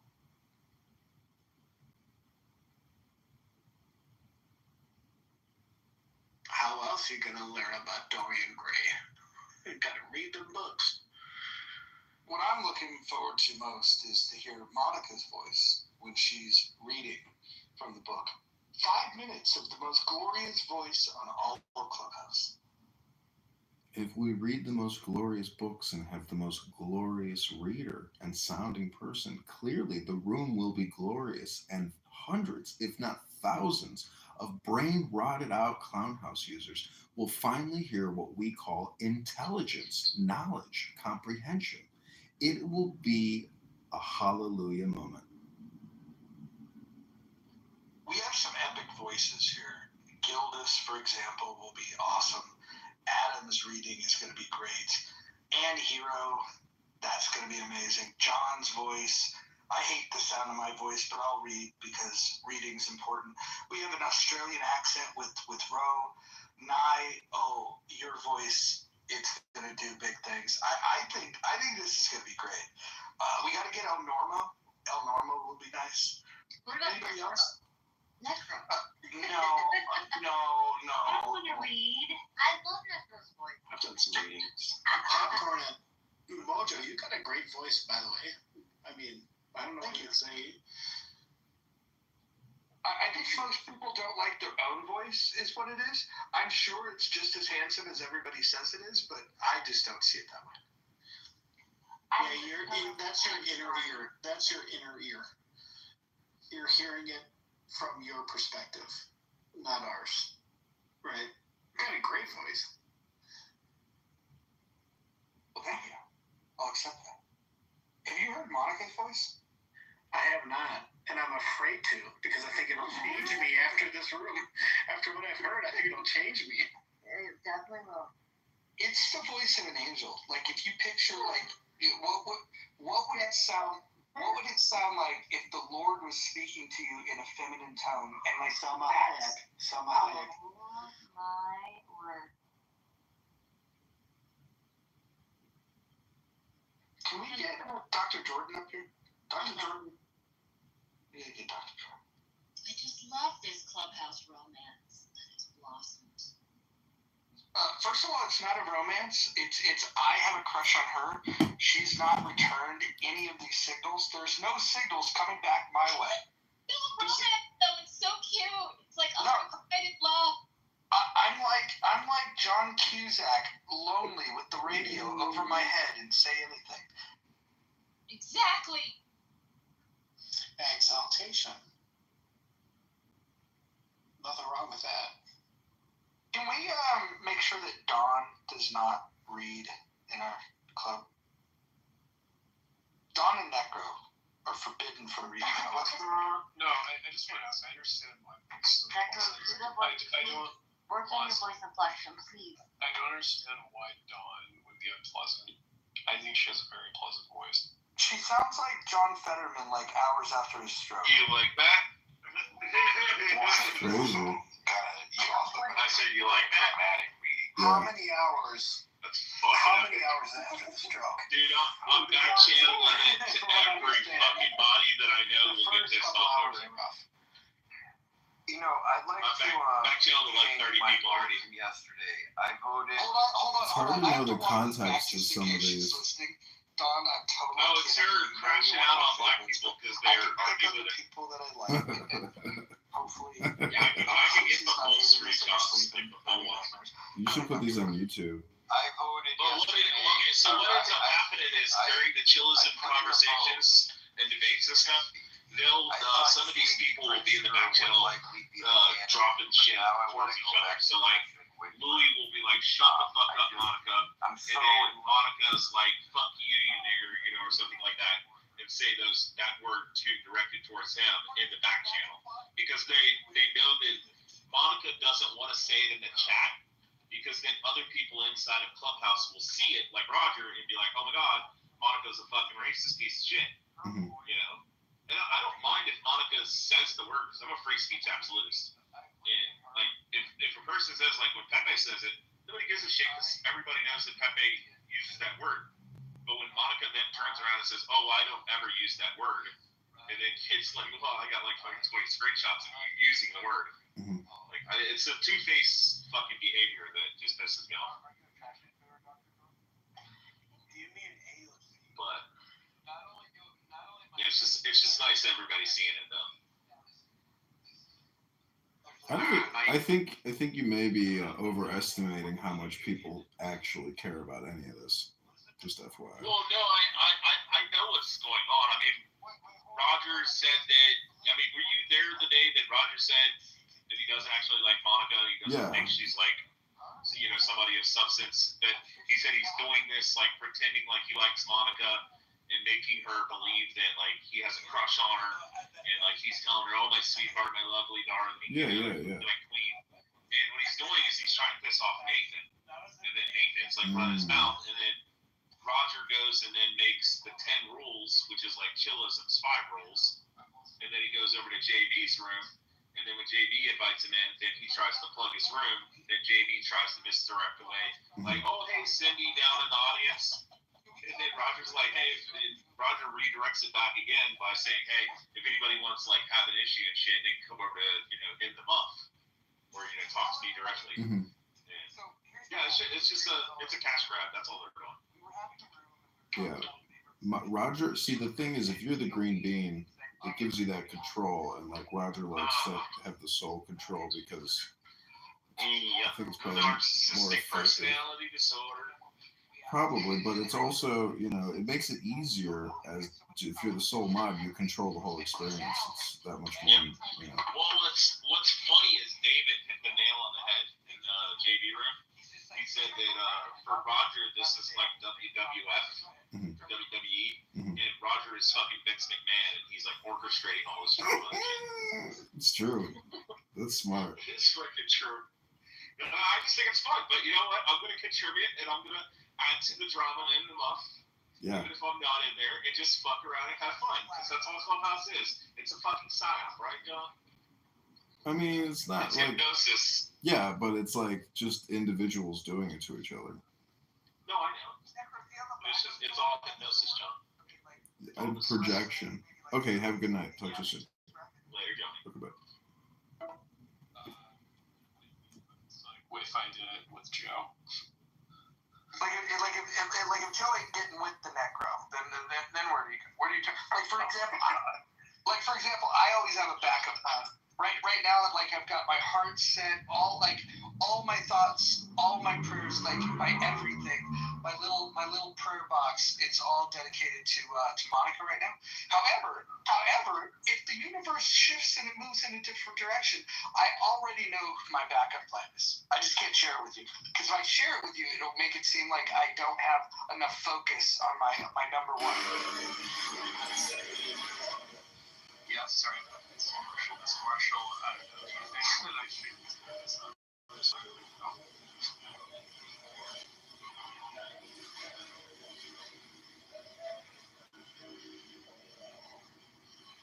Marshall? Marshall can't save you now. No comment.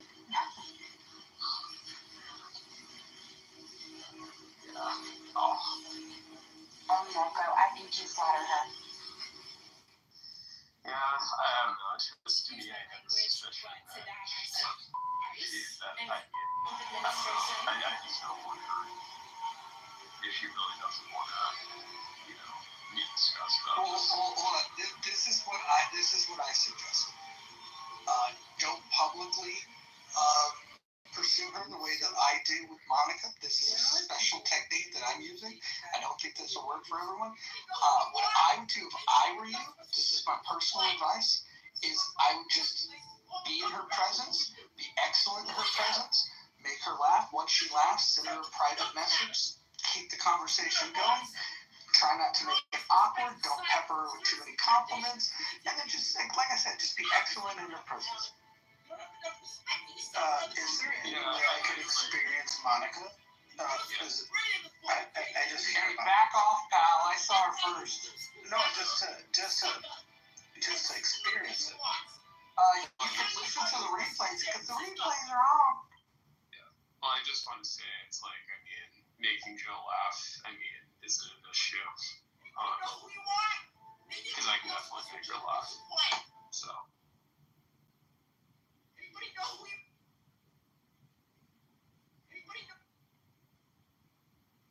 Alright, whoever's friends with Joe B, just get the word, you know how it works, just be like, hey, what do you think of this necro guy? To put in a good word.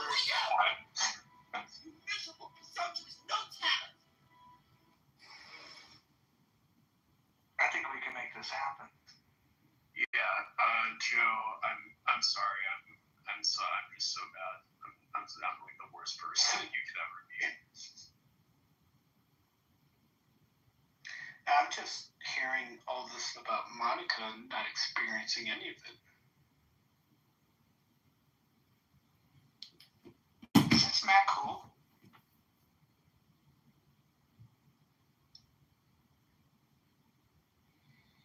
So I have gotten some messages from Rich. He's watching the YouTube live right now, and if anybody's interested in watching that YouTube live, the link is in my profile. And Rich is sending me all kinds of stuff about Monica and some of her communications with other Chillism members, which some of you may... Wait, hold on. Before you go simping for Rich, let's just be straight. He tried to call her out on a stage, tried to say some things that she said that he took out of context. He made it sound like she was a racist. All the while, he was in a room using the N-word repeatedly. You busted, Rich has been blocked from this room. Now, he could get back if he swears that he's going to follow all the rules, but he would have to swear to follow the rules.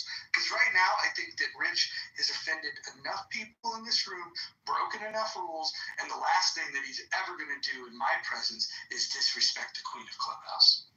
Well, he's putting a lot of smiley emojis in the YouTube live stream right now. And he wrote, well, I don't want to read all the stuff he wrote, but he heard you loud and clear. So if you unblock him and he apologizes, makes atonement, and agrees to abide by the rules, I'm trying to play the mediator. I might have to put together a 9-person tribunal to oversee this. Yeah. No, Rich thinks everything's my fault. I'm so excited, by the way, as a newcomer. Who is Monica? And what is this trip? I'm just happy to be here. Joe, so Monica is everyone's favorite Canadian who wants to make America great again. I've never interacted with... Hey, don't be doxing my girl. You mean Jeremy? Or Monica? The chances of you seeing this YouTube short are super... Yeah, Jeremy is Mojo's girl.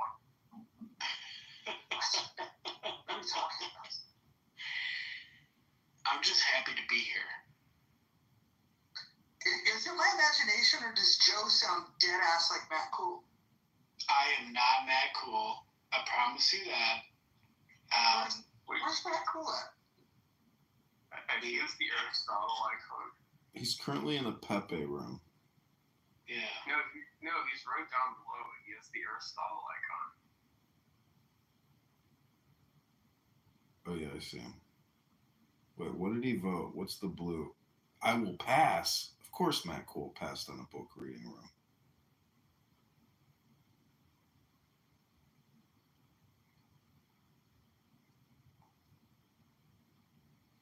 So who is Monica? She's the most attractive, beautiful, and intelligent woman. Weird. If you mention her name again, I'm gonna have to remove you. I'm getting very uncomfortable.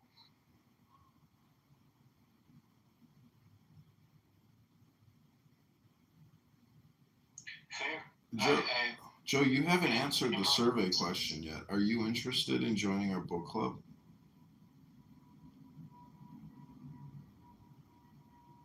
I will answer that now. There's a whole lot of other people on this stage and in this room that have also not answered the survey question.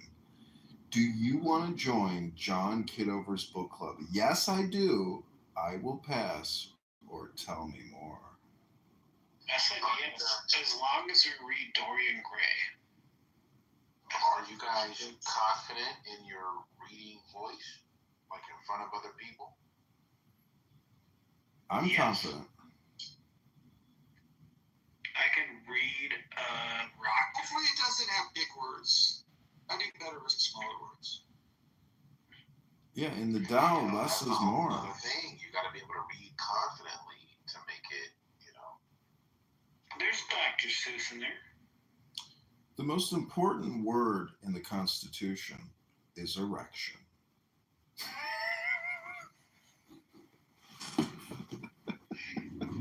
That's the most important word in my Constitution.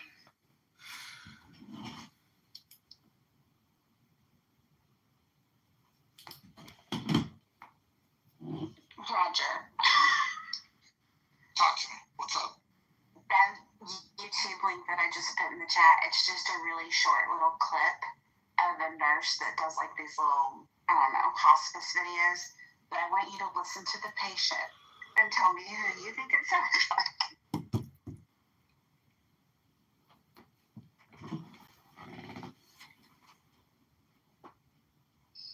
Yeah, I don't know what you mean by saying that Joe he doesn't sound like that cool to me.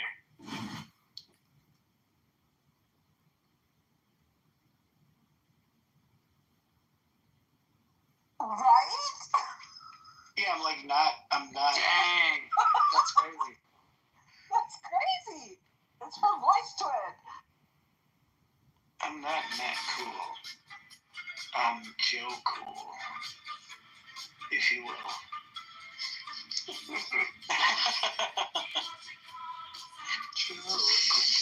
Back in school. That was weird. Do you think that we'll get C profile to come back in the room? Do you think he'll be back anytime soon? Not if he sees me in there. What about the guy Rock who made some outrageous claims and then we fact checked and he ran off? Same difference. They don't want to talk to one of their own kind who can hold them, to the fire. Not in this room. They might come catch up with me in one of the black rooms on the side, and it may happen that way, but up in here, Well, I'm black, and everyone came out of Africa. So, we held him to account as Americans. John, Randy brought up a good point. If the book club decides to do Huck Finn, we won't be able to do it in the muff for obvious reasons. Because what is it, 260 mentions? I thought it was like 80. This is like 300 mentions.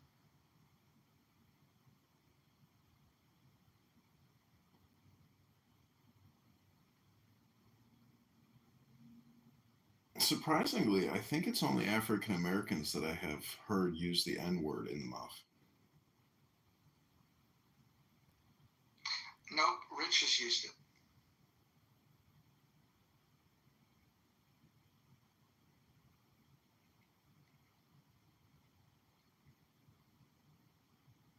I've heard Adams use it. I've heard Gildas use it. I've heard Sig use it. Interestingly enough, they all used it in a context where they were explaining somebody else using it, but just to hold the line. Just to hold the line. Well, I try to say ninjas, but I'm going to stop saying that. I try to say YNs now. Oh, I didn't even know what that meant. Now I'm going to be listening for it. You shouldn't have told me. I generally say Nostradamus. You can say Canes. No, when I talk about the N word and people say he's too much of a pussy to use the N word, I say Nostradamus.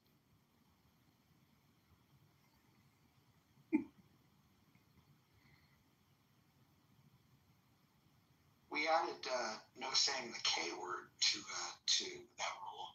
Rule number 7's now banned the K word. And today we were asked if the K word stands for kangaroo. And we had to explain what the K word was, which was hard to do without saying it. You know, Kitover also starts with a K, and many people don't know the Hebrew basis for the word Kitover. I didn't know this until I went to a rabbi's house for Shabbos, but he was like, "What is your last name?" I said, Kitover. He said, "Do you know what that means?" I said, "I don't know. What do you mean?" He said, it's, Keet, or, Tov, yeah, that, Tov is good, like as in Mazel Tov, or Mazel Tov. So Ki in Hebrew is that, and Tov is good. So my last name means he is good. And thus my nickname at the bar is Good Johnny.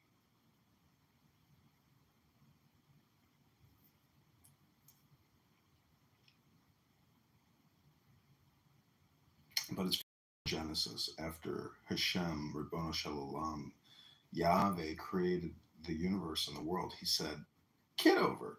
How did Necro get his username? It was just a play on with, originally on Discord, I go by Necro Cancer, so. What does that mean? It was just a play on Necromancer, Necro Cancer. 99. That was the year I was born, so. Necro, do you think Clown House has a collegiate career or a negative drain on your collegiate career? Clown House. Yeah. I'm just saying, like, has it actually improved your life? Has it made your socialization better, your communication better? Like, how has it helped your college, experience? You say Necro, Clubhouse here. Necro, come on. Don't do this fucking thing where you, like do the worst of the autism. You're better than this. You knew what he meant. Yeah. Give the autistic guy a kid a break. Can the autistic kid give us a fucking break? If my autism will allow it.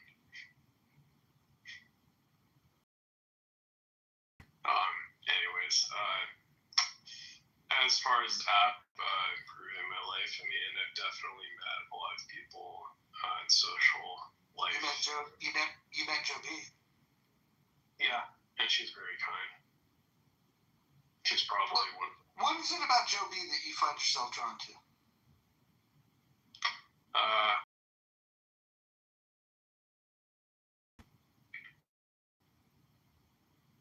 This is very sweet. I think there's potential. Can I come to the wedding if it does work out between the two of you? If Joe B will allow that. Just rent Harold and Maude and save the plane ticket. Yeah, I is Joe B is okay with it. Harold and Maude.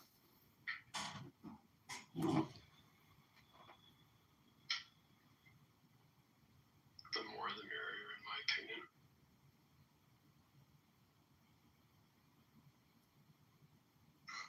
Am I the only one that doesn't like Monica changing her name to Scarlet? Does anyone else have a problem with that? I didn't know she changed it to that. Yeah, I have a problem with it too. Yeah, she'll change it back. But,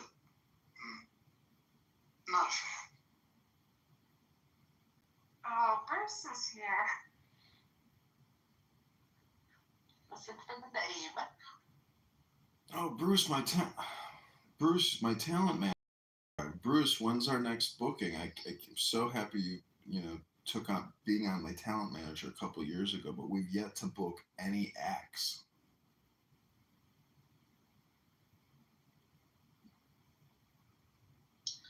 Loves that Serenity's on here. Where's she at? Her name is not Serenity, you retard. Hi, Bruce. Oh, okay, I'm a retard. Okay. Her name is Sorority. Whatever. Serene. So I'm a retard because I'm correctly to white people, right? Oh, God, we got another one. Are you a clone? Yeah. Why do you do this to me? It's because I'm white. Alright. Let's see where this is going. Do you know C profile, Bruce? Bruce, tell us about your favorite white person. I have people that are my favorites. White, black, purple, this and that. So you can say what you want to say, but I'm not going to read it because you should know me. So you don't, it's on you. Those were bars, as the young folks say. I mean, you guys can say something that's kind of racist, and then I'll be like, that's kind of racist, and then. Wait, hold on. You think you're in a room full of racists? See, there you go. I didn't say that. It's the least racist room on all of Clubhouse. No, because I see a couple of motherfuckers that like. Name one. Kiss my Serenity is not. You mean serendipity? Well, whatever. You want to, You're not very good at reading, are you? See, you're racist. Because you can't read, I'm a racist? No, you're racist because you said some ignorant ass shit. No, you mispronounced the name. All you have to do is sound it out, my guy. So who you, dude? The blackest man on all of Clubhouse. No, you're not black, dude. You're Hispanic. Oh, now I object to that. My ancestors are the Moors. I don't know if you know your history, but I am eggplant. No, you're not. Period. Like, that doesn't even matter, dude. When I want to deal with. I'm blacker than you are, son. If I want to deal with somebody like. Listen, son, I'm blacker than you. I see in the entertainment industry, I deal with that. Just like all of them do. White people deal with fucking black people all the damn time. In the entertainment industry. But Bruce. I'm not dealing with you as. With you? You're just. I ain't fucking with you? No. You're just gonna be. Did Bruce just call me a racist? Oh, Don's awake. I don't think I said that. Jesus Christ. I love it. Man. And shit. So, no. You just called me a racist, Bruce. Don, when you were sleeping, hon, I was talking about how much I'm looking forward to you participating in the. You might think this is a giant cockroach, but it's not even an insect. It's a giant isopod, and they live all the way on the ocean floor. These alien-looking creatures are marine invertebrate that live in the depths of the Atlantic, Pacific, and Indian Oceans. And they don't call them giant for nothing. They can go anywhere between 17 to 76 centimeters big. The giant isopods' larger size is due to a phenomenon known as deep sea gigantism, where creatures that reside at great depths are typically larger than those living in shallower waters. This can be attributed to factors such as colder temperatures, higher water pressure, and the scarcity of food. In fact, the giant isopod's main food source is, well, the stuff that falls to the bottom of the ocean floor. And since the opportunity to eat doesn't come for you, and you could either participate and answer the question.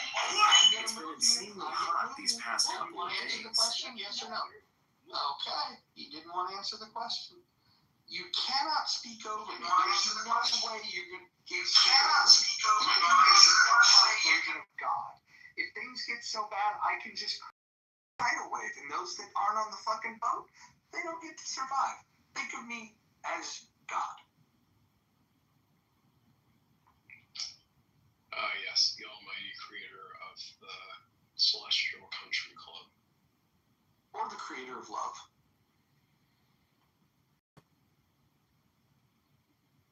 God loves who he chooses. Sounds like the film Caligula. You know, Gildas, if you had a blaxploitation film in the 70s about Caligula, you could do a little play on the word, and it might be really fun. It might be an interesting concept to pursue.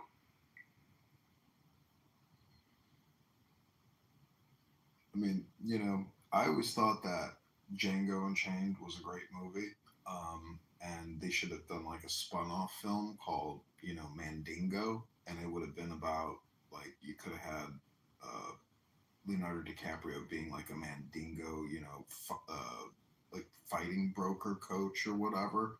It would have been, you know, horrifically racist, but nonetheless, there's something about Mandingo fighting. If it's true, I've never actually researched it, but like, did Americans actually have organized fighting rings with African slaves? I don't know the answer to that question, but I think so. They've written about it enough to make it seem like it happened, but there's probably no historical record. Have you ever seen the Italian film Goodbye, Uncle Tom? There's books in it. I like the movie title. Adios, Uncle Tom. It's like, in Italian, it's like Adiocho, Uncle Tom, or some shit like that. But in English, it's Goodbye, Uncle Tom. You can find it on YouTube. Gildas, I got called an Uncle Tom today. Yeah, well, it's a badge of honor because most people haven't read the book and found out what Uncle Tom did at the end of the book to make him a hero. You know, he did not snitch. He chose to be, like, I think, burned alive before he told on Eliza and her husband to escape slaves. And Sam Legre was like, if you don't tell me where them black people are, you see, I understand the rules. If you don't tell me where those black people are, I'm going to burn you alive. And Uncle Tom did he use a different word besides black people? Yeah, he used the word, the N-word. Strong. You don't tell me where... He used the word that Rich likes to use. Yeah. It was like, if you don't tell me where N-word X and N-word Y are, I'm going to burn you alive.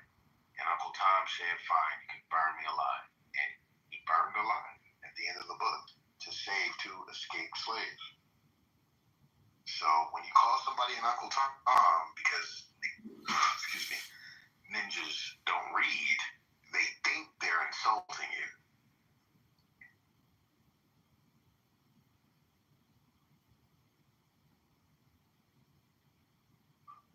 If you don't believe me, you know, chat GPT it. Uncle Tom died to save runaway slaves. That's how he died. And he used his, like, coon tactics to give them a head start. It's really crazy if you really read the Harriet Beecher Stowe.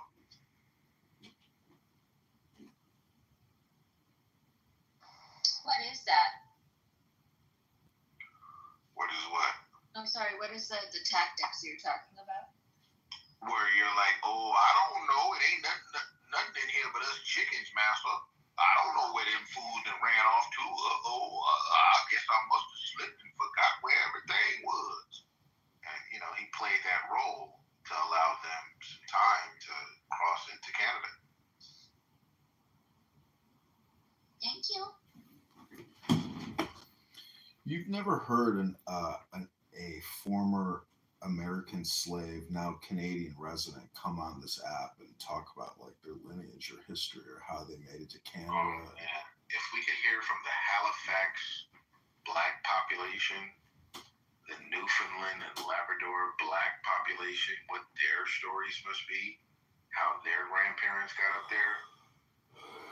I mean, please, escaping north.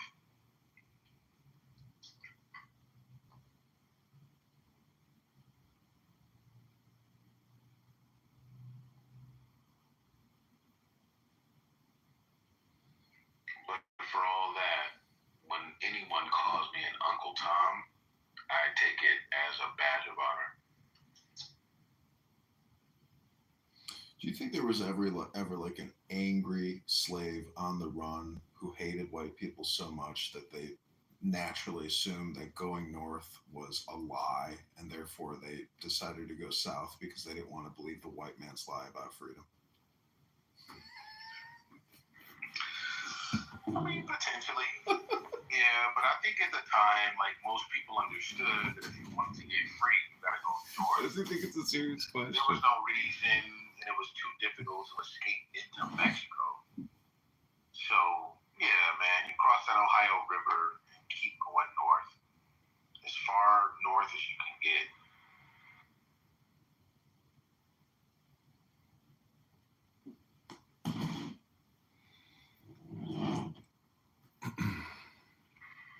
Which also undergirds my opinion about illegal immigration.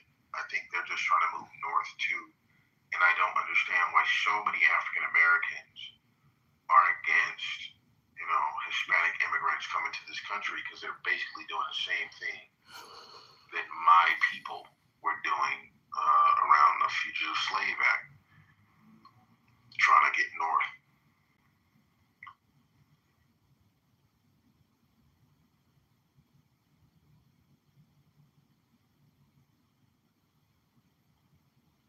Well, what do you think about Trump, supposedly telling ICE to arrest Hispanics, especially if they're speaking Spanish?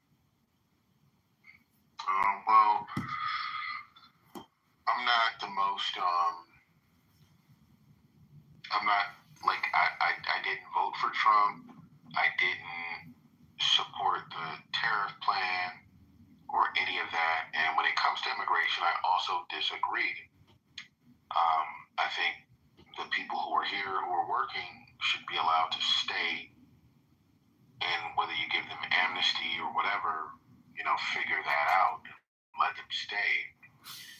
But roundups and ICE raids and things like that, I don't like it. And I know that there are like Hispanic criminals from the cartels and shit up here, and they are contributing, to a diminishing of what I know, like, Southern California to be. Like, they commit crimes, they tag up shit, they do all kind of fucked up shit, even trafficking, you name it.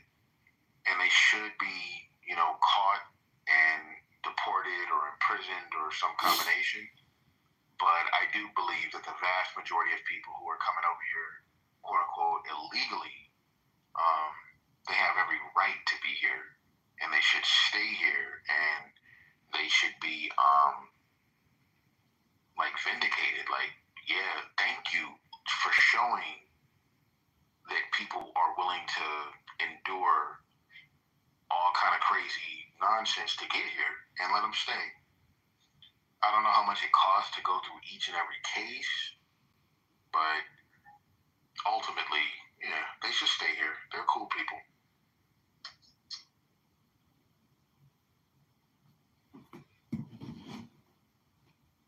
Can you think of any contrarian positions to your position? Why, Well, absolutely.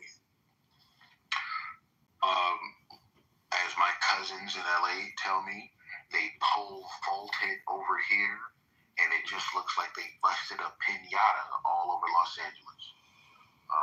They don't get in line with the customs of the country. They play their music too loud. They're the reason why there are long lines at the hospitals, because the private hospitals are taking Medicare money and Medi-Cal money, and they have to service them in front of me, who's just paying it out of my paycheck. So when my daughter has a fever, I have to wait in line behind 25 illegals who have Obamacare or whatever iteration thereof with California, its way of offering medical assistance to them. They're clogging up the freeways. They're clogging up the grocery store lines. Why do you have to come to this grocery store with all 8 of your family members? Get out of here. So, I definitely understand, like the pushback of like, why the fuck are all these people here and they're just living off the tax dollars? And my solution to that is you can come. You can walk across the border just like you jaywalk, but you don't get no help from the government. Nothing. I'm not going to offer you no housing assistance, no job assistance. You get nothing. And if you break the law before you get on your own 2 feet, you get deported or you get locked up, depending on the crime. Don't offer them any incentives, and it wouldn't be such a big problem. But they get these incentives to come to California. So they're like, hell yeah, I get free health care. Why not? I would pole vault too. It was my idea, but someone, a clubhouse, when we had, I think was the topic, but they thought that rather than just deporting everyone, they should go do ICE raids, but find out IDs and arrest the criminals, but those that have been living here legally, find a way to give them a path to citizenship.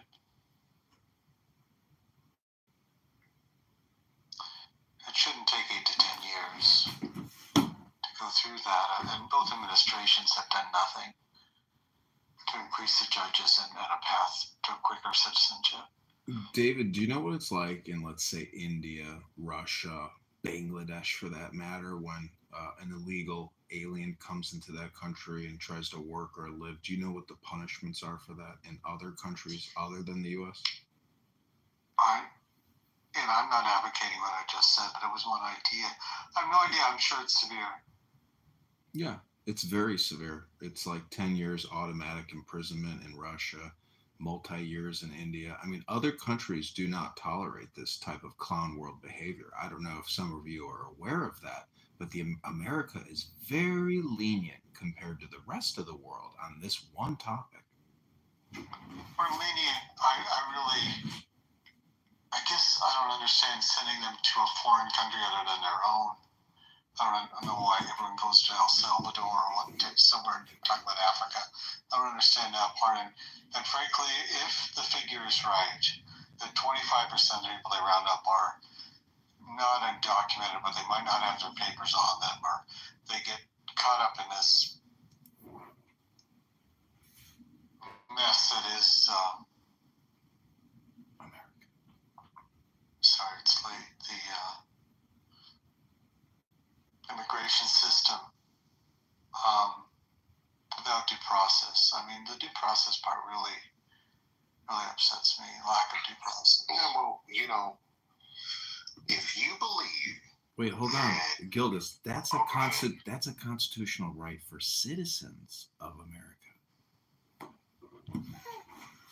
I'm talking about people with green cards. I'm talking about people who can't prove it immediately when they're rounded up by someone in a mask and hauled off to another state in many cases. It just seems like that part of the system that my government is doing is well, I believe in the old-fashioned idea that America is unique. It is the shining city on the hill, and no matter where you are on suffering from authoritarianism, totalitarianism, your number one goal in life is to try and get to America. And so, and I want to interrupt you for a second, Gildas, because even, how do you account then for the imbalance of immigrants versus citizens that we already have, and then would be in the future? I mean, we are in a sense giving our country away. Because part of your argument is true. They're not assimilating. They're not. My father came here 48. He already knew English from Germany. He wanted to become an American citizen. Fortunately, there was a 4-year process for him to do that, and he was proud to be here and proud to be an American. We don't see enough assimilation. Well, then I am inclined to agree with you.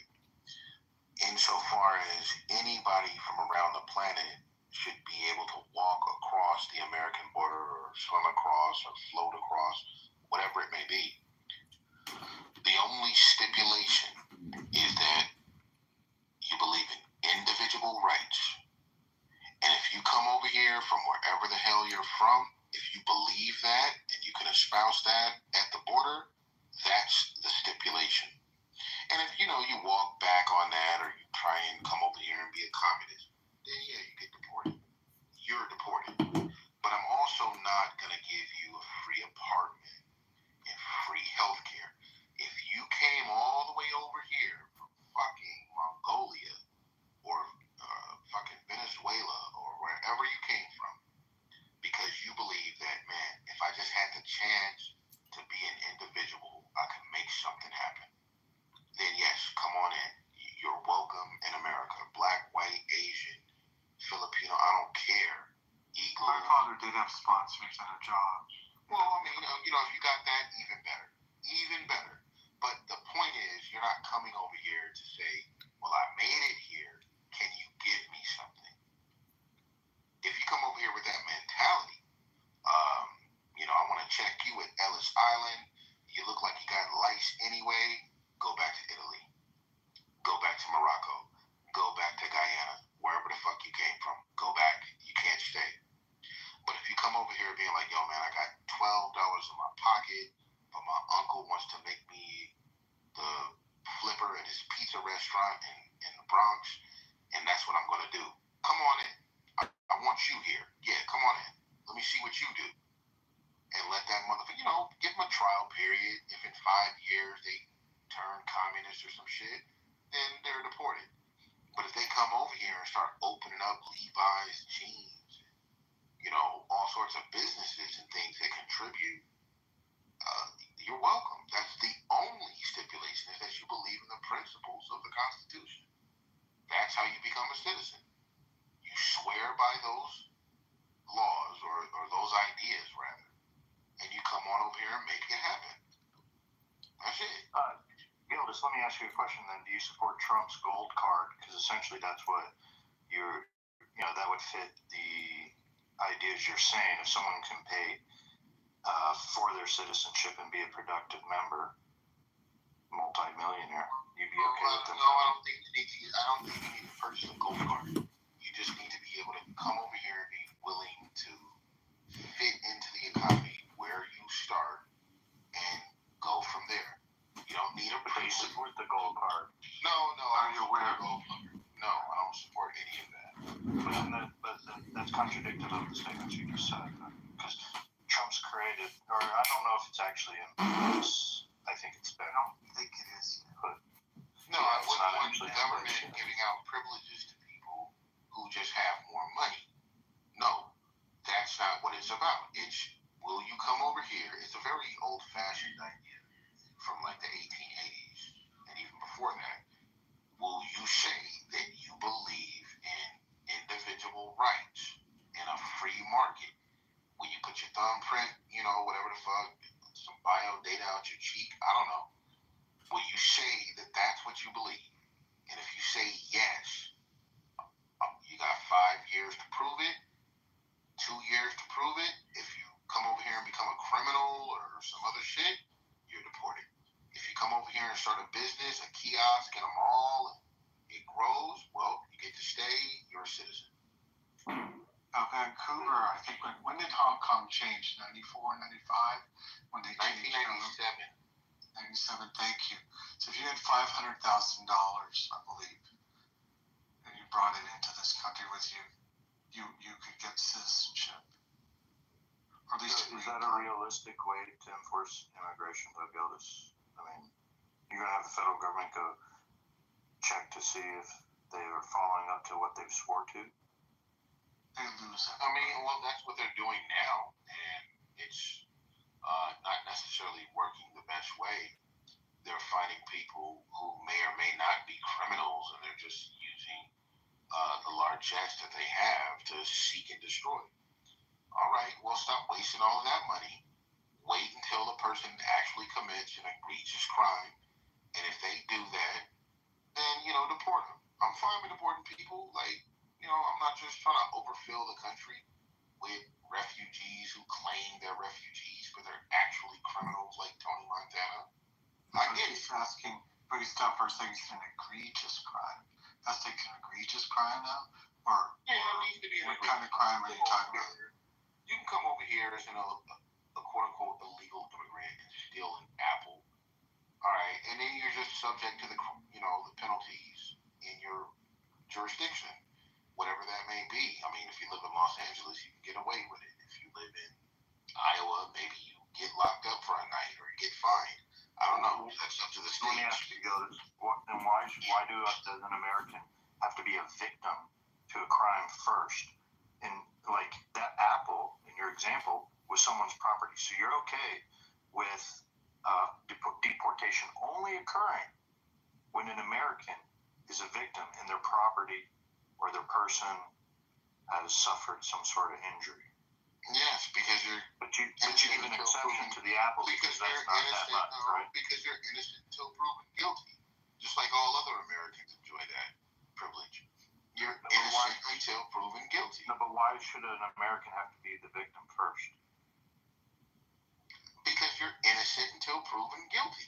It's not a one-to-one that an illegal immigrant is going to come over here and commit a crime.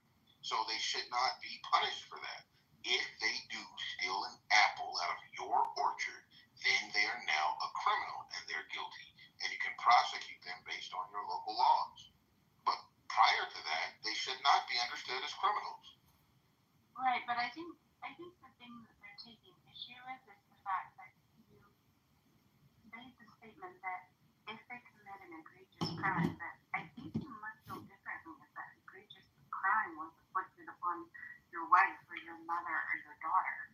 Well, that may be grounds to deport a person. Like I said, if it's something like the first 5 years that you're here, or the first 3 years, I can't think all of this through on my own. Obviously, this would be something that we vote upon. We can hash out the details. But a person who came over here and stole something off of a grocery store shelf should not be deported. But a person who came over here recently and murdered someone, yeah, they should be deported. Gildas, let me ask you this. If they broke the law in entering this country, why should we allow them to stay? Because I don't think that the law should mean that you walked across the border and you committed a crime. I believe that law should be done away with, and then we can start enforcing local laws. So you like the Biden plan where they just let anybody walk over the border? Well, not just anybody. I mean, there should be, like I've said before, some kind of Ellis Island checkpoint. Let me check you for lice. Let me check your criminal past. Let me see what you got. And then, as long as you didn't commit no felony in Mexico and you don't have lice right now, come on in.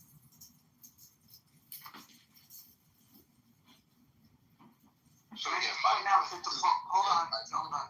Just I want to point out that the poll is up. And for those of you that like to read, you'll probably really like the book club that we're putting together. John, can you tell them about the first book that we're going to be reading? John, are you away from your feed? Oh, we'll check in with John later. Go ahead, go. Sorry, what was that? Yeah, so I'm not like a full. Oh, John's back. there we go. John, tell them about the first book that we're going to read in the book club. Well, my suggestion is Lao Tzu's Tao Te Ching, which means the Book of Changes or the Great Way, which is a Chinese philosophy book. There you go. The first thing that we're reading is a Chinese philosophy. I've never read it. So I'm excited. And just so you guys know, what we're going to do is we're going to read the book aloud on Clubhouse. We're going to do rooms, and each person is going to take turns having 5 minutes to read from the book. Some people aren't going to want to participate. They don't want to expose their reading comprehension level, but that's okay. The people that do can read to the people that don't read. When do you guys start? I'd love to be there. We've got so many things. Tomorrow there's a room at 2 p.m. Pacific time, 5 p.m. Eastern, which is counter-programming to the Critical Thinking Forum. It's in a house called the Rational Discussion Group, which I ChatGPT'd as an alternative to the title Critical Thinking Forum. Well, if people are reading books and discussing them, I'm here for it.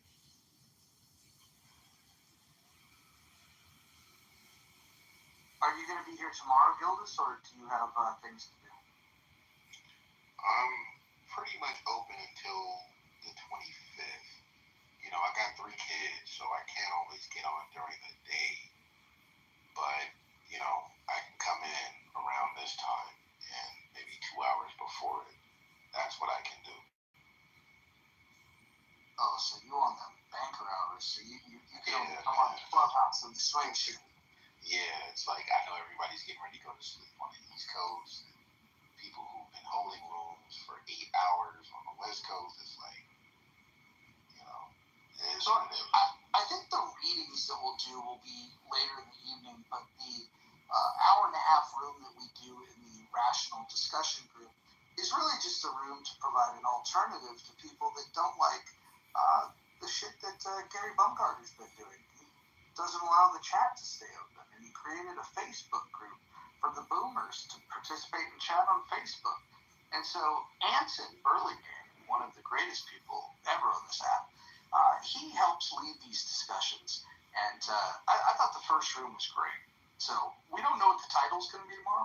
What we do know is it's going to be a good time. So tune in tomorrow for Rational Discussion Group. Big shout out. I just put a list of some books that I've read so far that come to mind this year. I have some suggestions. That's fine. You think you guys are the only ones who are suggestions? No, everybody will. Listen, John picked one. This is what we think we're going to do. John's picked a book. We're going to go with that. And then Art of War is what Kristen proposed as the second book. I think that what we should do is we should first get through the first one, and then we should vote on whether Art of War should be the next one. I think that's a good one. I read Art of War a few times. I think that'll be interesting. But, there's a lot of things that we could do. Have you ever read Behave, The Biology of Humans That Are Best and Worst? Well done.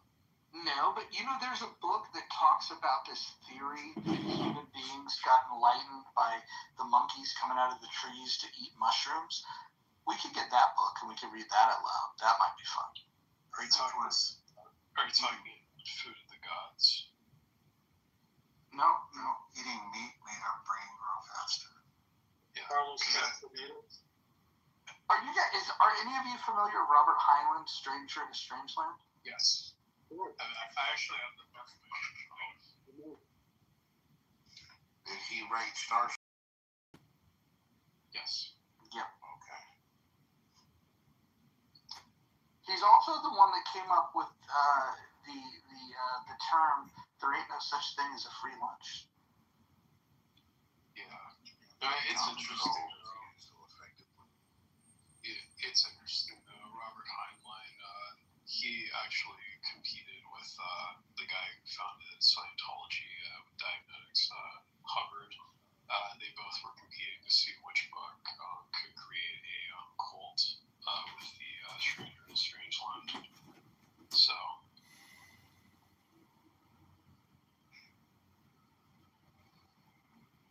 Yeah, there's a lot of books. At some point, I would like to read the pamphlet Common Sense by Thomas Paine. I think some of the early American shit is pretty badass. Is there anything from Australia, Ro? Like, is there a work of fiction or just something that is incredibly popular in Australia that us Westerners might not be familiar with? He's like, nope. If you've listened to Minute Work, you've heard the best of the Australians. The Australians are responsible for the term settler colonialism.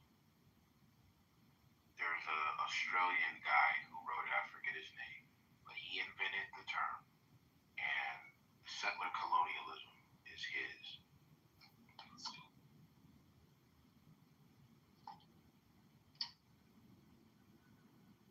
I wanna put in my vote for the Psychopath Fest by Ronson. I put it in the put a link in the chat. Any of the novels by Bret Easton Ellis would be good. You guys might be familiar with some of his film adaptations, such as American Psycho or Less Than Zero. I don't think any of the films have ever worked out quite as good as the books, but if you've read American Psycho, it's a doozy. I'd say that the best sci-fi author I recommend is Philip K. Dick. Just any book by him. Did you just recommend Dick? Yeah, Philip K. Dick.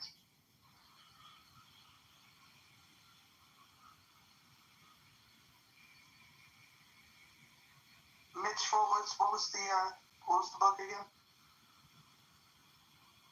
Mine, The Psychopath Test by Ronson.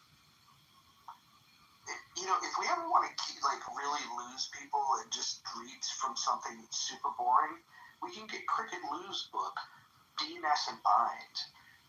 He is the one that wrote the book on DNS, if you're familiar with domain name systems. Well, yeah. I actually left a quote by Dick in my bio. So. What do you guys think of the quote that's in my bio? Let me check it out.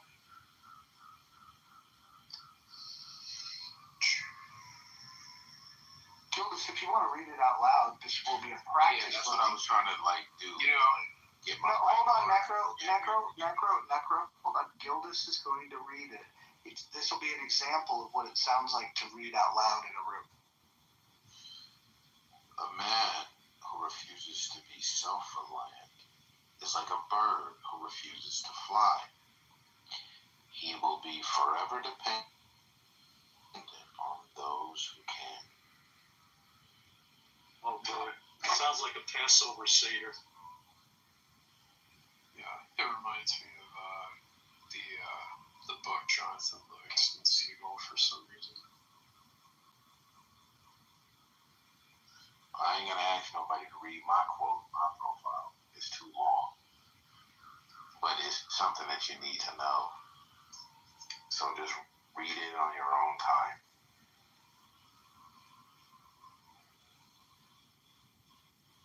And it's also a bad translation from the German, so it's conky.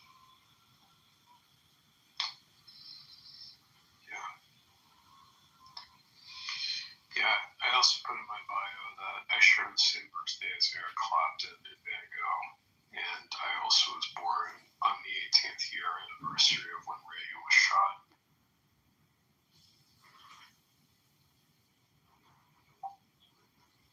Did you read other German philosophers, Gildas? Or is that your favorite one?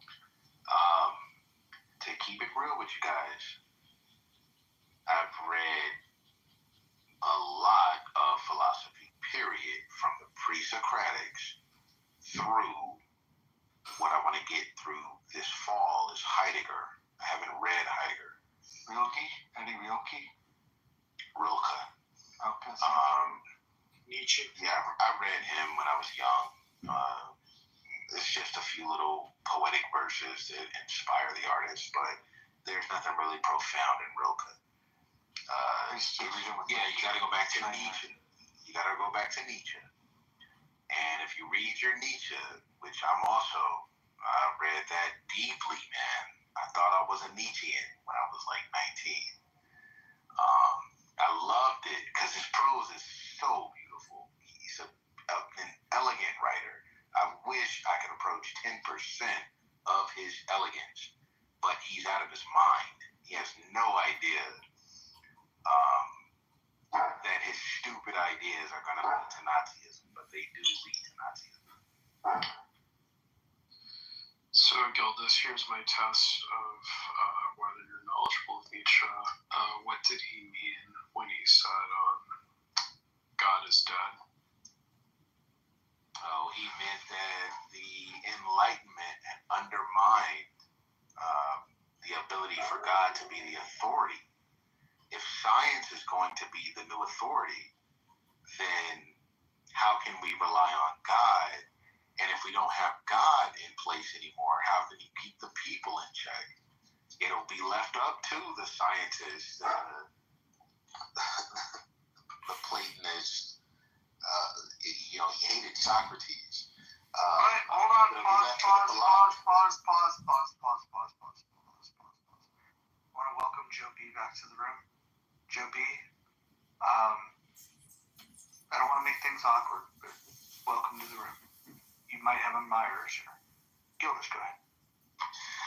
Yeah, I mean, ultimately, he was saying that, okay, you can use this science to discover everything about reality, but humankind has relied upon religion for so long that the only people who can guide society after that are going to be like the Ubermensch, the Supermen, and what have you. But if you undermine religion with science, which is what he thought Socrates was trying to do in the very beginning, that's a bad development in Nietzsche's eyes.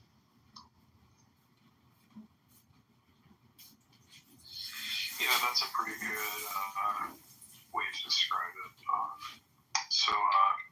What did he mean when he said time is a flat circle? And what creature did he use to describe what a flat circle was? Necro, hold on. Why are you trying to have the most boring version of this conversation? Like, what's going on here? And the test that you do to test people's knowledge of Nietzsche, because I'm also very familiar with Nietzsche. I'm not sure. Hold on, why are you trying to test Professor Gildas? Because, I do admire his intellect if he is a person who knows Nietzsche. Yeah, I'm not sure if it was Nietzsche who discussed like the Ouroboros, the snake eating its own tail, but I know that Nietzsche had the idea of subspecie aeternitatis. Would you be willing to live this life over and over again? Subspecie aeternitatis is a Latin term. I'm very familiar with Nietzsche, man. Like, I read all this shit. I read all his shit alone, too. I didn't have no black friends, like, helping me out. Like, I read it, though, man. Like, I don't know it all. I can't recite verses from Zarathustra, but I'm familiar enough with his philosophy to where I can at least say, like, he does value the individual, but he values the individual insofar as he can become like a maniacal leader, if that's what he feels he's compelled to do, especially in a world that is post-enlightenment and getting rid of the Godhead as a figure to guide society. That's the gist of it. I don't know German. I can't read German, so, I'm not that dope in it, but I understood Nietzsche. And it's inspirational when you're young, but as you grow older, it's like, nah, I can't rock with that. Yeah, that's fair. You seem to have pretty good knowledge of Nietzsche, so let me just ask you this, my final question, to wrap everything up.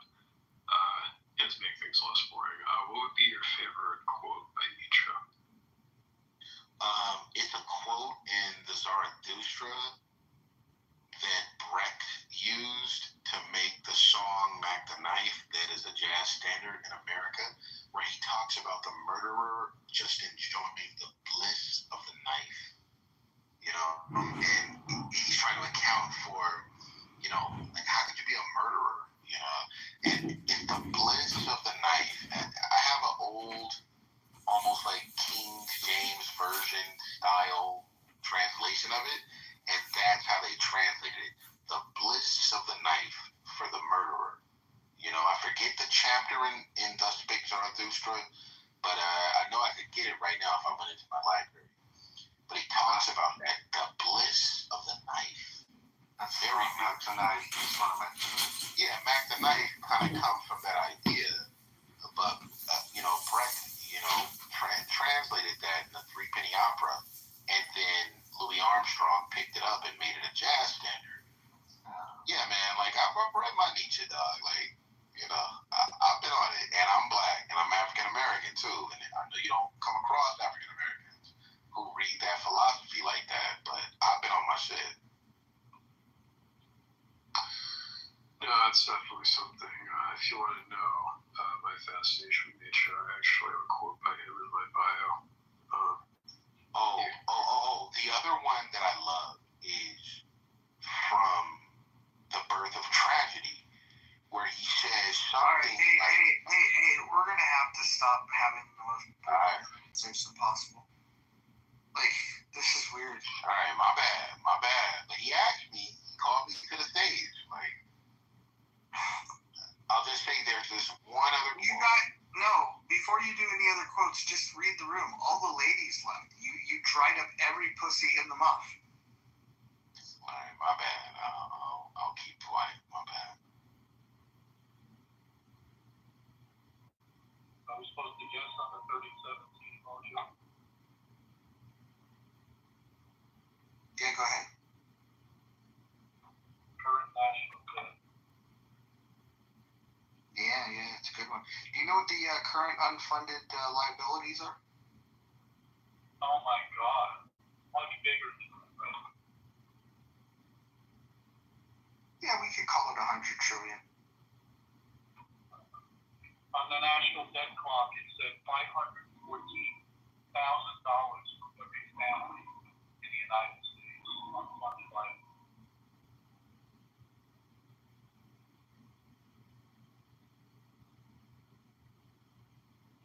I like your silver chair phone. Thanks.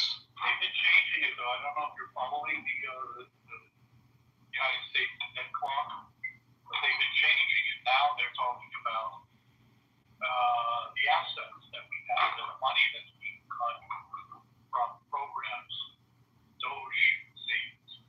Those things were never there.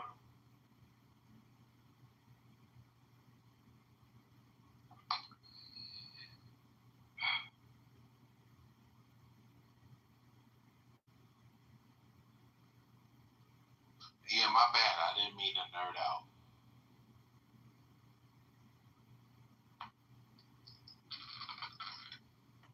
No, you're very well read, man. I like listening. Yo, sometimes they be like, yo, Gillis, you ain't read that shit. What you talking about? I read that shit, dog. And I fuck with it. That's funny. Can you imagine reading a book like that? I read that shit, dog, and I fucked with it. Yeah, well, listen. I can't even talk. I'm such a white guy. Like, it doesn't even sound right coming out of my mouth. Yeah, but I know what you mean. It is what it is. It's not a racial thing. It's just a lot of people, maybe they don't even have the time to read it and study it. I understand it. It does take a long time, but if you can squeeze it in, it's rich.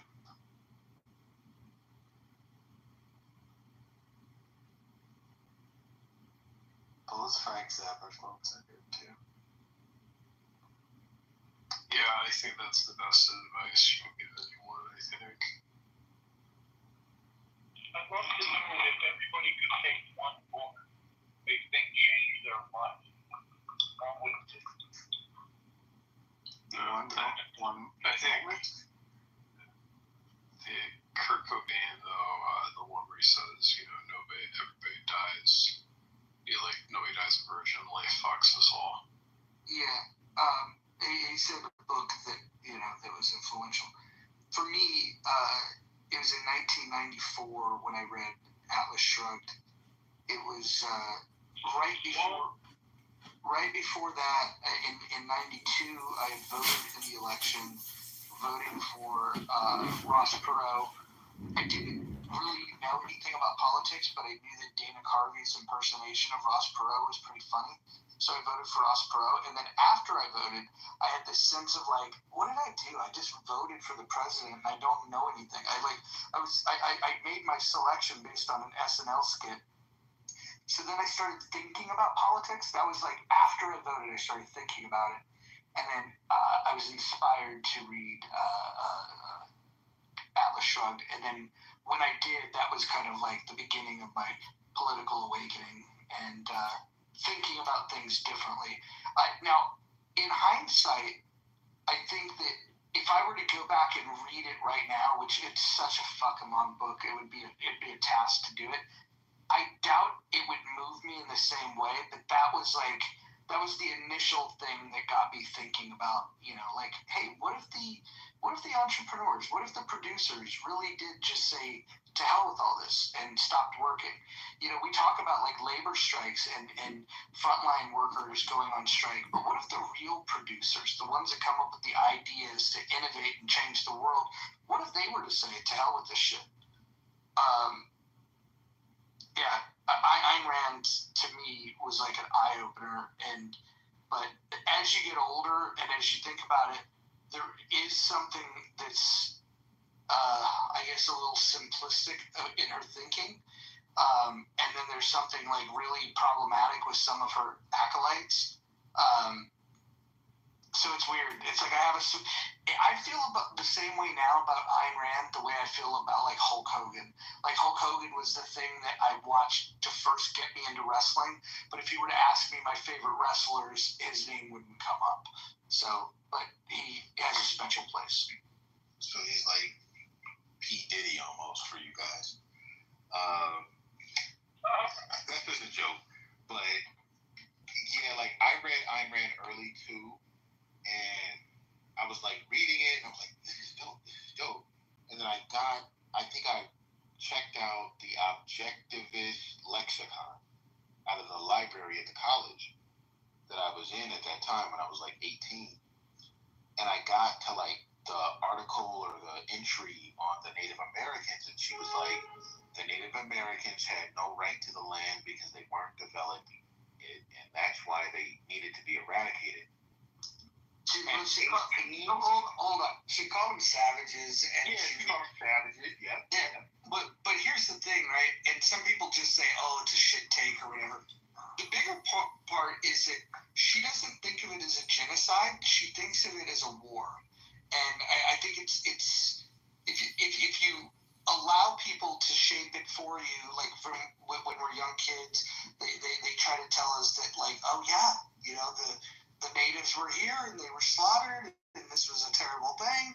And if you think about it a little bit more, like honestly, like it was, you had people that were here and you had people that came here and they decided they wanted to fight over it. The natives fighting amongst themselves. Yeah, and the natives lost, right? And like if the natives win the war, I don't know, just fucking weird. It's not a genocide. Yeah, well, that's what made me like just turn off to her, because I was like, how could you say you call them savages and I'll never read this white bitch again, And I just chucked it aside. And then it wasn't until like I was like 23, I read a book called The Closing of the American Mind by Alan Bloom. And, he was like a gay conservative from like the Reagan era. But I didn't know that when I picked up the book. But he was just talking about like the discontents of the college student who goes to college and they're going to be initiated into this great philosophical heritage, but they don't really come away with anything but maybe identity politics. And I was like, yo, that's exactly what I've just experienced. Who the fuck is this guy? Where is the University of Chicago? What the fuck is going on? And so I started, slowly reading more and more conservative authors. And, I got into Milton Friedman, Tom Sowell, those kind of guys. But, I still felt like this isn't giving me everything, but they're speaking to the experience I went through going to college, because I'm like, why the fuck is it like that when you go to college? And, after that, I did my own, kind of reading, but it was Alan Bloom who kind of woke me up in like back as far as 2009, and I might have been 22 at that point.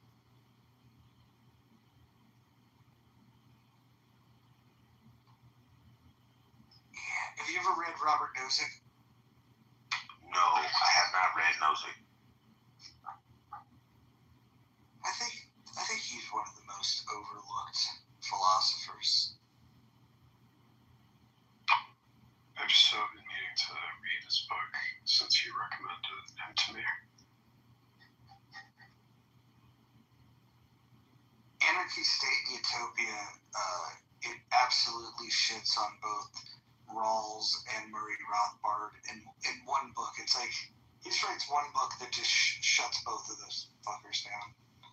It was glorious. Yeah, see, I still have a lot of authors whom I need to read, but once I got out of graduate school, I was like, I want to know more about this, but I don't necessarily want to go and get a PhD. And because I was living in New York, in Brooklyn, you had like Hegel study groups. And so I signed up for one. And I mean, I'm telling you, man, we read everything from Kant through the young Hegelians, the right Hegelians. We read Marx and Engels. And then right when they got to like Luxembourg, I was like, all right, I'm done. I've had enough. But I would sit in the rooms with them and like listen, because I didn't know if I was a Marxist or not, or if I just liked the revolutionary shit or not. But I was like, yo, fully engaged. And after going through that, I was like, ain't no way I can be a Marxist, because you motherfuckers have no idea what you're trying to do. Like, they would admit it in the class, like in the discussion. Like, we don't know who we're going to make go into the mines to get the resources that we need to overshadow the capitalist growth. And I was like, well, you guys have admitted it yourselves. Marxism don't work. And, after that, I don't know, COVID happened, Clubhouse happened, and now here I am. But I don't even understand how people could entertain Marxism. But I do understand, because nobody's like really read it. That shit is crazy, because the professors are. Especially CM. Yeah. Was your undergrad? Hi, my friend. You want to talk about something, Mojo? You have no idea who you're talking to. No, I know exactly who I'm talking to. You're the guy that gets removed from stages in the philosophy rooms because you don't know how to shut your mouth. You don't make good points, and all of the other philosophers kick you to the curb, and then they laugh. I'm not even obvious. What philosophy rooms, first of all, are you talking about? I'm mostly in science, physics, and mathematics. You don't know nothing about any of that. What do you know about that? I'm the only person probably on the stage with a PhD in mathematics. All right, Yeah, I don't even think you could spell PhD. How not only was that question retarded, but because PhD is literally spelled PhD. Do you know what PhD stands for?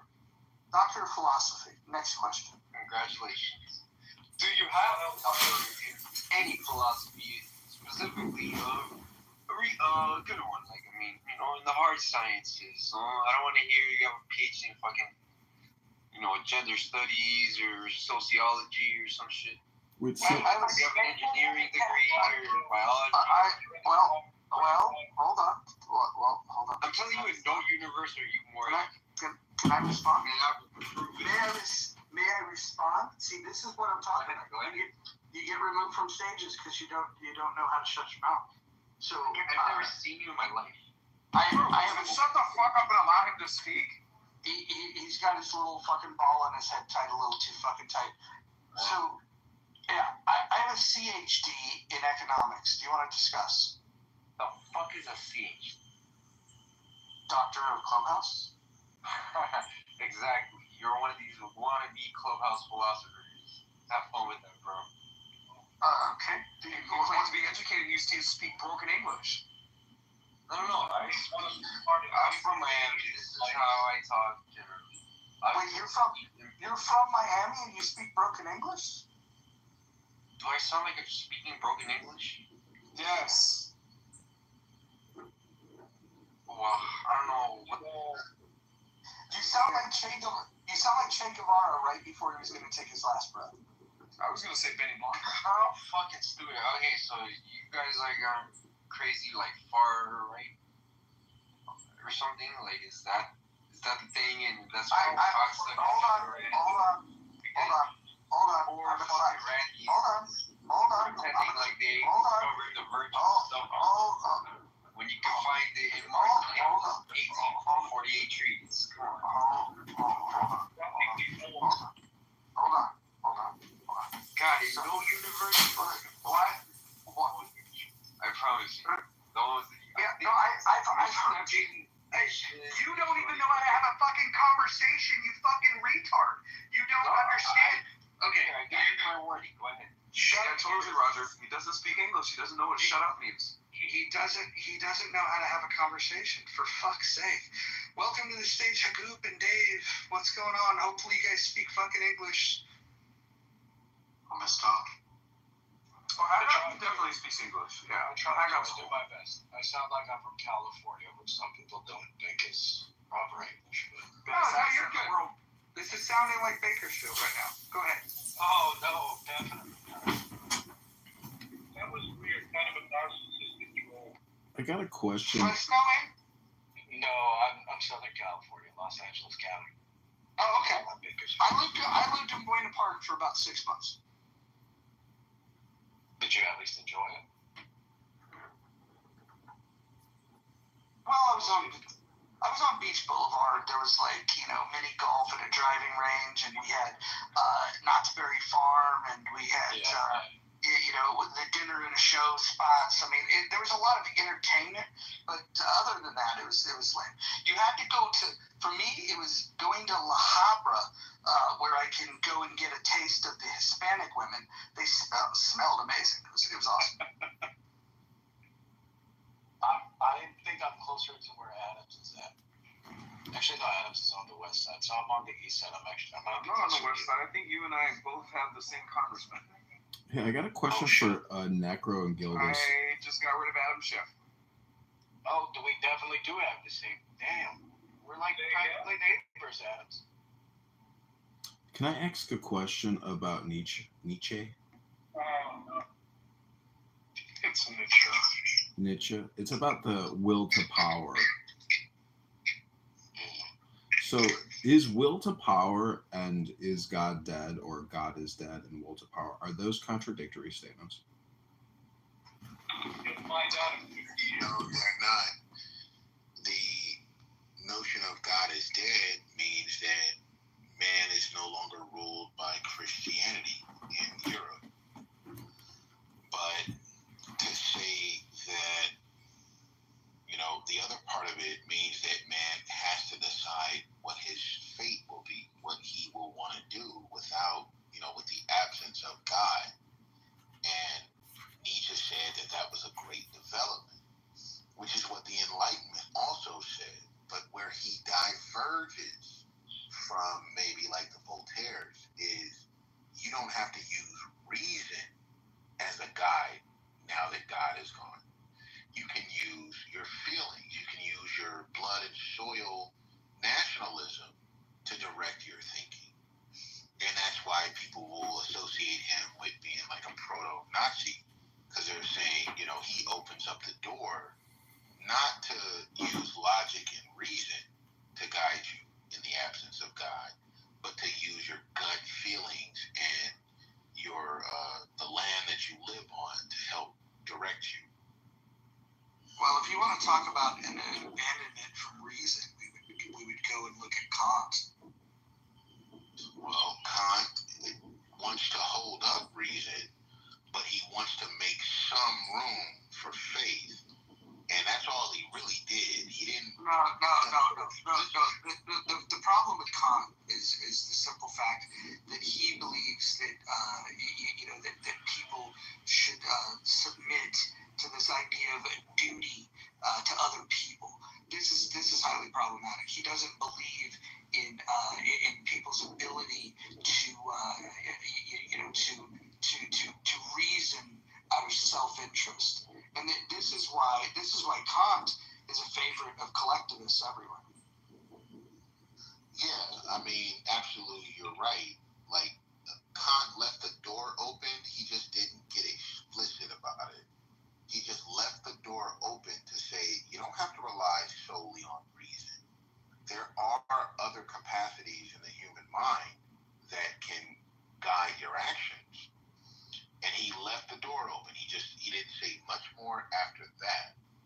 But after that, you get Hegel, who says, okay, so I get to decide what's going on as an individual, and he comes up with his tripartite philosophy that's crazy. And then Marx inherits that and turns it into his shit, and the rest is history.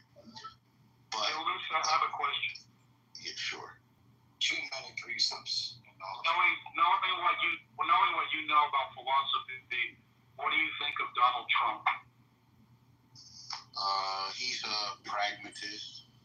He is just trying to see what works. Hold on. It's very simple. He's a right-wing anti-capitalist. That too, absolutely. He is not a capitalist, even if he has a lot of money and you think he's a billionaire and he's not. He's a representative of the pragmatist class. No, he's an economic interventionist, is what he is. He's no different than the fucking socialist. He just wants to put his hand on the scale in a different way. I agree. He does not believe in the market and the individuals in the market making the economy stronger. He believes he can have a role in it. He wants to be the invisible hand. I actually don't think that he wants his hand to be invisible. I think he wants all the credit for putting his fucking dirty ass fingerprints all over the economy. Yeah, that's true.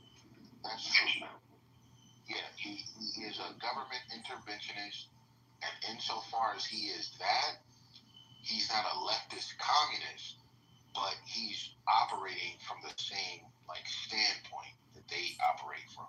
No, he's not. He's making similar mistakes in the fact that he believes that he can put his hand on the scale and achieve better results, but he's doing it for different reasons, and it's important to understand those distinctions. That is an important distinction. But insofar as both of them believe that a Platonic mind can guide the economy, that's where they all have something in common. And I agree with Aristotle, not Plato.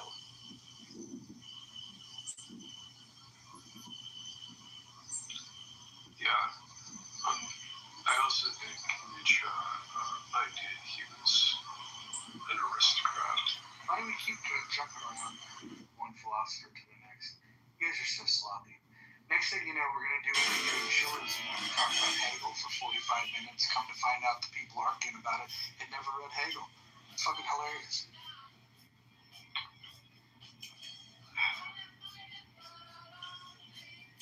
Yeah, well, I've read Hegel and I've read Nietzsche. But it is what it is. You know who's never read Hegel? Ike and Concrete, who had a 45-minute argument about it. It was amazing. And then when they were asked directly if they've ever read it, they said that they never read it. And then Ike follows me in this room to defend himself and say that you can become an expert on something through third-party sources and that it's unnecessary for him to read. It's amazing. Gildas, have you read The Tao Te Ching by Lao Tzu? I have not. Well, tomorrow, if you're free, welcome to the book club. I mean, I'd love to read it along with you guys and see what comes of it. We're going to read it out loud, Gildas, so it requires comprehension and the skill to be able to say words, string them together for 5 minutes. You want the synopsis? Yeah, John. I mean, now basically, if you make a very very well-skilled decision or you roll the dice, your chances are more or less equal where you're going to end up. Yeah, well, I'm sure that that's what it's about. I've never read it, so I can't say yes or no. But I do hope that you guys try and give like some historical context to it and like let us know what was going on in China at that time. Hold on. No, hold on. We're gonna read the book aloud because there's a reward in reading it out loud. There's a reward in listening to it being read out loud. If that inspires you to do additional study and it prompts another discussion, that's fine. But we want to do something other than what we've been doing on Clubhouse, which is just arguing with each other. We're going to read aloud. Imagine that. Yeah, well, I'm all for that. It does give you the historical reference about what was going on in the kingdoms and etc. So there's an introduction prior to the actual book. John, I just want to ask if you possibly have Meditations by Marcus Aurelius on the reading list. Yeah, I was going to recommend that next, but, that's to be determined. Yeah, because I'm sorry, Budget, did you want to say something?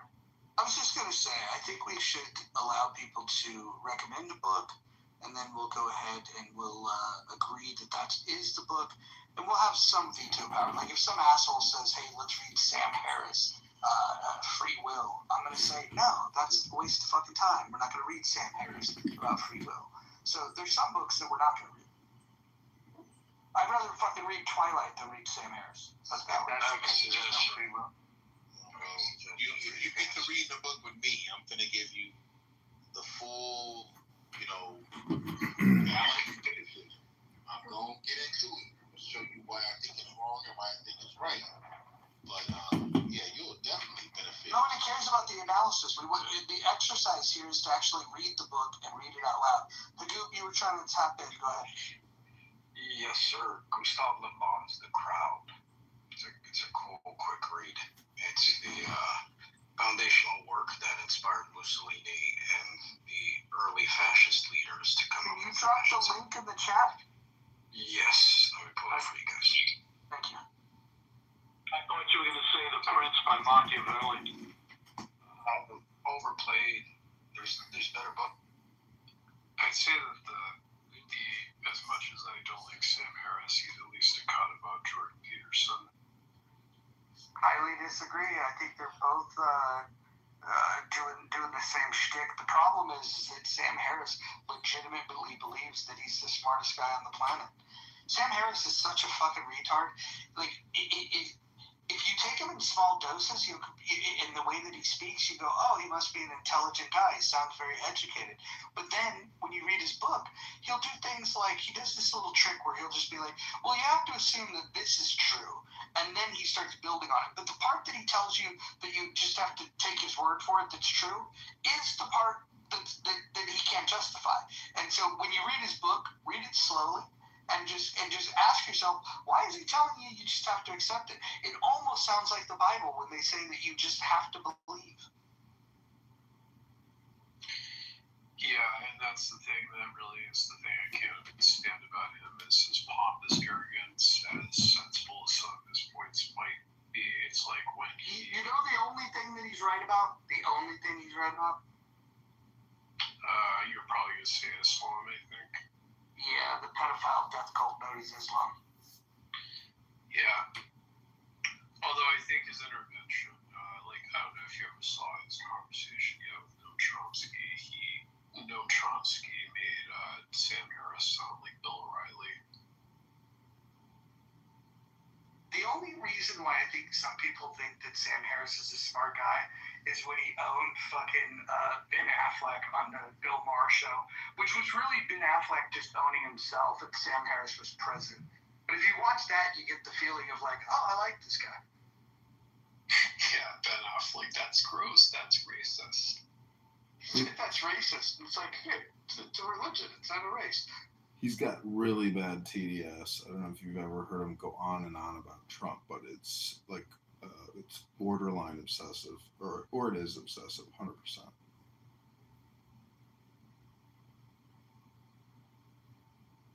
I mean, I will say the other thing is that at least he's not like Desimir Ben Shapiro who fast talk, which is the thing I really can't stand about any sort of person who debates.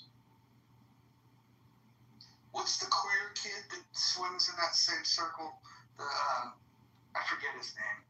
The queer guy, the queer conservative. You know who I'm talking about?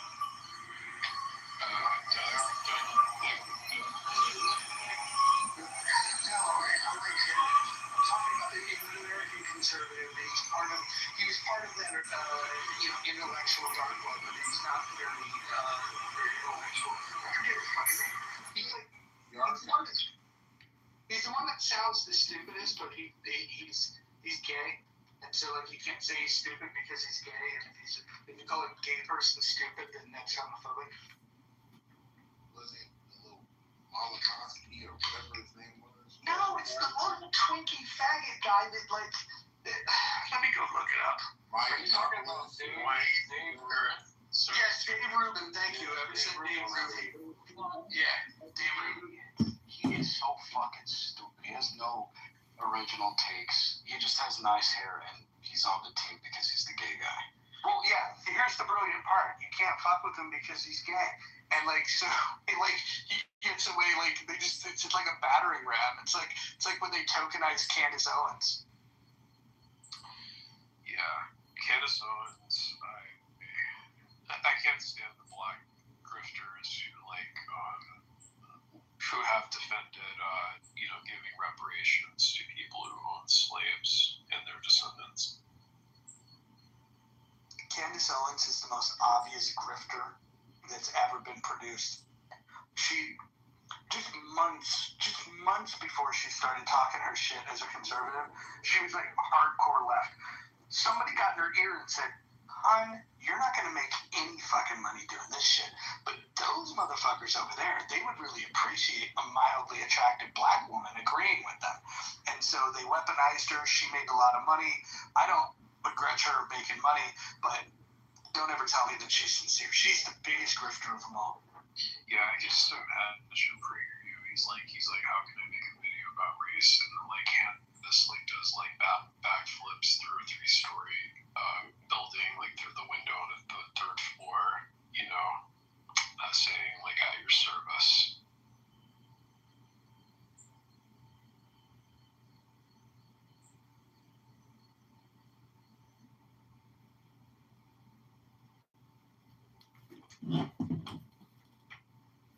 If you guys do like Jordan Peterson, I highly recommend you look at Maps of Meaning. A way better book than his 10 Rules. That guy can actually do some serious shit. And when he was breaking down the Bible, there's you could get all this stuff on YouTube. He breaks it down from a secularist perspective about why the Bible's bitching. And I think it's pretty interesting. It's when he starts doing the fucking getting involved in all the culture shit. I think people like when a professor jumps over the line and starts, he was a lefty, but now he's saying that wokies are the worst, and it's like the wokies are the worst, but we don't need a lefty to say it. I don't know. Some of you guys like to suck the wrong people's dicks. I think Jordan Peterson, in his 12 Rules for Life, the one thing I really agree with is that if you see a pet cat on the street, then to go and pet it. Yeah, and what's all this nonsense about we should organize like lobsters?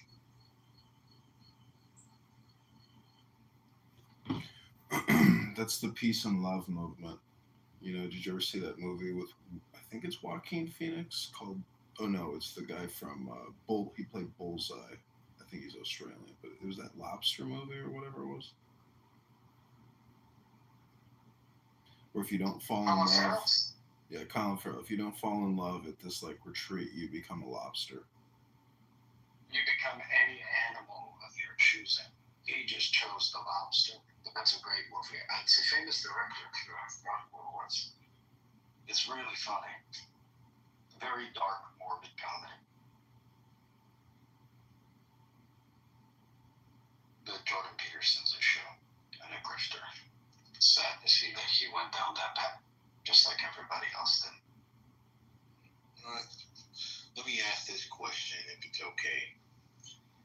Is the proliferation of the Marvel films a sign that American culture is in decline? Like, we just want cheap entertainment? Or is there something about those films that are good and they mean something dope about American cinema? Have you heard the Scorsese quote, Gildas? What he talks about?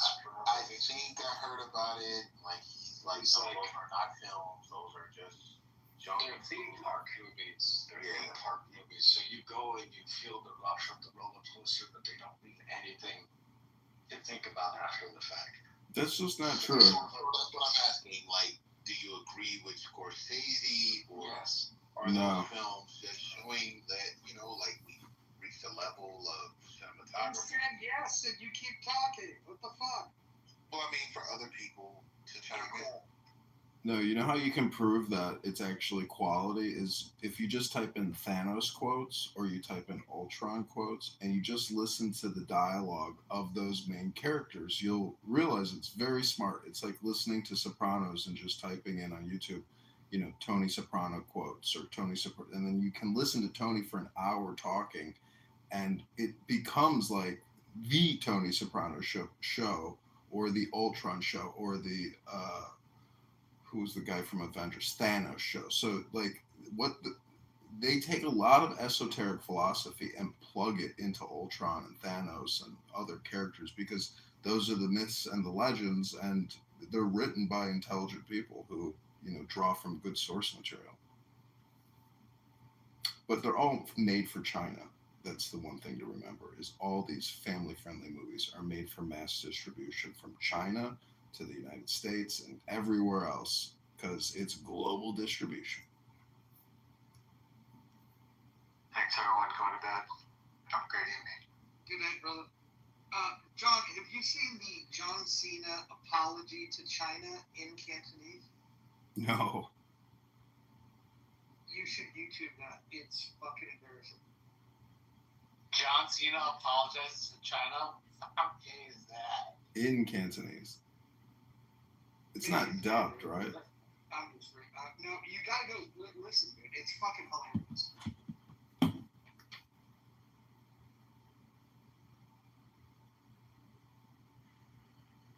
I mean, can anybody point to like a great American film of the 21st century, or is it just Marvel shit?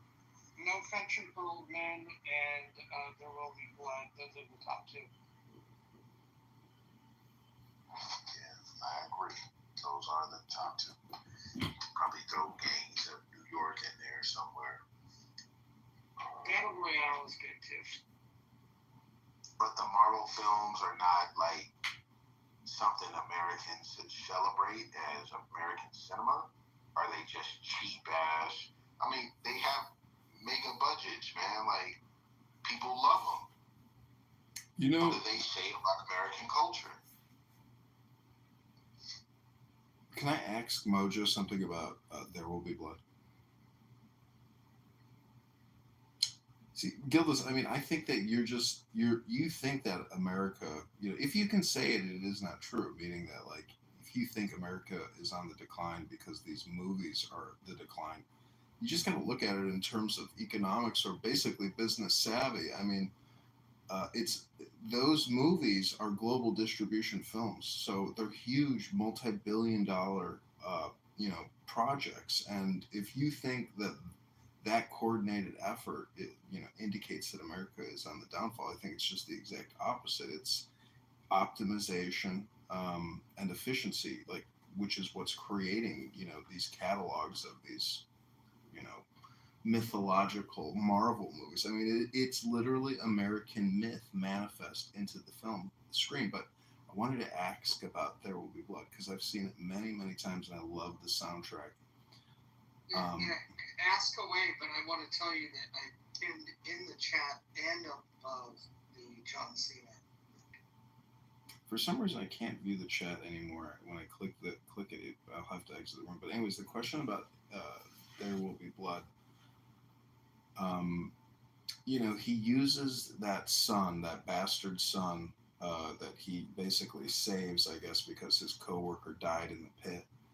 And he raises that boy as his own, but he uses that child to establish credibility, in his speeches. Me and my son, we're so. What I'm saying is, do you find people in the real world also use their children as like a grift to essentially establish their credibility when having a child really gives you no credibility, only sympathy? Oh, I fully agree, and you know who's got a really good take on this is Craig Ferguson.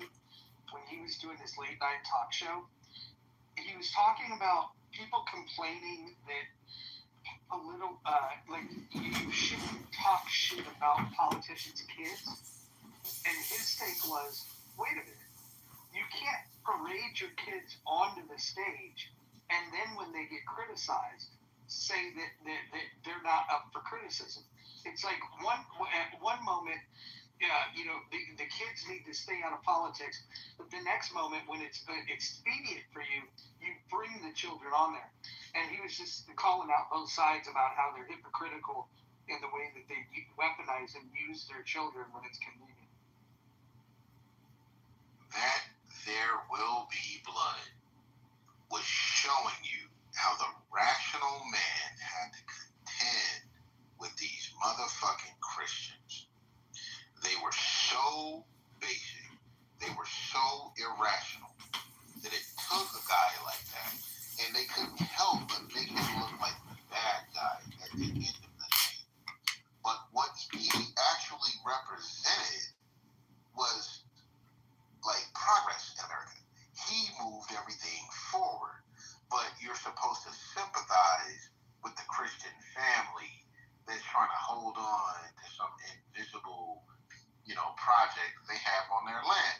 And at least they showed you how corrupt the Christian was at the end of the day.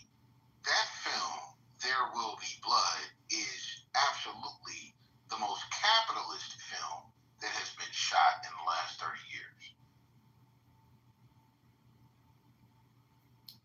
Yeah, I disagree with you. I think that it was a critique on both sides, the church and the capitalist expansion.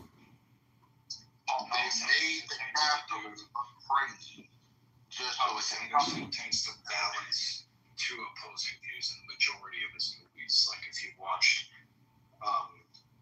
Phantom Thread, it was the same thing. It was like the aristocrat class versus the working class, and how the struggle for identity is pitted against each other when those two worlds meet. It was the same thing. But who actually got anything accomplished in There Will Be Blood? Did the Christians accomplish anything, or did the capitalists accomplish anything?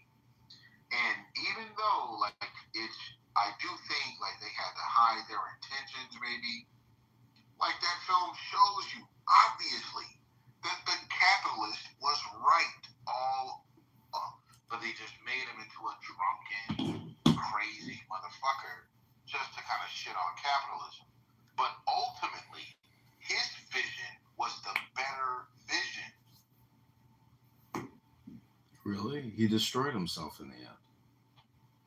Yeah, he'll self-sacrifice because that's making a hero. You're making a hero out of somebody who wasn't. He was an anti-hero from the very first scene. And he brought civilization to their Christian,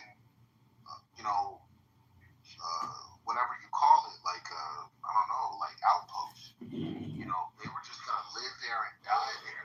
They would have never done anything. And the twin that came to the capitalist and said, "Look, man, we got some shit over here." That's what actually creates America. That's how you get it. Playing with the mystics and trying to see if you can work with them and play with them because they're crazy anyway. How can you convince the mystic to let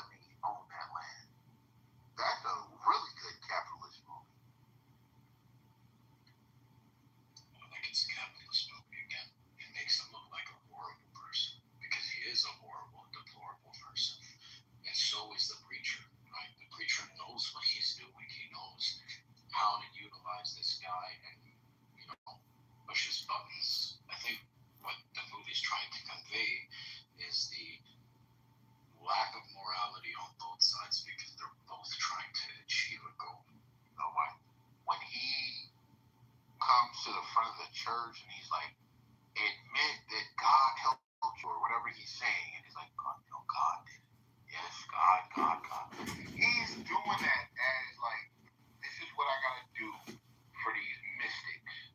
I don't believe any of this shit. I don't believe Christianity. I don't believe Jesus died on the cross. This is what you gotta do to help these motherfucking mystical people go into a deal. And he got his deal. Now, the movie did frame him as like a broken alcoholic at the end, you know.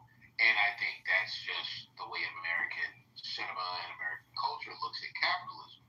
The capitalist must be inherently evil because he's selfish. Wait, Gildas, what is the big difference? The point that he's a killer and he's a drunk from the very beginning and he's ruthless. But he also brings oil. No, he's not a drunk from the beginning. Expansion. He brings civilization. Guys. Hold on. Listen. Gildas, you're talking past people. You're saying, you're arguing against points that nobody's making. You're arguing with yourself, quite literally. The reality is that I think the movie explains the beauty of capitalism in many ways about, you know, the grit that it takes, you know, the vision that he had, and the fact that he was willing to risk it all. The problem is it's not really a critique on capitalism at all. It's a critique on you could lose yourself even when you're doing big things. If you get detached from morality, you're going to have big problems. And that can happen with business or with religion. And I think that's the point. 100% agree. Yeah, but they will not show which of the two ideologies actually brought wealth. And at the end of that film, it is the oil man who leveled everyone up. The Christians were not going to level anyone up. And that's the little point that I think gets overlooked. If you value money, then you believe that the capitalists leveled everybody up. If you value religion, you would believe that the preacher leveled everybody up. That's the point. It's trying to show you both using each other, right? Like you brought up the church scene where he gets on scenes and he screams and he yells and he breaks down emotionally. It's a fight for power. It's about American expansion. It's about manifest destiny. It's about the growing industry of the United States battling the religious foundation of the expansionist, westward expansionist peoples and groups. And they show the evils and pitfalls. They had to make the capitalist. He didn't. There's no reason why he. The villain of the movie is the preacher. You realize that, right? He's an anti-hero. Daniel Day-Lewis's character is the anti-hero, but the villain of the film is actually the preacher. Absolutely. So it's Which is why I would consider it religion as evil. Because I think they were pirouetting around fully celebrating the capitalists. They had to make the capitalists look bad, but they still ultimately Gildas. It's not that they're making the capitalists look bad because of capitalism. They're making him look bad because he abandoned his own morality. That's the whole point of it. But they're saying that's what a capitalist has to do. No, that's your interpretation because you're fragile and you want to interpret it that way so you can get mad. Gildas, let me ask you a question. What is the major difference between Daniel Day-Lewis or Mr. Plainview and the preacher? What is the major difference between those two, characters? Well, because the preacher wants to keep them in a particular culture and leave it frozen there. And Daniel Day-Lewis is looking toward the future. He's looking toward what will possibly become of his investment and work in that oil field. And they try and reduce it to make it seem like, well, they're both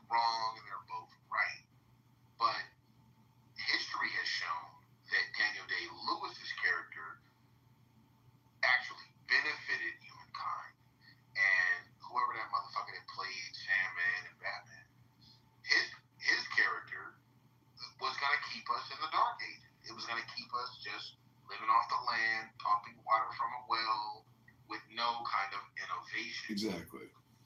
So Daniel Day-Lewis is the technologist. He's the engineer. He's the actual intelligent person who has to use, subtlety or guise. When he gets baptized, he's not doing it because he's remorseful. He's doing it because he's being strategic so he can get his pipeline.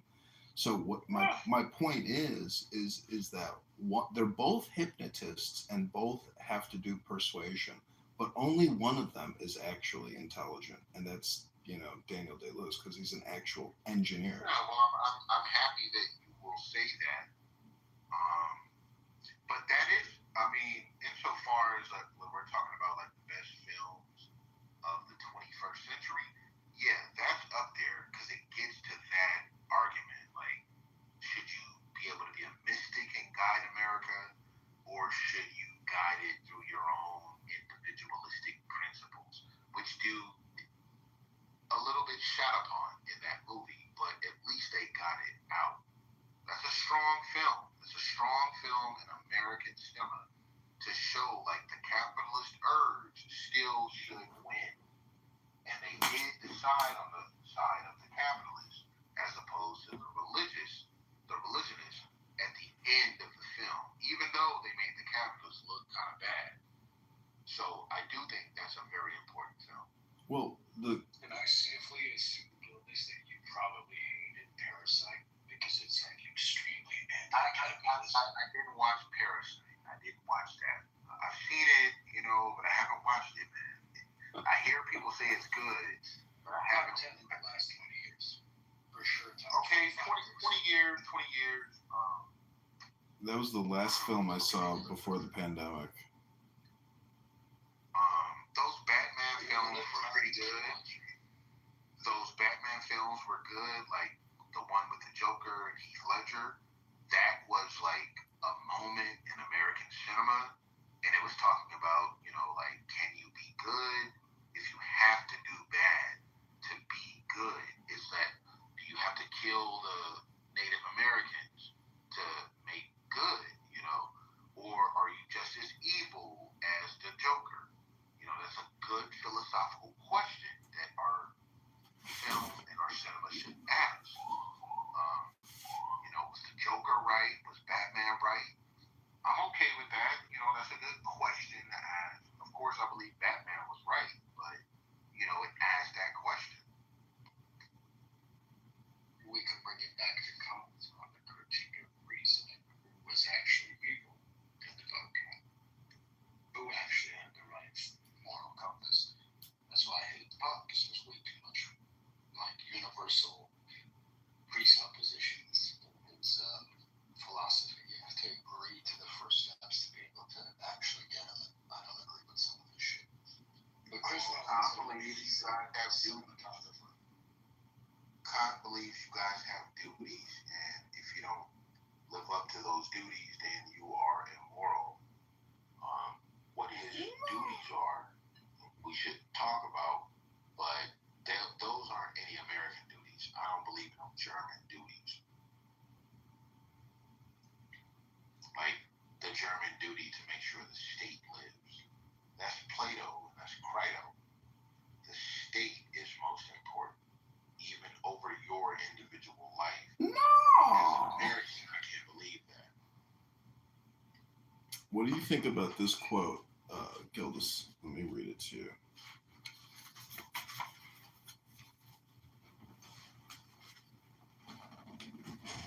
One second here. What do you think about this quote? The absolute rule of the state shall be a function of the absolute liberty of each individual will.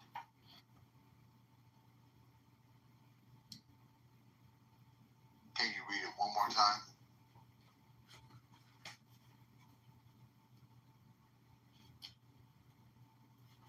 Can you read it one more time? Yeah, sorry, I just turned off the page. The absolute rule of the state shall be a function of the absolute liberty of each individual will. I disagree, because the state should not be the starting point of the starting point for the freedom of the people is within them themselves, and then they agree to what kind of state they want to kind of oversee them. It doesn't come from top down, it comes from bottom up. I think that's what the quote is actually saying, no? But it says that it's a paradox. The absolute rule of the state shall be a function of the absolute liberty of each individual will. So the absolute liberty of each individual will equals the absolute rule of the state. Meaning that, you know, your will should be the will of the state, I suppose. But that's not what's happening in America today. No. The individual's will does not have to align with the state. The individual's will should be whatever he or she wants it to be, and the state should facilitate it insofar as it's lawful. It doesn't infringe on another person's ability to act the same way. Y'all love top-down authority?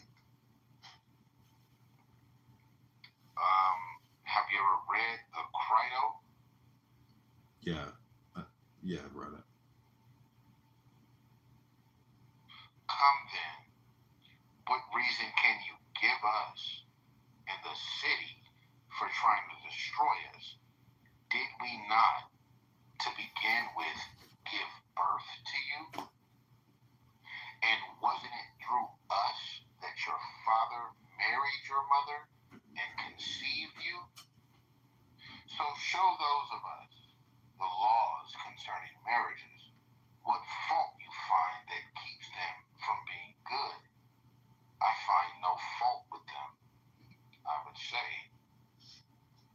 Just because the government married you and solidified you, is your life beholden to the government? They educated you, they married your mommy and daddy. Does that mean that you have perfect allegiance to the state?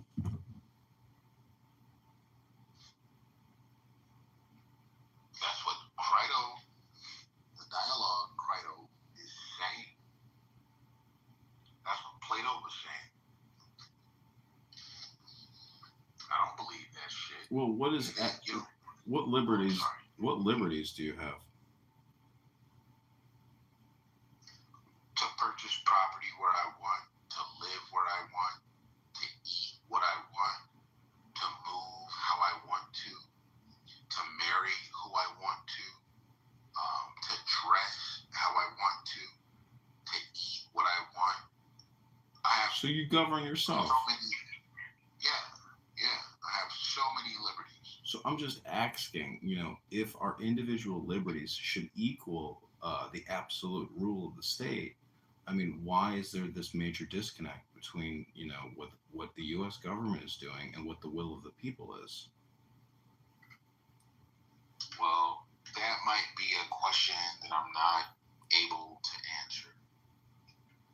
Well, it's pretty easy. It's called, in Hebrew, the Yetzer Hara, or the evil inclination. So I would say all those Congress people, all those senators, maybe a lot of bureaucrats in the military, etc., do not want to see the budgets change. They want that $7 trillion a year. Maybe so, but you gotta convince me, and you gotta convince a lot of my friends to believe that.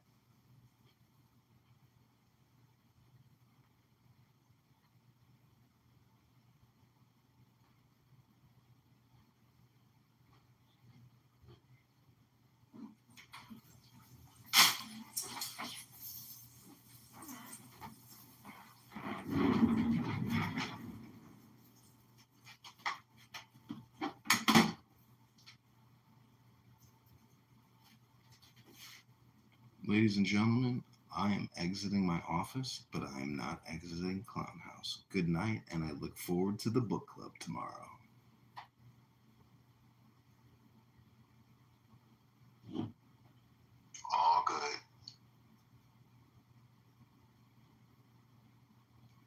Also, if you want to update the room title, you should put a 1 in front of that 37, because technically, unfunded liabilities are still liabilities.